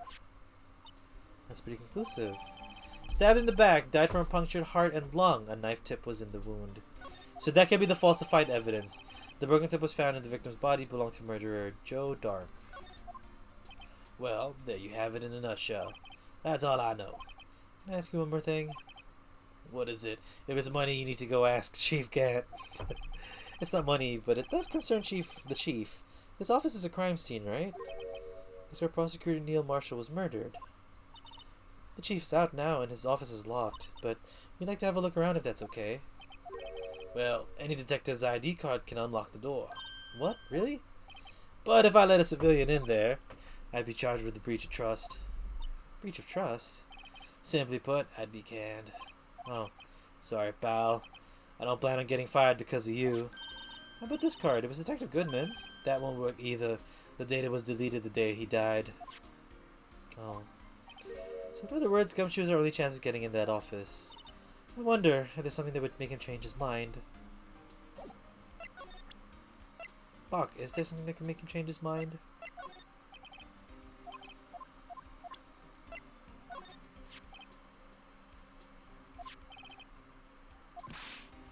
I ain't buying it, pal. You looking through the case for Mr. Edgeworth? Yeah, it was a pretty big deal while it was going on, you know. After all, a serial killer was on the loose. It was pretty clear in her confession. She forged evidence in order to prove Joe Dark guilty.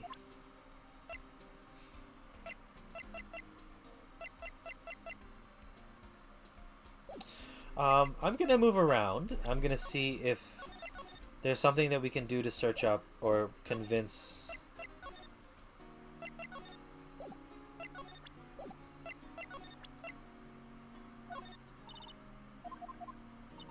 Okay.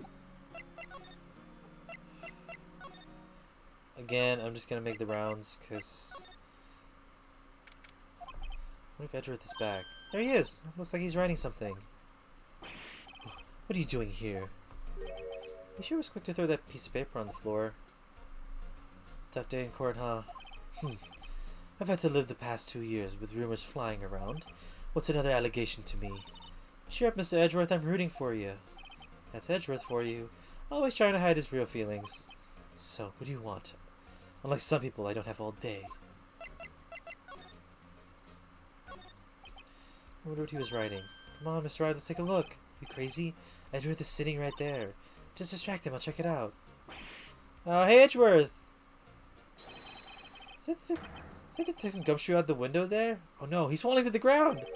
Hold on, first, let me see what the girl's doing crawling around my feet. He didn't even look. What? Letter of... If you're having trouble reading, I'll read it for you. It says, letter of resignation. Resignation? Edgeworth, you don't mean... I'm tired, right? I feel as if something inside me has died. But Mr. Edgeworth, none of it is your fault. I know, the path I've walked you don't need to tell me. And the path I've walked hasn't been a just one. I can't forgive myself for what I've done, and no one else should forgive me either. Uh-oh. I think he's serious. Mr. Wright, please, you have to do something. This letter of resignation, I wonder if I can use it for anything. Oh, nice! We could use it for fucking... for Gumshoe. There's no excuse for what I've done. 2 years ago, I used false evidence to obtain a guilty verdict. That's what it all breaks down to, and nothing I can do can erase the fact. But you didn't know, did you? I mean, that evidence was falsified. The police department and the prosecutor's office share a bond of trust. If that bond is broken, we stand to lose everything. The police department's error is my error, my responsibility as the prosecutor in charge. That fact remains the same no matter what excuse I might have. Mr. Edgeworth, I take pride in my work. So tell me why. Why has it all come down to this? Even Edgeworth can't keep the kind of emotion bottled up. Are you up for the trial tomorrow? First last year's trial and now this one. It seems all you do is worry about me. To be honest, you're getting on my nerves. But Mr. Edgeworth, you can't just walk out on the trial. Tomorrow's the last day. It's too late to change prosecutors. I'll bet that's what she's I'll bet that's what my superiors are banking on. I never thought the case would come back to haunt me like this. What do you mean? This is the list of evidence. It seems too short. Most lists run twice as long. It's only half as long as most lists. That is odd. After Neil Marshall was murdered, I became prosecutor for that case. I may not have been part of the investigation, but I knew what I had to do. Use the evidence I was given to prove the suspect was guilty. That was really the only thing in mind at the time. Say, we just saw a picture taken around that time. The picture seems strange about it. We'll show him the picture. Could you tell us again about what happened that day? The day Detective Goodman was murdered? You were participating in a ceremony over at the station, right? I've never cared for ceremonies, but I had to attend that one. Because you were awarded this. Those receiving awards can't exactly skip out on the ceremony. I finished up at the office in the morning, then drove over to the police department. You finished up at the office? Yes, just odds and ends. Just odds and ends, clerical stuff. I didn't plan on returning to the office that day. That is, until I was asked to take something back. Take something back? This. Oh yeah. Chief Gann asked you to hold on to that, didn't he? AI-16. There was a piece of evidence in that case that was closed half a year ago. He asked me to bring it back to the prosecutor's office. So you can come back here to the prosecutor's office because the chief asked you to. That's right.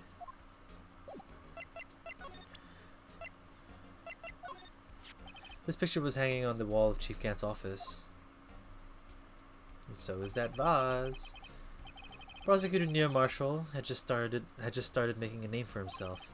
Looks like this was taken down when he received the King of Prosecutors trophy. Speaking of... Oh, whoa. There actually is something that bothers me about that. Hold on. Bro, there's a sword in that shield.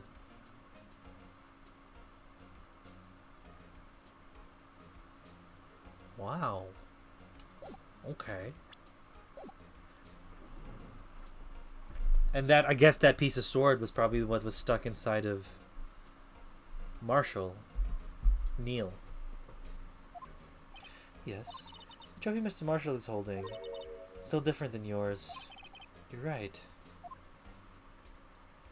I remember now. Remember what? That was what the official prosecutor's trophy looked like until 2 years ago. There's a story behind that design. A story? Sounds interesting. Would you mind telling it to us? It's simple, really. Contradiction. That's what the award's based on. What? This award originates from an ancient Chinese tale. In Chinese, the word contradiction is written with 2 characters. The first means halberd and the second means shield. Have you heard the story? Me? Ah, yeah, sure, everyone knows that. Why don't you just tell it, though, for Emma's sake? Very well. Thank you. Long ago in the kingdom of Shu, there was an arms merchant. One day he presented the king with 2 items. The first was a halberd he claimed could slice through any shield or armor. The second was a shield he claimed could withstand any weapon. Wait a minute. Those claims contradict each other! Very perceptive. But then again, you've heard the story before, right? Anyway, as you mentioned, the very description of these items discredit both. Then when the king pointed this out, the merchant was left speechless, and thus the Chinese word contradiction was born. Interesting! That's such a cool story! Oh, I see. So the chipped shield and broken knife symbolize... Precisely so. They symbolize the merchant's items. The ancient tale ends with the merchant at a loss for words. But it's in our nature to pursue matters to their conclusion, even if the result is something as ugly as this. Thanks, Mr. Edgeworth. I learned something new today. It's funny. If that's so, then why were you only given a shield? You'd have to ask Chief Cat. 2 years ago, he had the halberd part of the award abolished. Because it was the murder weapon. King Prosecutor's Trophy updated.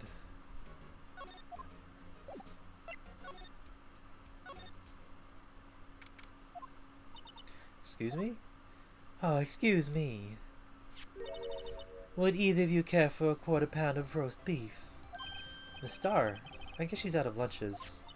You certainly are the curious sort, aren't you? Kind of like the first person who sucked a cow's nipple to discover milk.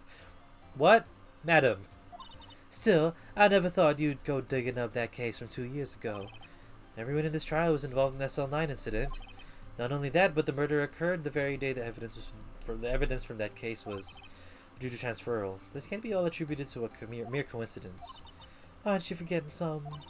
You know that little scene I happened to witness? The instant Lana stabbed Detective Goodman with the knife. No matter how much of the past you dig up, it won't change what I saw. Roast beef is meant to be savored when eaten. Miss Starr's hatred toward Lana. It all dates back 2 years ago. Let's talk. Joe Dark, that's a name I'll not soon forget. We trailed him for half a year. Oh, the pressure. Still, I don't think I was ever more alive than I was then. Those days were steamier than a bowl of hot gravy. Poor old Jake Marshall, though, must have been going through hell. You mean because of his brother's death? They were close, those two. After Neil died, something took over Jake. He became obsessed. Seeing Jake like that made her all the more desperate. Her? Lana Sky. My sister? The best of the best were put on that SL9 case. Of course, they were led by the legendary duo, Lana and Chief Cat. That legendary pair was the reason we were able to keep up our investigation. That's why we're so shocked over how it turned out. You mean with the forging of evidence? Don't get me wrong, Joe Dark got what he deserved. Still, it was obvious the evidence produced in court was being manipulated. Items our team never found would suddenly appear, while other items were kept secret. But you don't have proof if anything was illegal was done. I'm proof enough of what happened. After that case, all of us save Goodman were relieved of our duties, most without even so much an explanation. Then Lana got transferred to the prosecutor's office and became chief prosecutor. Lana always wanted to be a prosecutor. Nothing's quite as simple as it appears, huh? Lana Sky was merely being used as a pawn. That's only my take on the matter. She was being used. Yep. Damon Gant and Lana Sky. Gant led the investigation on Lana's second command, and they were the best. They solved all kinds of cases together, didn't they? Damon Gant's magnetism in the particular was almost unreal. His magnetism? By that, I mean his ability to attract evidence. He produced the most incredible evidence in the cases he handled. Incredible evidence, you mean? Oh yes, there were rumors about him even back then. No one dared confront him, though. I take it she's still talking about forged evidence. Back then, everyone looked up to Lana. All the detectives wanted to be like her. Really? Oh yeah, myself included. I was a fool, really. She hated anything crooked and always watched out for the other detectives. That's why she was so concerned for Jake. Mr. Marshall. When Jake's brother was murdered, she felt as if she had lost her own brother. If it wasn't for her, I don't think Jake would ever recover from his shock. That's what makes it all more infuriating. Miss Starr. That's why I'll never be able to forgive her. Why did she have to turn so cold after that?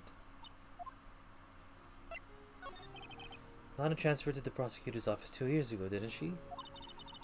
Yes, that's thanks to Chief Gant's powerful influence. Oh, Chief Gant! Chief? That's right. Having solved the SL9 case, his position as chief was secured. There was only one thing left for him to control, and then no one could stand in his way. The prosecutor's office. What? You mean that's why Lana was transferred? If he could control the chief prosecutor, he could control the prosecutor's office. That must have been his goal all along. But how could he control Lana? I don't know, but one thing's for sure. Ever since that case ended, she's never been the same. It's only logical to conclude there must have been a reason for her change. At last, I'm finally getting close to the bottom of this ugly mess. Thank you, Miss Starr. You listen to me, rookie. It takes more than just ingredients to create a fine cuisine. I hope you turn out to be a better chef than I've been. Thank you, madam. I do want you to look at this picture. I don't have anything else to tell you. Miss Starr. The only thing I can give you now is a poppy seed rastet. Talk about cheap. Eat this and maybe you'll be able to tell black from white in court tomorrow. Okay, nothing else to tell? That's fine.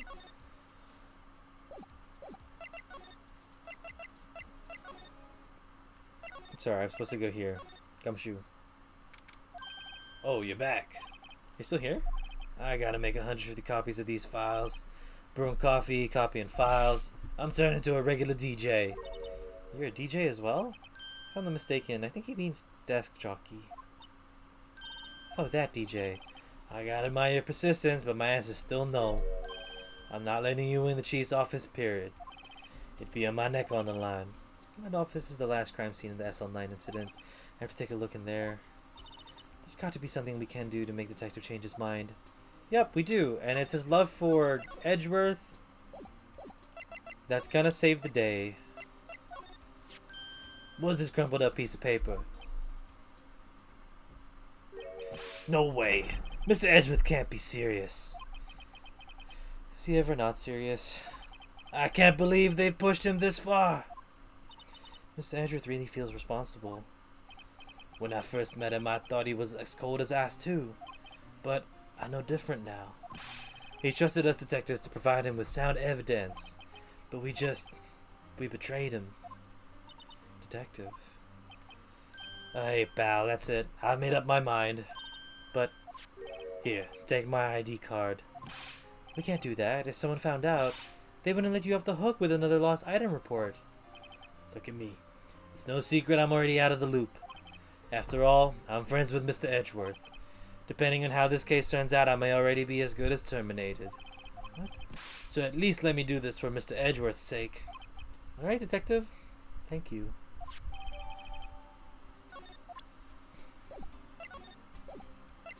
Oh, Gumshoe. Thank you.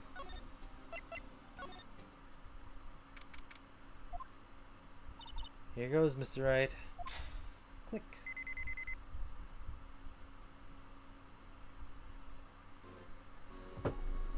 Bloop, bloom. We're in. If anyone finds us now, Detective Gumshoe's a goner. If that happens, I'm counting on you to bail me out. Yeah. Gah. Another smack to Gumshoe. He keeps getting assaulted. Stop. Sorry, I thought you were a ghost. I didn't even know you could slap a ghost. Ah, Detective Gumshoe! What are you doing sneaking up on us like that? I wasn't sneaking, I was just worried something might go wrong. So I came too. Well, if you're here, then what's the point of us giving you your ID card? Gumshoe ID crushed and rendered unusable in pocket. Hey, don't do that to my card.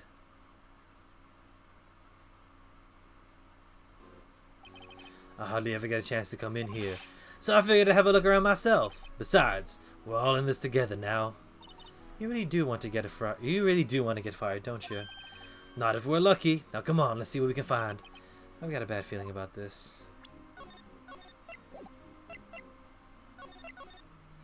Ooh, buddy. Ooh, buddy, oh boy. Ooh, buddy, oh pal. Buddy, oh. Ooh, okay, there's a code. Safe. That word isn't right. That word is ripe with intrigue. Okay, if you say so. It looks like a code needs to be entered in this panel to open it. How about how about I just input 7 digits? Do you know what it is? Have a hunch. Oh, I know. You're gonna try my birth date. It's...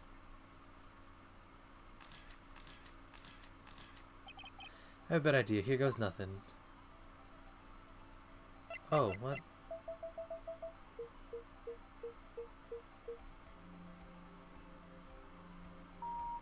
Hell yeah! It's his ID number! Of course it would be. So fucking stupid. What number did you enter?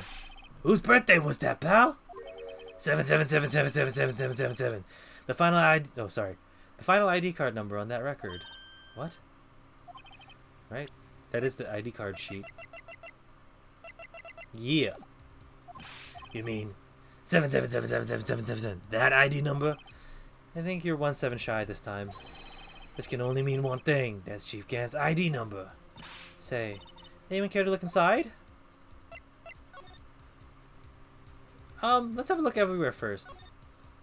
Look at the size of Chief Gant's desk. Speaking of that, when we were here earlier...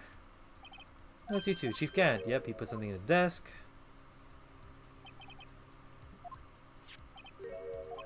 List of evidence. In most cases, the list runs twice as long as this, though. Hey, look at the case name. Huh? SO9 incident. Why am I back to the Western accent? Pal? I wonder what this is doing in here. Hold on, detective. What did you say? I said, I wonder what. No, about evidence lists. Normally they're twice as long? That's right. I guess there wasn't a lot of evidence. A half-sized list of evidence. The list of evidence, it seems too short. Most lists run twice as long. Same thing that Edgy Boy has been saying. What would the other half of the list be doing here? You know, the chief must be hiding something about that case. It would appear so. Bing, bang, bong.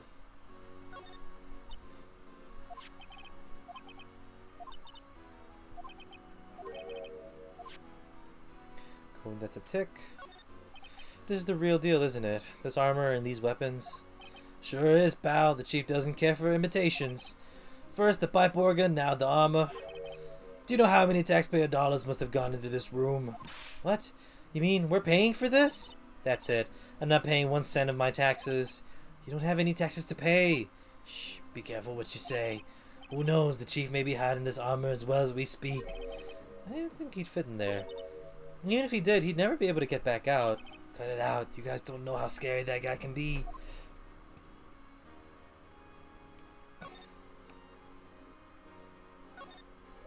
The chief's organ sure is a sight to behold. Occasionally we hear him playing it from the criminal affairs department. That's on the 2nd floor, and this is the 15th floor of the entirely different building. When a detective screws up, the chief calls him into his office and makes him listen to the organ for hours. What's so bad about that? Music soothes the soul. After that, the detective can't hear anything for days except for the ringing in his ears. So it's an instrument of punishment, literally. But aren't the chief's ears affected? He never listens to anyone anyway. Nice one, Gumshoe. Good one, my boy. This was taken on the day 2 years ago. The day Joe Dark ran out of the questioning room and tried to kill Emma. After receiving his award trophy, Mr. Marshall took a picture here. Then went along with Chief Gant to question Dark. Why I keep saying Drake? I bet he never knew he'd be dead just a few hours later. You think? Are we not gonna look at the fucking... I can't interact with it. I can't show them that the pot was... the vase or whatever it is. Shelves are mostly empty. Lana must have cleaned them out when she transferred over to the prosecutor's office. There's a small picture frame on the left shelf. Hey, this is when Lana and I went to that theme park. She left it here. Fucking sad. No clues here. This one, Lana's desk is... it sure is tidy. Lana's always been a meticulous cleaner. There's not even any dust on it. Look, looks like someone's still keeping it clean. Does Lana ever come back here? No. Chief Gant must still keep it clean in memory of their partnership. They were the stuff of legends are made of. Does he keep it in memory or in memory of crime? Well, you gotta keep the evidence clean. Look at that giant window.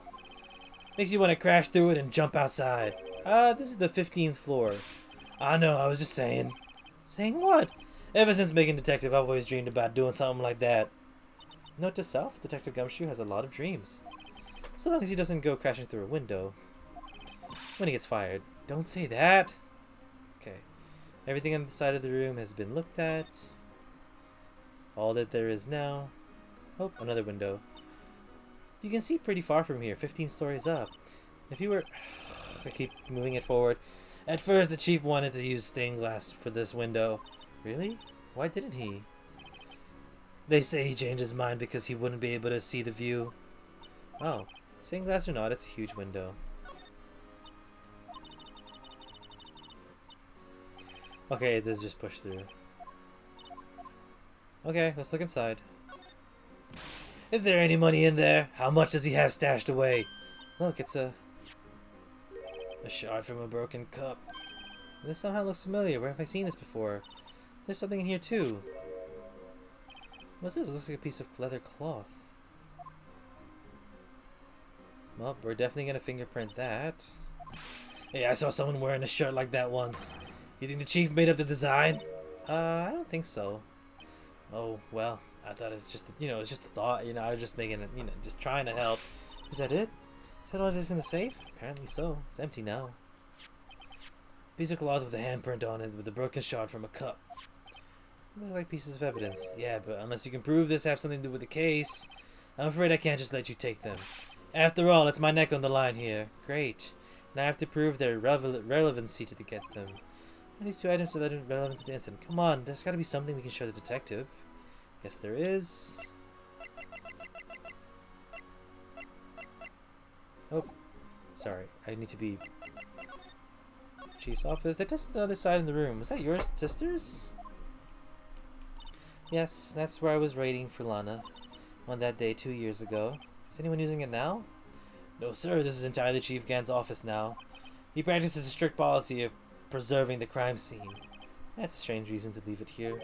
He leaves it as a warning to everyone else. He wants us to always be alert. He told us so himself at our New Year's party. Of course, he was pretty intoxicated at the time. I see. So, ever since Lana left, no one ever touched that desk. No one except Chief Gant. And the cleaning lady who's in here each morning. Still, 2 years have passed since that incident. There can't possibly be any clues remaining. Can I ask you something? Sure. You only came here to look around because it's one of the SL9 crime scenes. I mean, that's your only reason for coming here, isn't it? Why'd you ask? You don't think... Nah. You wouldn't be... No. No, there's no way. Never mind. Don't worry about it. Okay, now then let's look around a bit more. Hey, hold on. Not so fast, buddy. Huh? What is it? When someone tells you don't worry about it, it's supposed to start bothering you, pal. Don't just let it go at that. Sorry. This guy's starting to get on my nerves.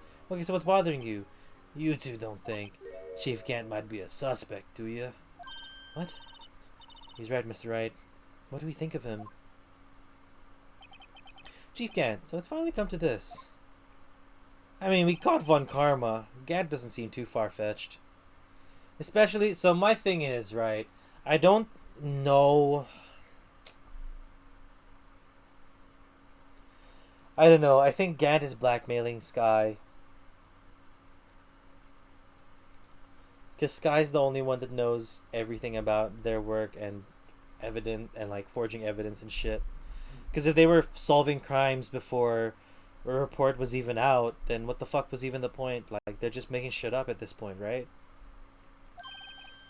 Perhaps it's best I don't divulge my feelings yet. There you go, ignoring me again. Okay.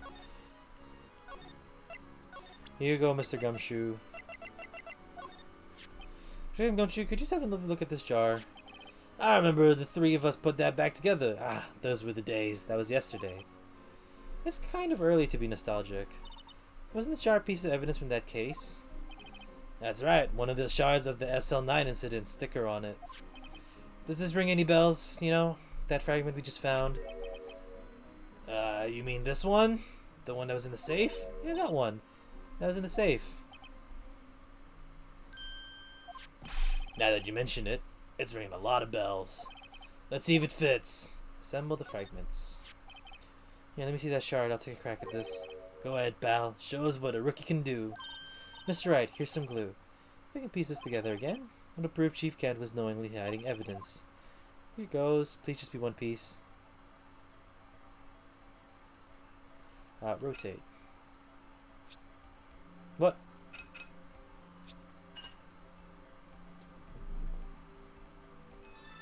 Okay, so it's not blood. There, fits like a charm. That, of course, means Chief Kent willingly and knowingly hid a piece of this jar in his safe. In other words, he concealed a piece of evidence from the SL9 incident. But, hey guys, get a load of this! What is it? This piece you just attached, it's different from the others.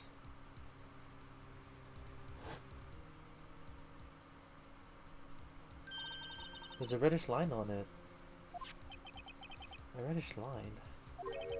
That's blood. I don't get it. Why would Chief Kent hide this in a safe? Evidence from the SL9 incident. Final fragment found in Chief Kent's safe. Blood traces. So... what about that shard?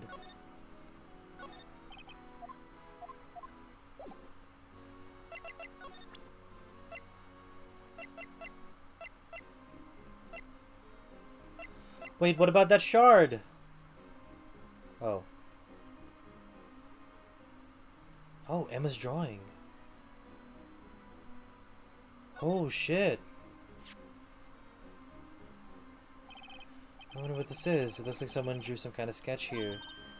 What is it? Did you find something? I can't make it out. I better keep quiet about it for now. No, it's nothing. Why are your eyes moving about like that, Mr. Wright? I better forget about it, this picture. Yikes! Okay, let's investigate the vase.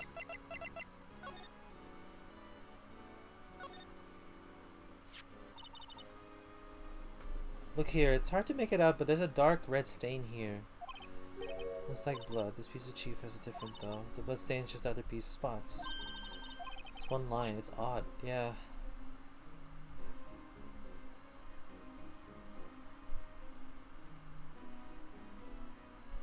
Can we look at it now, the picture? Nope.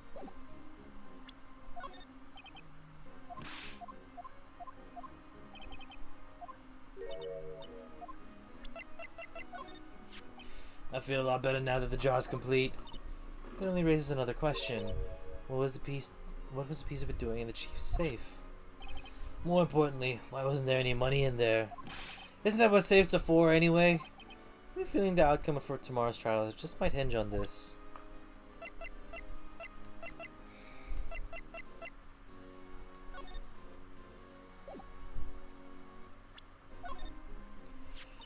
That's what the Chief was reading before, isn't it? You know, when we first came in here, yeah, it looks like the right side of the form's been torn off.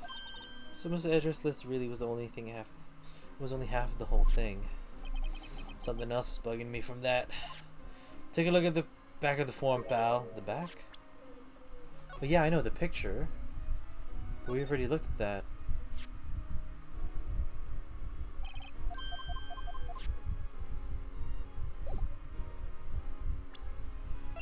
Am I missing something?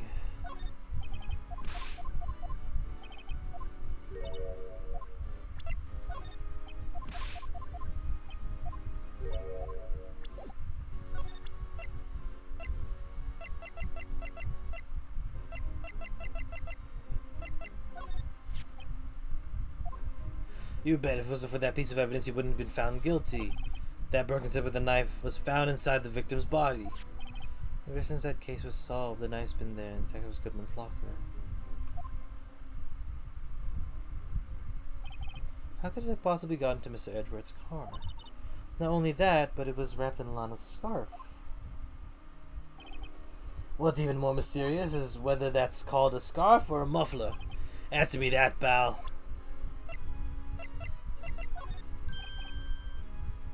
Hey, I just bought some of that stuff. Now I can go around detecting blood traces too. Oh, is that a new type? I've never seen the bottle before. Add 3 inches to your base height. Base height? Hey, let me see that. Looming tall? New and improved growth formula? You mean this can't detect any blood traces? Well, it's not quite the same thing as luminol. So that's why the lady at the counter had that smirk on her face.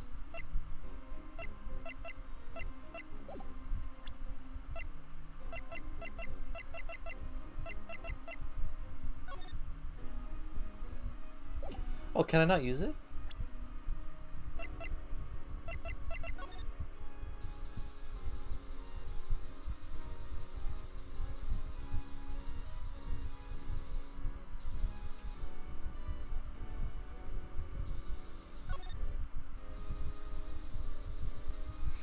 Just to be sure, you know. Just to be sure. Blood on the floor! This area must have been covered in blood. Is this from that incident? It must be. When Prosecutor Neil Marshall was murdered. 2 years have passed, so the reaction is kind of dull. So murder really did take place here.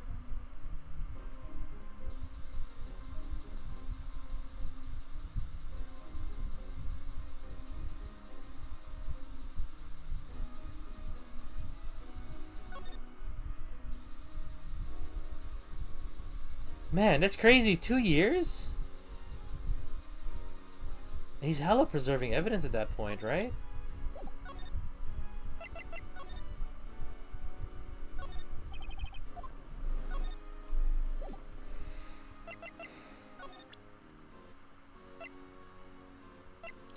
I'm just gonna go through the list.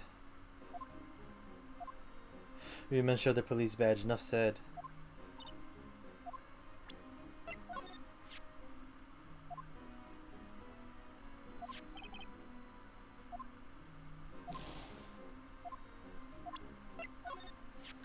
Hey, that's it. That's the gang of prosecutors award that Mr. Edgeworth got the other day. Were you at the award ceremony, Detective Gumshoe? Of course, pal. I got an award for diligence myself. Congratulations.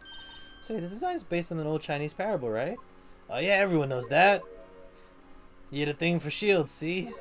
That's not exactly the version we heard. No, but this one sounds more exciting. Anyway, it gets kind of gory after that. I'll spare you the details. Mr. Edgeworth's car. Stabbed Mr. Edgeworth's knife, huh?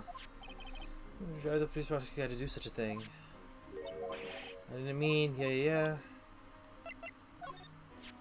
This guy almost made us lose the case today. What are you talking about? He was guarding the bloodstain in the evidence locker with his life.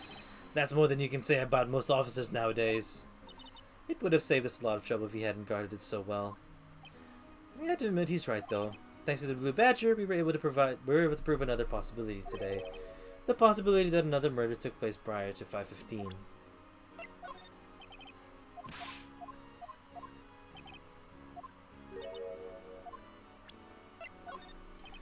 I'm fired. Yada yada yada yada yada.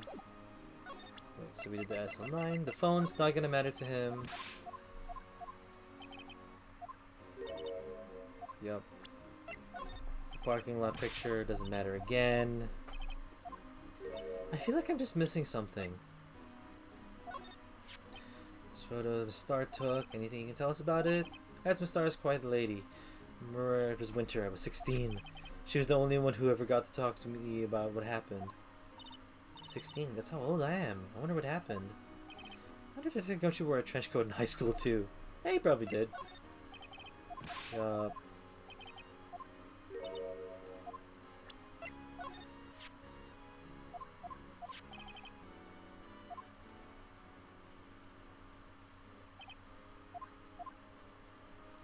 Yep.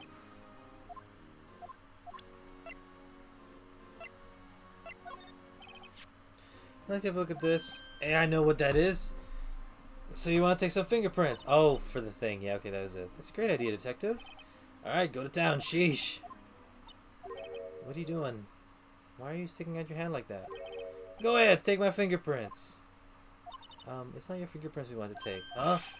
Come on, this isn't the time for jokes. We're talking about that cloth we found in the safe. Oh, haha, oops. I knew that. I didn't know that. I'm gonna be real. I did not know that. I didn't even click into my head that we were supposed to do that. The one with the handprint on it, right? Sheesh, where's your sense of humor? Okay, Mr. Wright, let's check the fingerprints. Sprinkle the powder on the cloth. Once they've been absorbed into the prints, blow the rest away. What are you, my mom? I don't have to be told a million times. Alright, let's get this over with. Dust, dust, dust, dust, dust.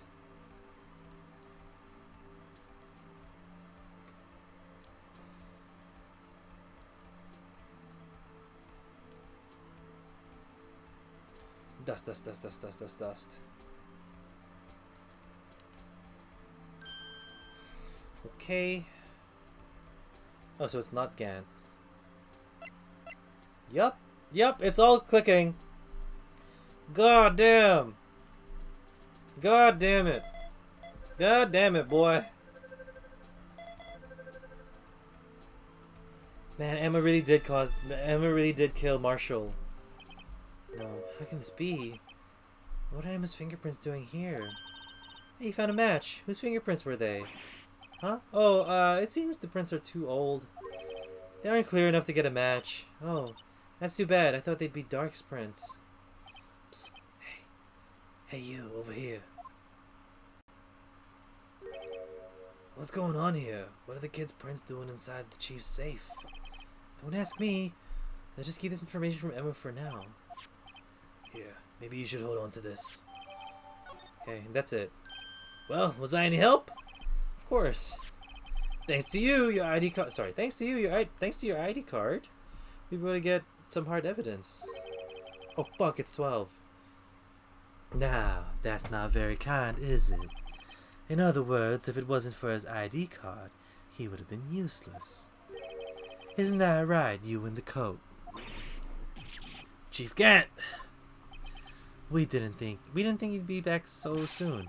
Fortunately, I'm a man who believes in signs. As I was walking to my meeting, I happened to look out a window and saw a stray dog running right into a pole. Just then, I thought of a certain detective. Do you mean me, sir? Now then, I'm afraid I'm gonna have to ask y'all to leave. Yes, sir. Sorry. Oh, and coat, me, sir. Drop your ID on the way out. You won't be needing it anymore. But, sir! Now, get out. Yes, sir. We got Gumshoe fired. Damn it. Gumshoe, I'm so sorry. We'll be on our way too, then. Wait. You, the one without the spiky hair. Don't go yet. Me, sir? I'd like a word with you. That's weird, Gant. But sir, I'm not a licensed... You with the spiky hair. You're free to go. Mr. Wright. Well, I'm not leaving without Emma. Did we leave without Emma? What the fuck, right? Phoenix. Phoenix, you can't be for real. Oh my god. Phoenix. Jesus Christ, my guy. You have to be taking... Oh my god. Look, pal, if I told you once, I've told you 1,000 times. The chief's office is off limits. But no, you just had to go sneaking in like that, didn't you? I thought you said you didn't care anymore if you were fired. Yeah, but if I knew it'd be like this, I never would have said it. Now that I've seen the evidence Chief Gant was hiding from his office, to think I'm finally starting to get the picture. But why is she kept eerily silent about it all this time? Anyway, you listen to me. I'm gonna try smooth things over with the chief again. Later, pal. What about Emma? After that, I heard from Emma. She said the police wanted to ask her some questions. So she'll be busy for the rest of the day. I see. So the chief asked Emma to come in for questioning. It's no use thinking about it. Tomorrow's the final day in court. I'm committed to doing everything I can to defend you, which is why I'm here. But I've already told you all I can. What you told me over these past couple of days is absolutely nothing. Not a single useful thing. Really? I believe I did mention something quite important. Something I told you right at the beginning. I said that I was the one who stabbed Detective Goodman. You know, I think I finally figured it out. I know who it is that's lurking behind your words. You did a good job mentoring you. I'm rather jealous. It seems Edgeworth was right. Edgeworth? Once you're convinced you know something, no one can persuade you otherwise. Thick-headed is the term he used, I believe. Now's my chance to get to tell me the rest of the story. Ah, it's the reveal, man. This is the reveal. Alright, keeping quiet. I have to admit, I was more than a little perplexed at first. You insisted you did it, yet there was no incriminating evidence. That's when it hit me. It's not you willing to tell the truth. It's that you're incapable of doing so because of a certain individual. What an intriguing notion. A certain individual, you say? So you think I'm protecting this person? Yep. Protecting? No, I think afraid of is more like it. If I'm not mistaken, the person in question may have persuaded you to silence. Okay, so Phoenix is still in thinking that Gant is behind all of this, when he still doesn't understand that she's protecting her sister. For argument's sake, Mr. Wright, whom may I ask is the person you're speaking of? The one I'm supposedly so frightened of. What is this person's name? Miss Guy? Mr. Wright, you're addressing the Chief Prosecutor. Do not forget your place. I take it you're still not ready to spill the beans. My apologies. Could you please tell me a bit more about what you think you know? We were partners until 2 years ago. I respected him as a detective. Assuming he's respectable, then tell me something. Why would you try and hide his crimes? His crimes? Both you and Edgeworth will be brought before a board of inquiry for what you did. Specifically hiding and forging evidence. Of course, those are serious offenses. Why is it, though, that Chief Gant's name was never mentioned? Chief Gant? Edgeworth didn't know the truth behind the forgery. The only party who could have possibly tampered with the evidence was me. I had access because I was second in command of that investigation. Yes, you, but also one other, Damon Gant. If you intend to accuse Chief Gant, you'll need more than just words. Show me proof that Chief Gant falsified evidence in that case. I just found this in a safe in Chief Gant's office. This jar piece and this other piece of cloth. Do you know what these are? They're pieces of the evidence from the SL9 incident. Aye. The person concealing evidence was none other than Chief Gant himself. Now tell me, why are you taking all the blame for him? It's not taking the blame for him, it's taking the blame for Emma. Touché, Mr. Wright. It's as you summarized, I cannot disobey the Chief's orders. Even if it means being found guilty for murder. Why not? Come now, Mr. Wright, you can't possibly expect me to be able to tell you that. 3 days ago I had no choice but to cooperate in the murder of Detective Goodman. Or perhaps should I say follow orders. Yes, that's more accurate than cooperate. Although I can't tell you the details, I can say that I was given an order that day. I need you to dispose of Bruce Goodman's body. You'll find it inside the trunk of Miles Edgeworth's car. Makes sense, makes sense, makes sense. Just as I suspected. Despite what everyone believes, you're not the one who murdered Detective Goodman. Correct. I was trying to take the body out of Edgeworth's car. Still with knife in question! Well, actually, no. Probably, Gant wanted to keep it there. The trunk's lock was broken, and I discovered that the murder weapon while inspecting the body. The murder weapon? You mean Edgeworth's knife? No. When I found the body, this was the knife stuck in it. Knife from the SL9 incident, the serial killer Joe Dark's knife. I couldn't just leave that knife in him. So I took it out and stabbed him with another knife. That would be Edgeworth's knife. That's right. Even though he was already dead, my hands were shaking at the thought of stabbing him. That's why I ended up cutting my hand. Ah, I see. And that's the reason for the bandage on your right hand. Yes. It seems that I got some blood on the victim's shoes as well. And then she saw me just as I plunged the knife in. Miss Starr, huh? Yep. Yep. Yep. Yep. Yep. Yep. Yep. Yep. Why did you need to hide Dark's knife so badly? It took a lot of work to finally close the Dark case 2 years ago. It was over with. I didn't ever want it to be opened again. My intent was to prevent that by whatever means possible. So you hid Dark's knife. The weapon used to stab the detective was evidence in the Joe Dark case. If word got out, which it would, the reporters would have a field day with that. So you wrapped the knife in your scarf and hid it. in Edgeworth's exhaust pipe. Right. Then I called my sister to tell her what happened and to ask her to hide the knife that was inside my muffler. You asked Emma? I didn't want anyone on the force to know about this.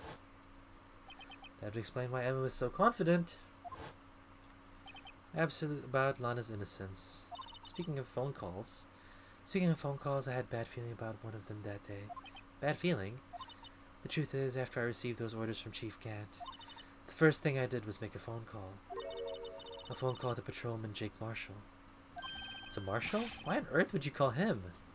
The lead investigator for the SL9 incident had been murdered. I wanted the fact to be kept hidden, and I needed help. He was the only other person I could trust. Or at least I thought I could trust him at the time. However, it seems that after I spoke to him, he went off on an escapade of his own. Oh, you mean, not wanting the case to die, he decided to take things into his own hands. He disguised himself as Detective Goodman and tried to steal the evidence. He had already stolen the ID card. But it seems he still hadn't made up his mind to break into the evidence room.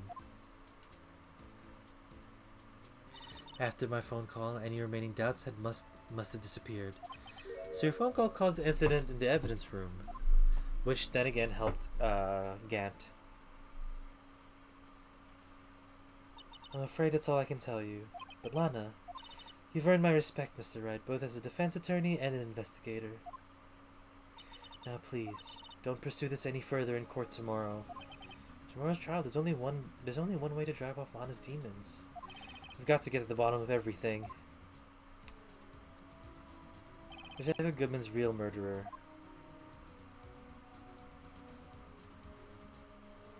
And what went down in the chief's office 2 years ago. Woo! If it's court day, it's gonna be key. It's gonna be key. Anyway, big save time and big end stream time. It is 12:11 a.m. It is now officially Monday for me.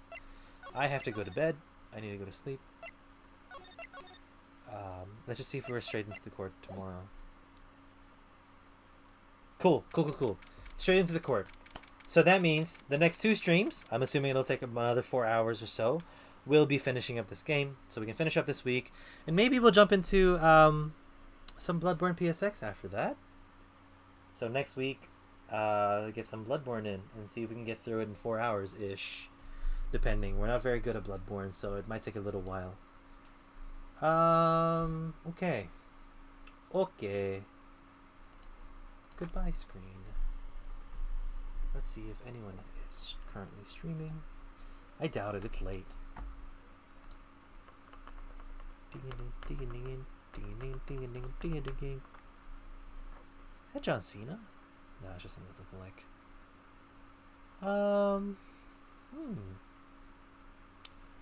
Who can we stream? Who can we raid?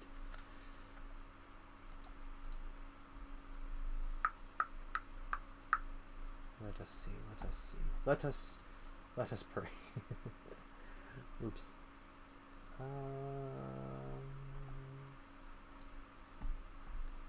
Will it be worth it? You know what? Shit is not loading for me right now. Anyway, team, for everyone who is watching, everyone who is lurking, thank you so much for coming by. I do appreciate M hanging out, Rika, Kilroy, Jojo, Aldwin for a bit until the stream died. So that's my bad, Aldwin. I don't know if you're still here. But to everyone who is lurking, everyone who has spent their time with me, the past 5 hours have been extremely fun, extremely insane, and a lot to take in.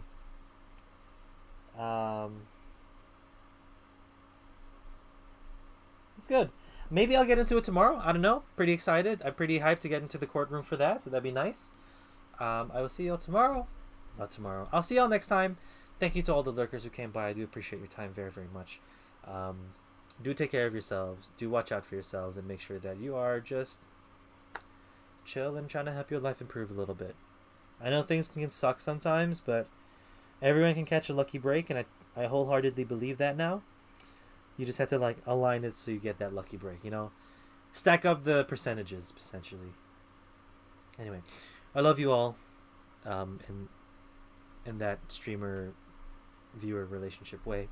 You do take care of yourselves, and you have a lovely rest of your day, morning, evening, night, whatever it is. Afternoon, I forgot to say as well. Okay, see you next time, everyone. Bye bye.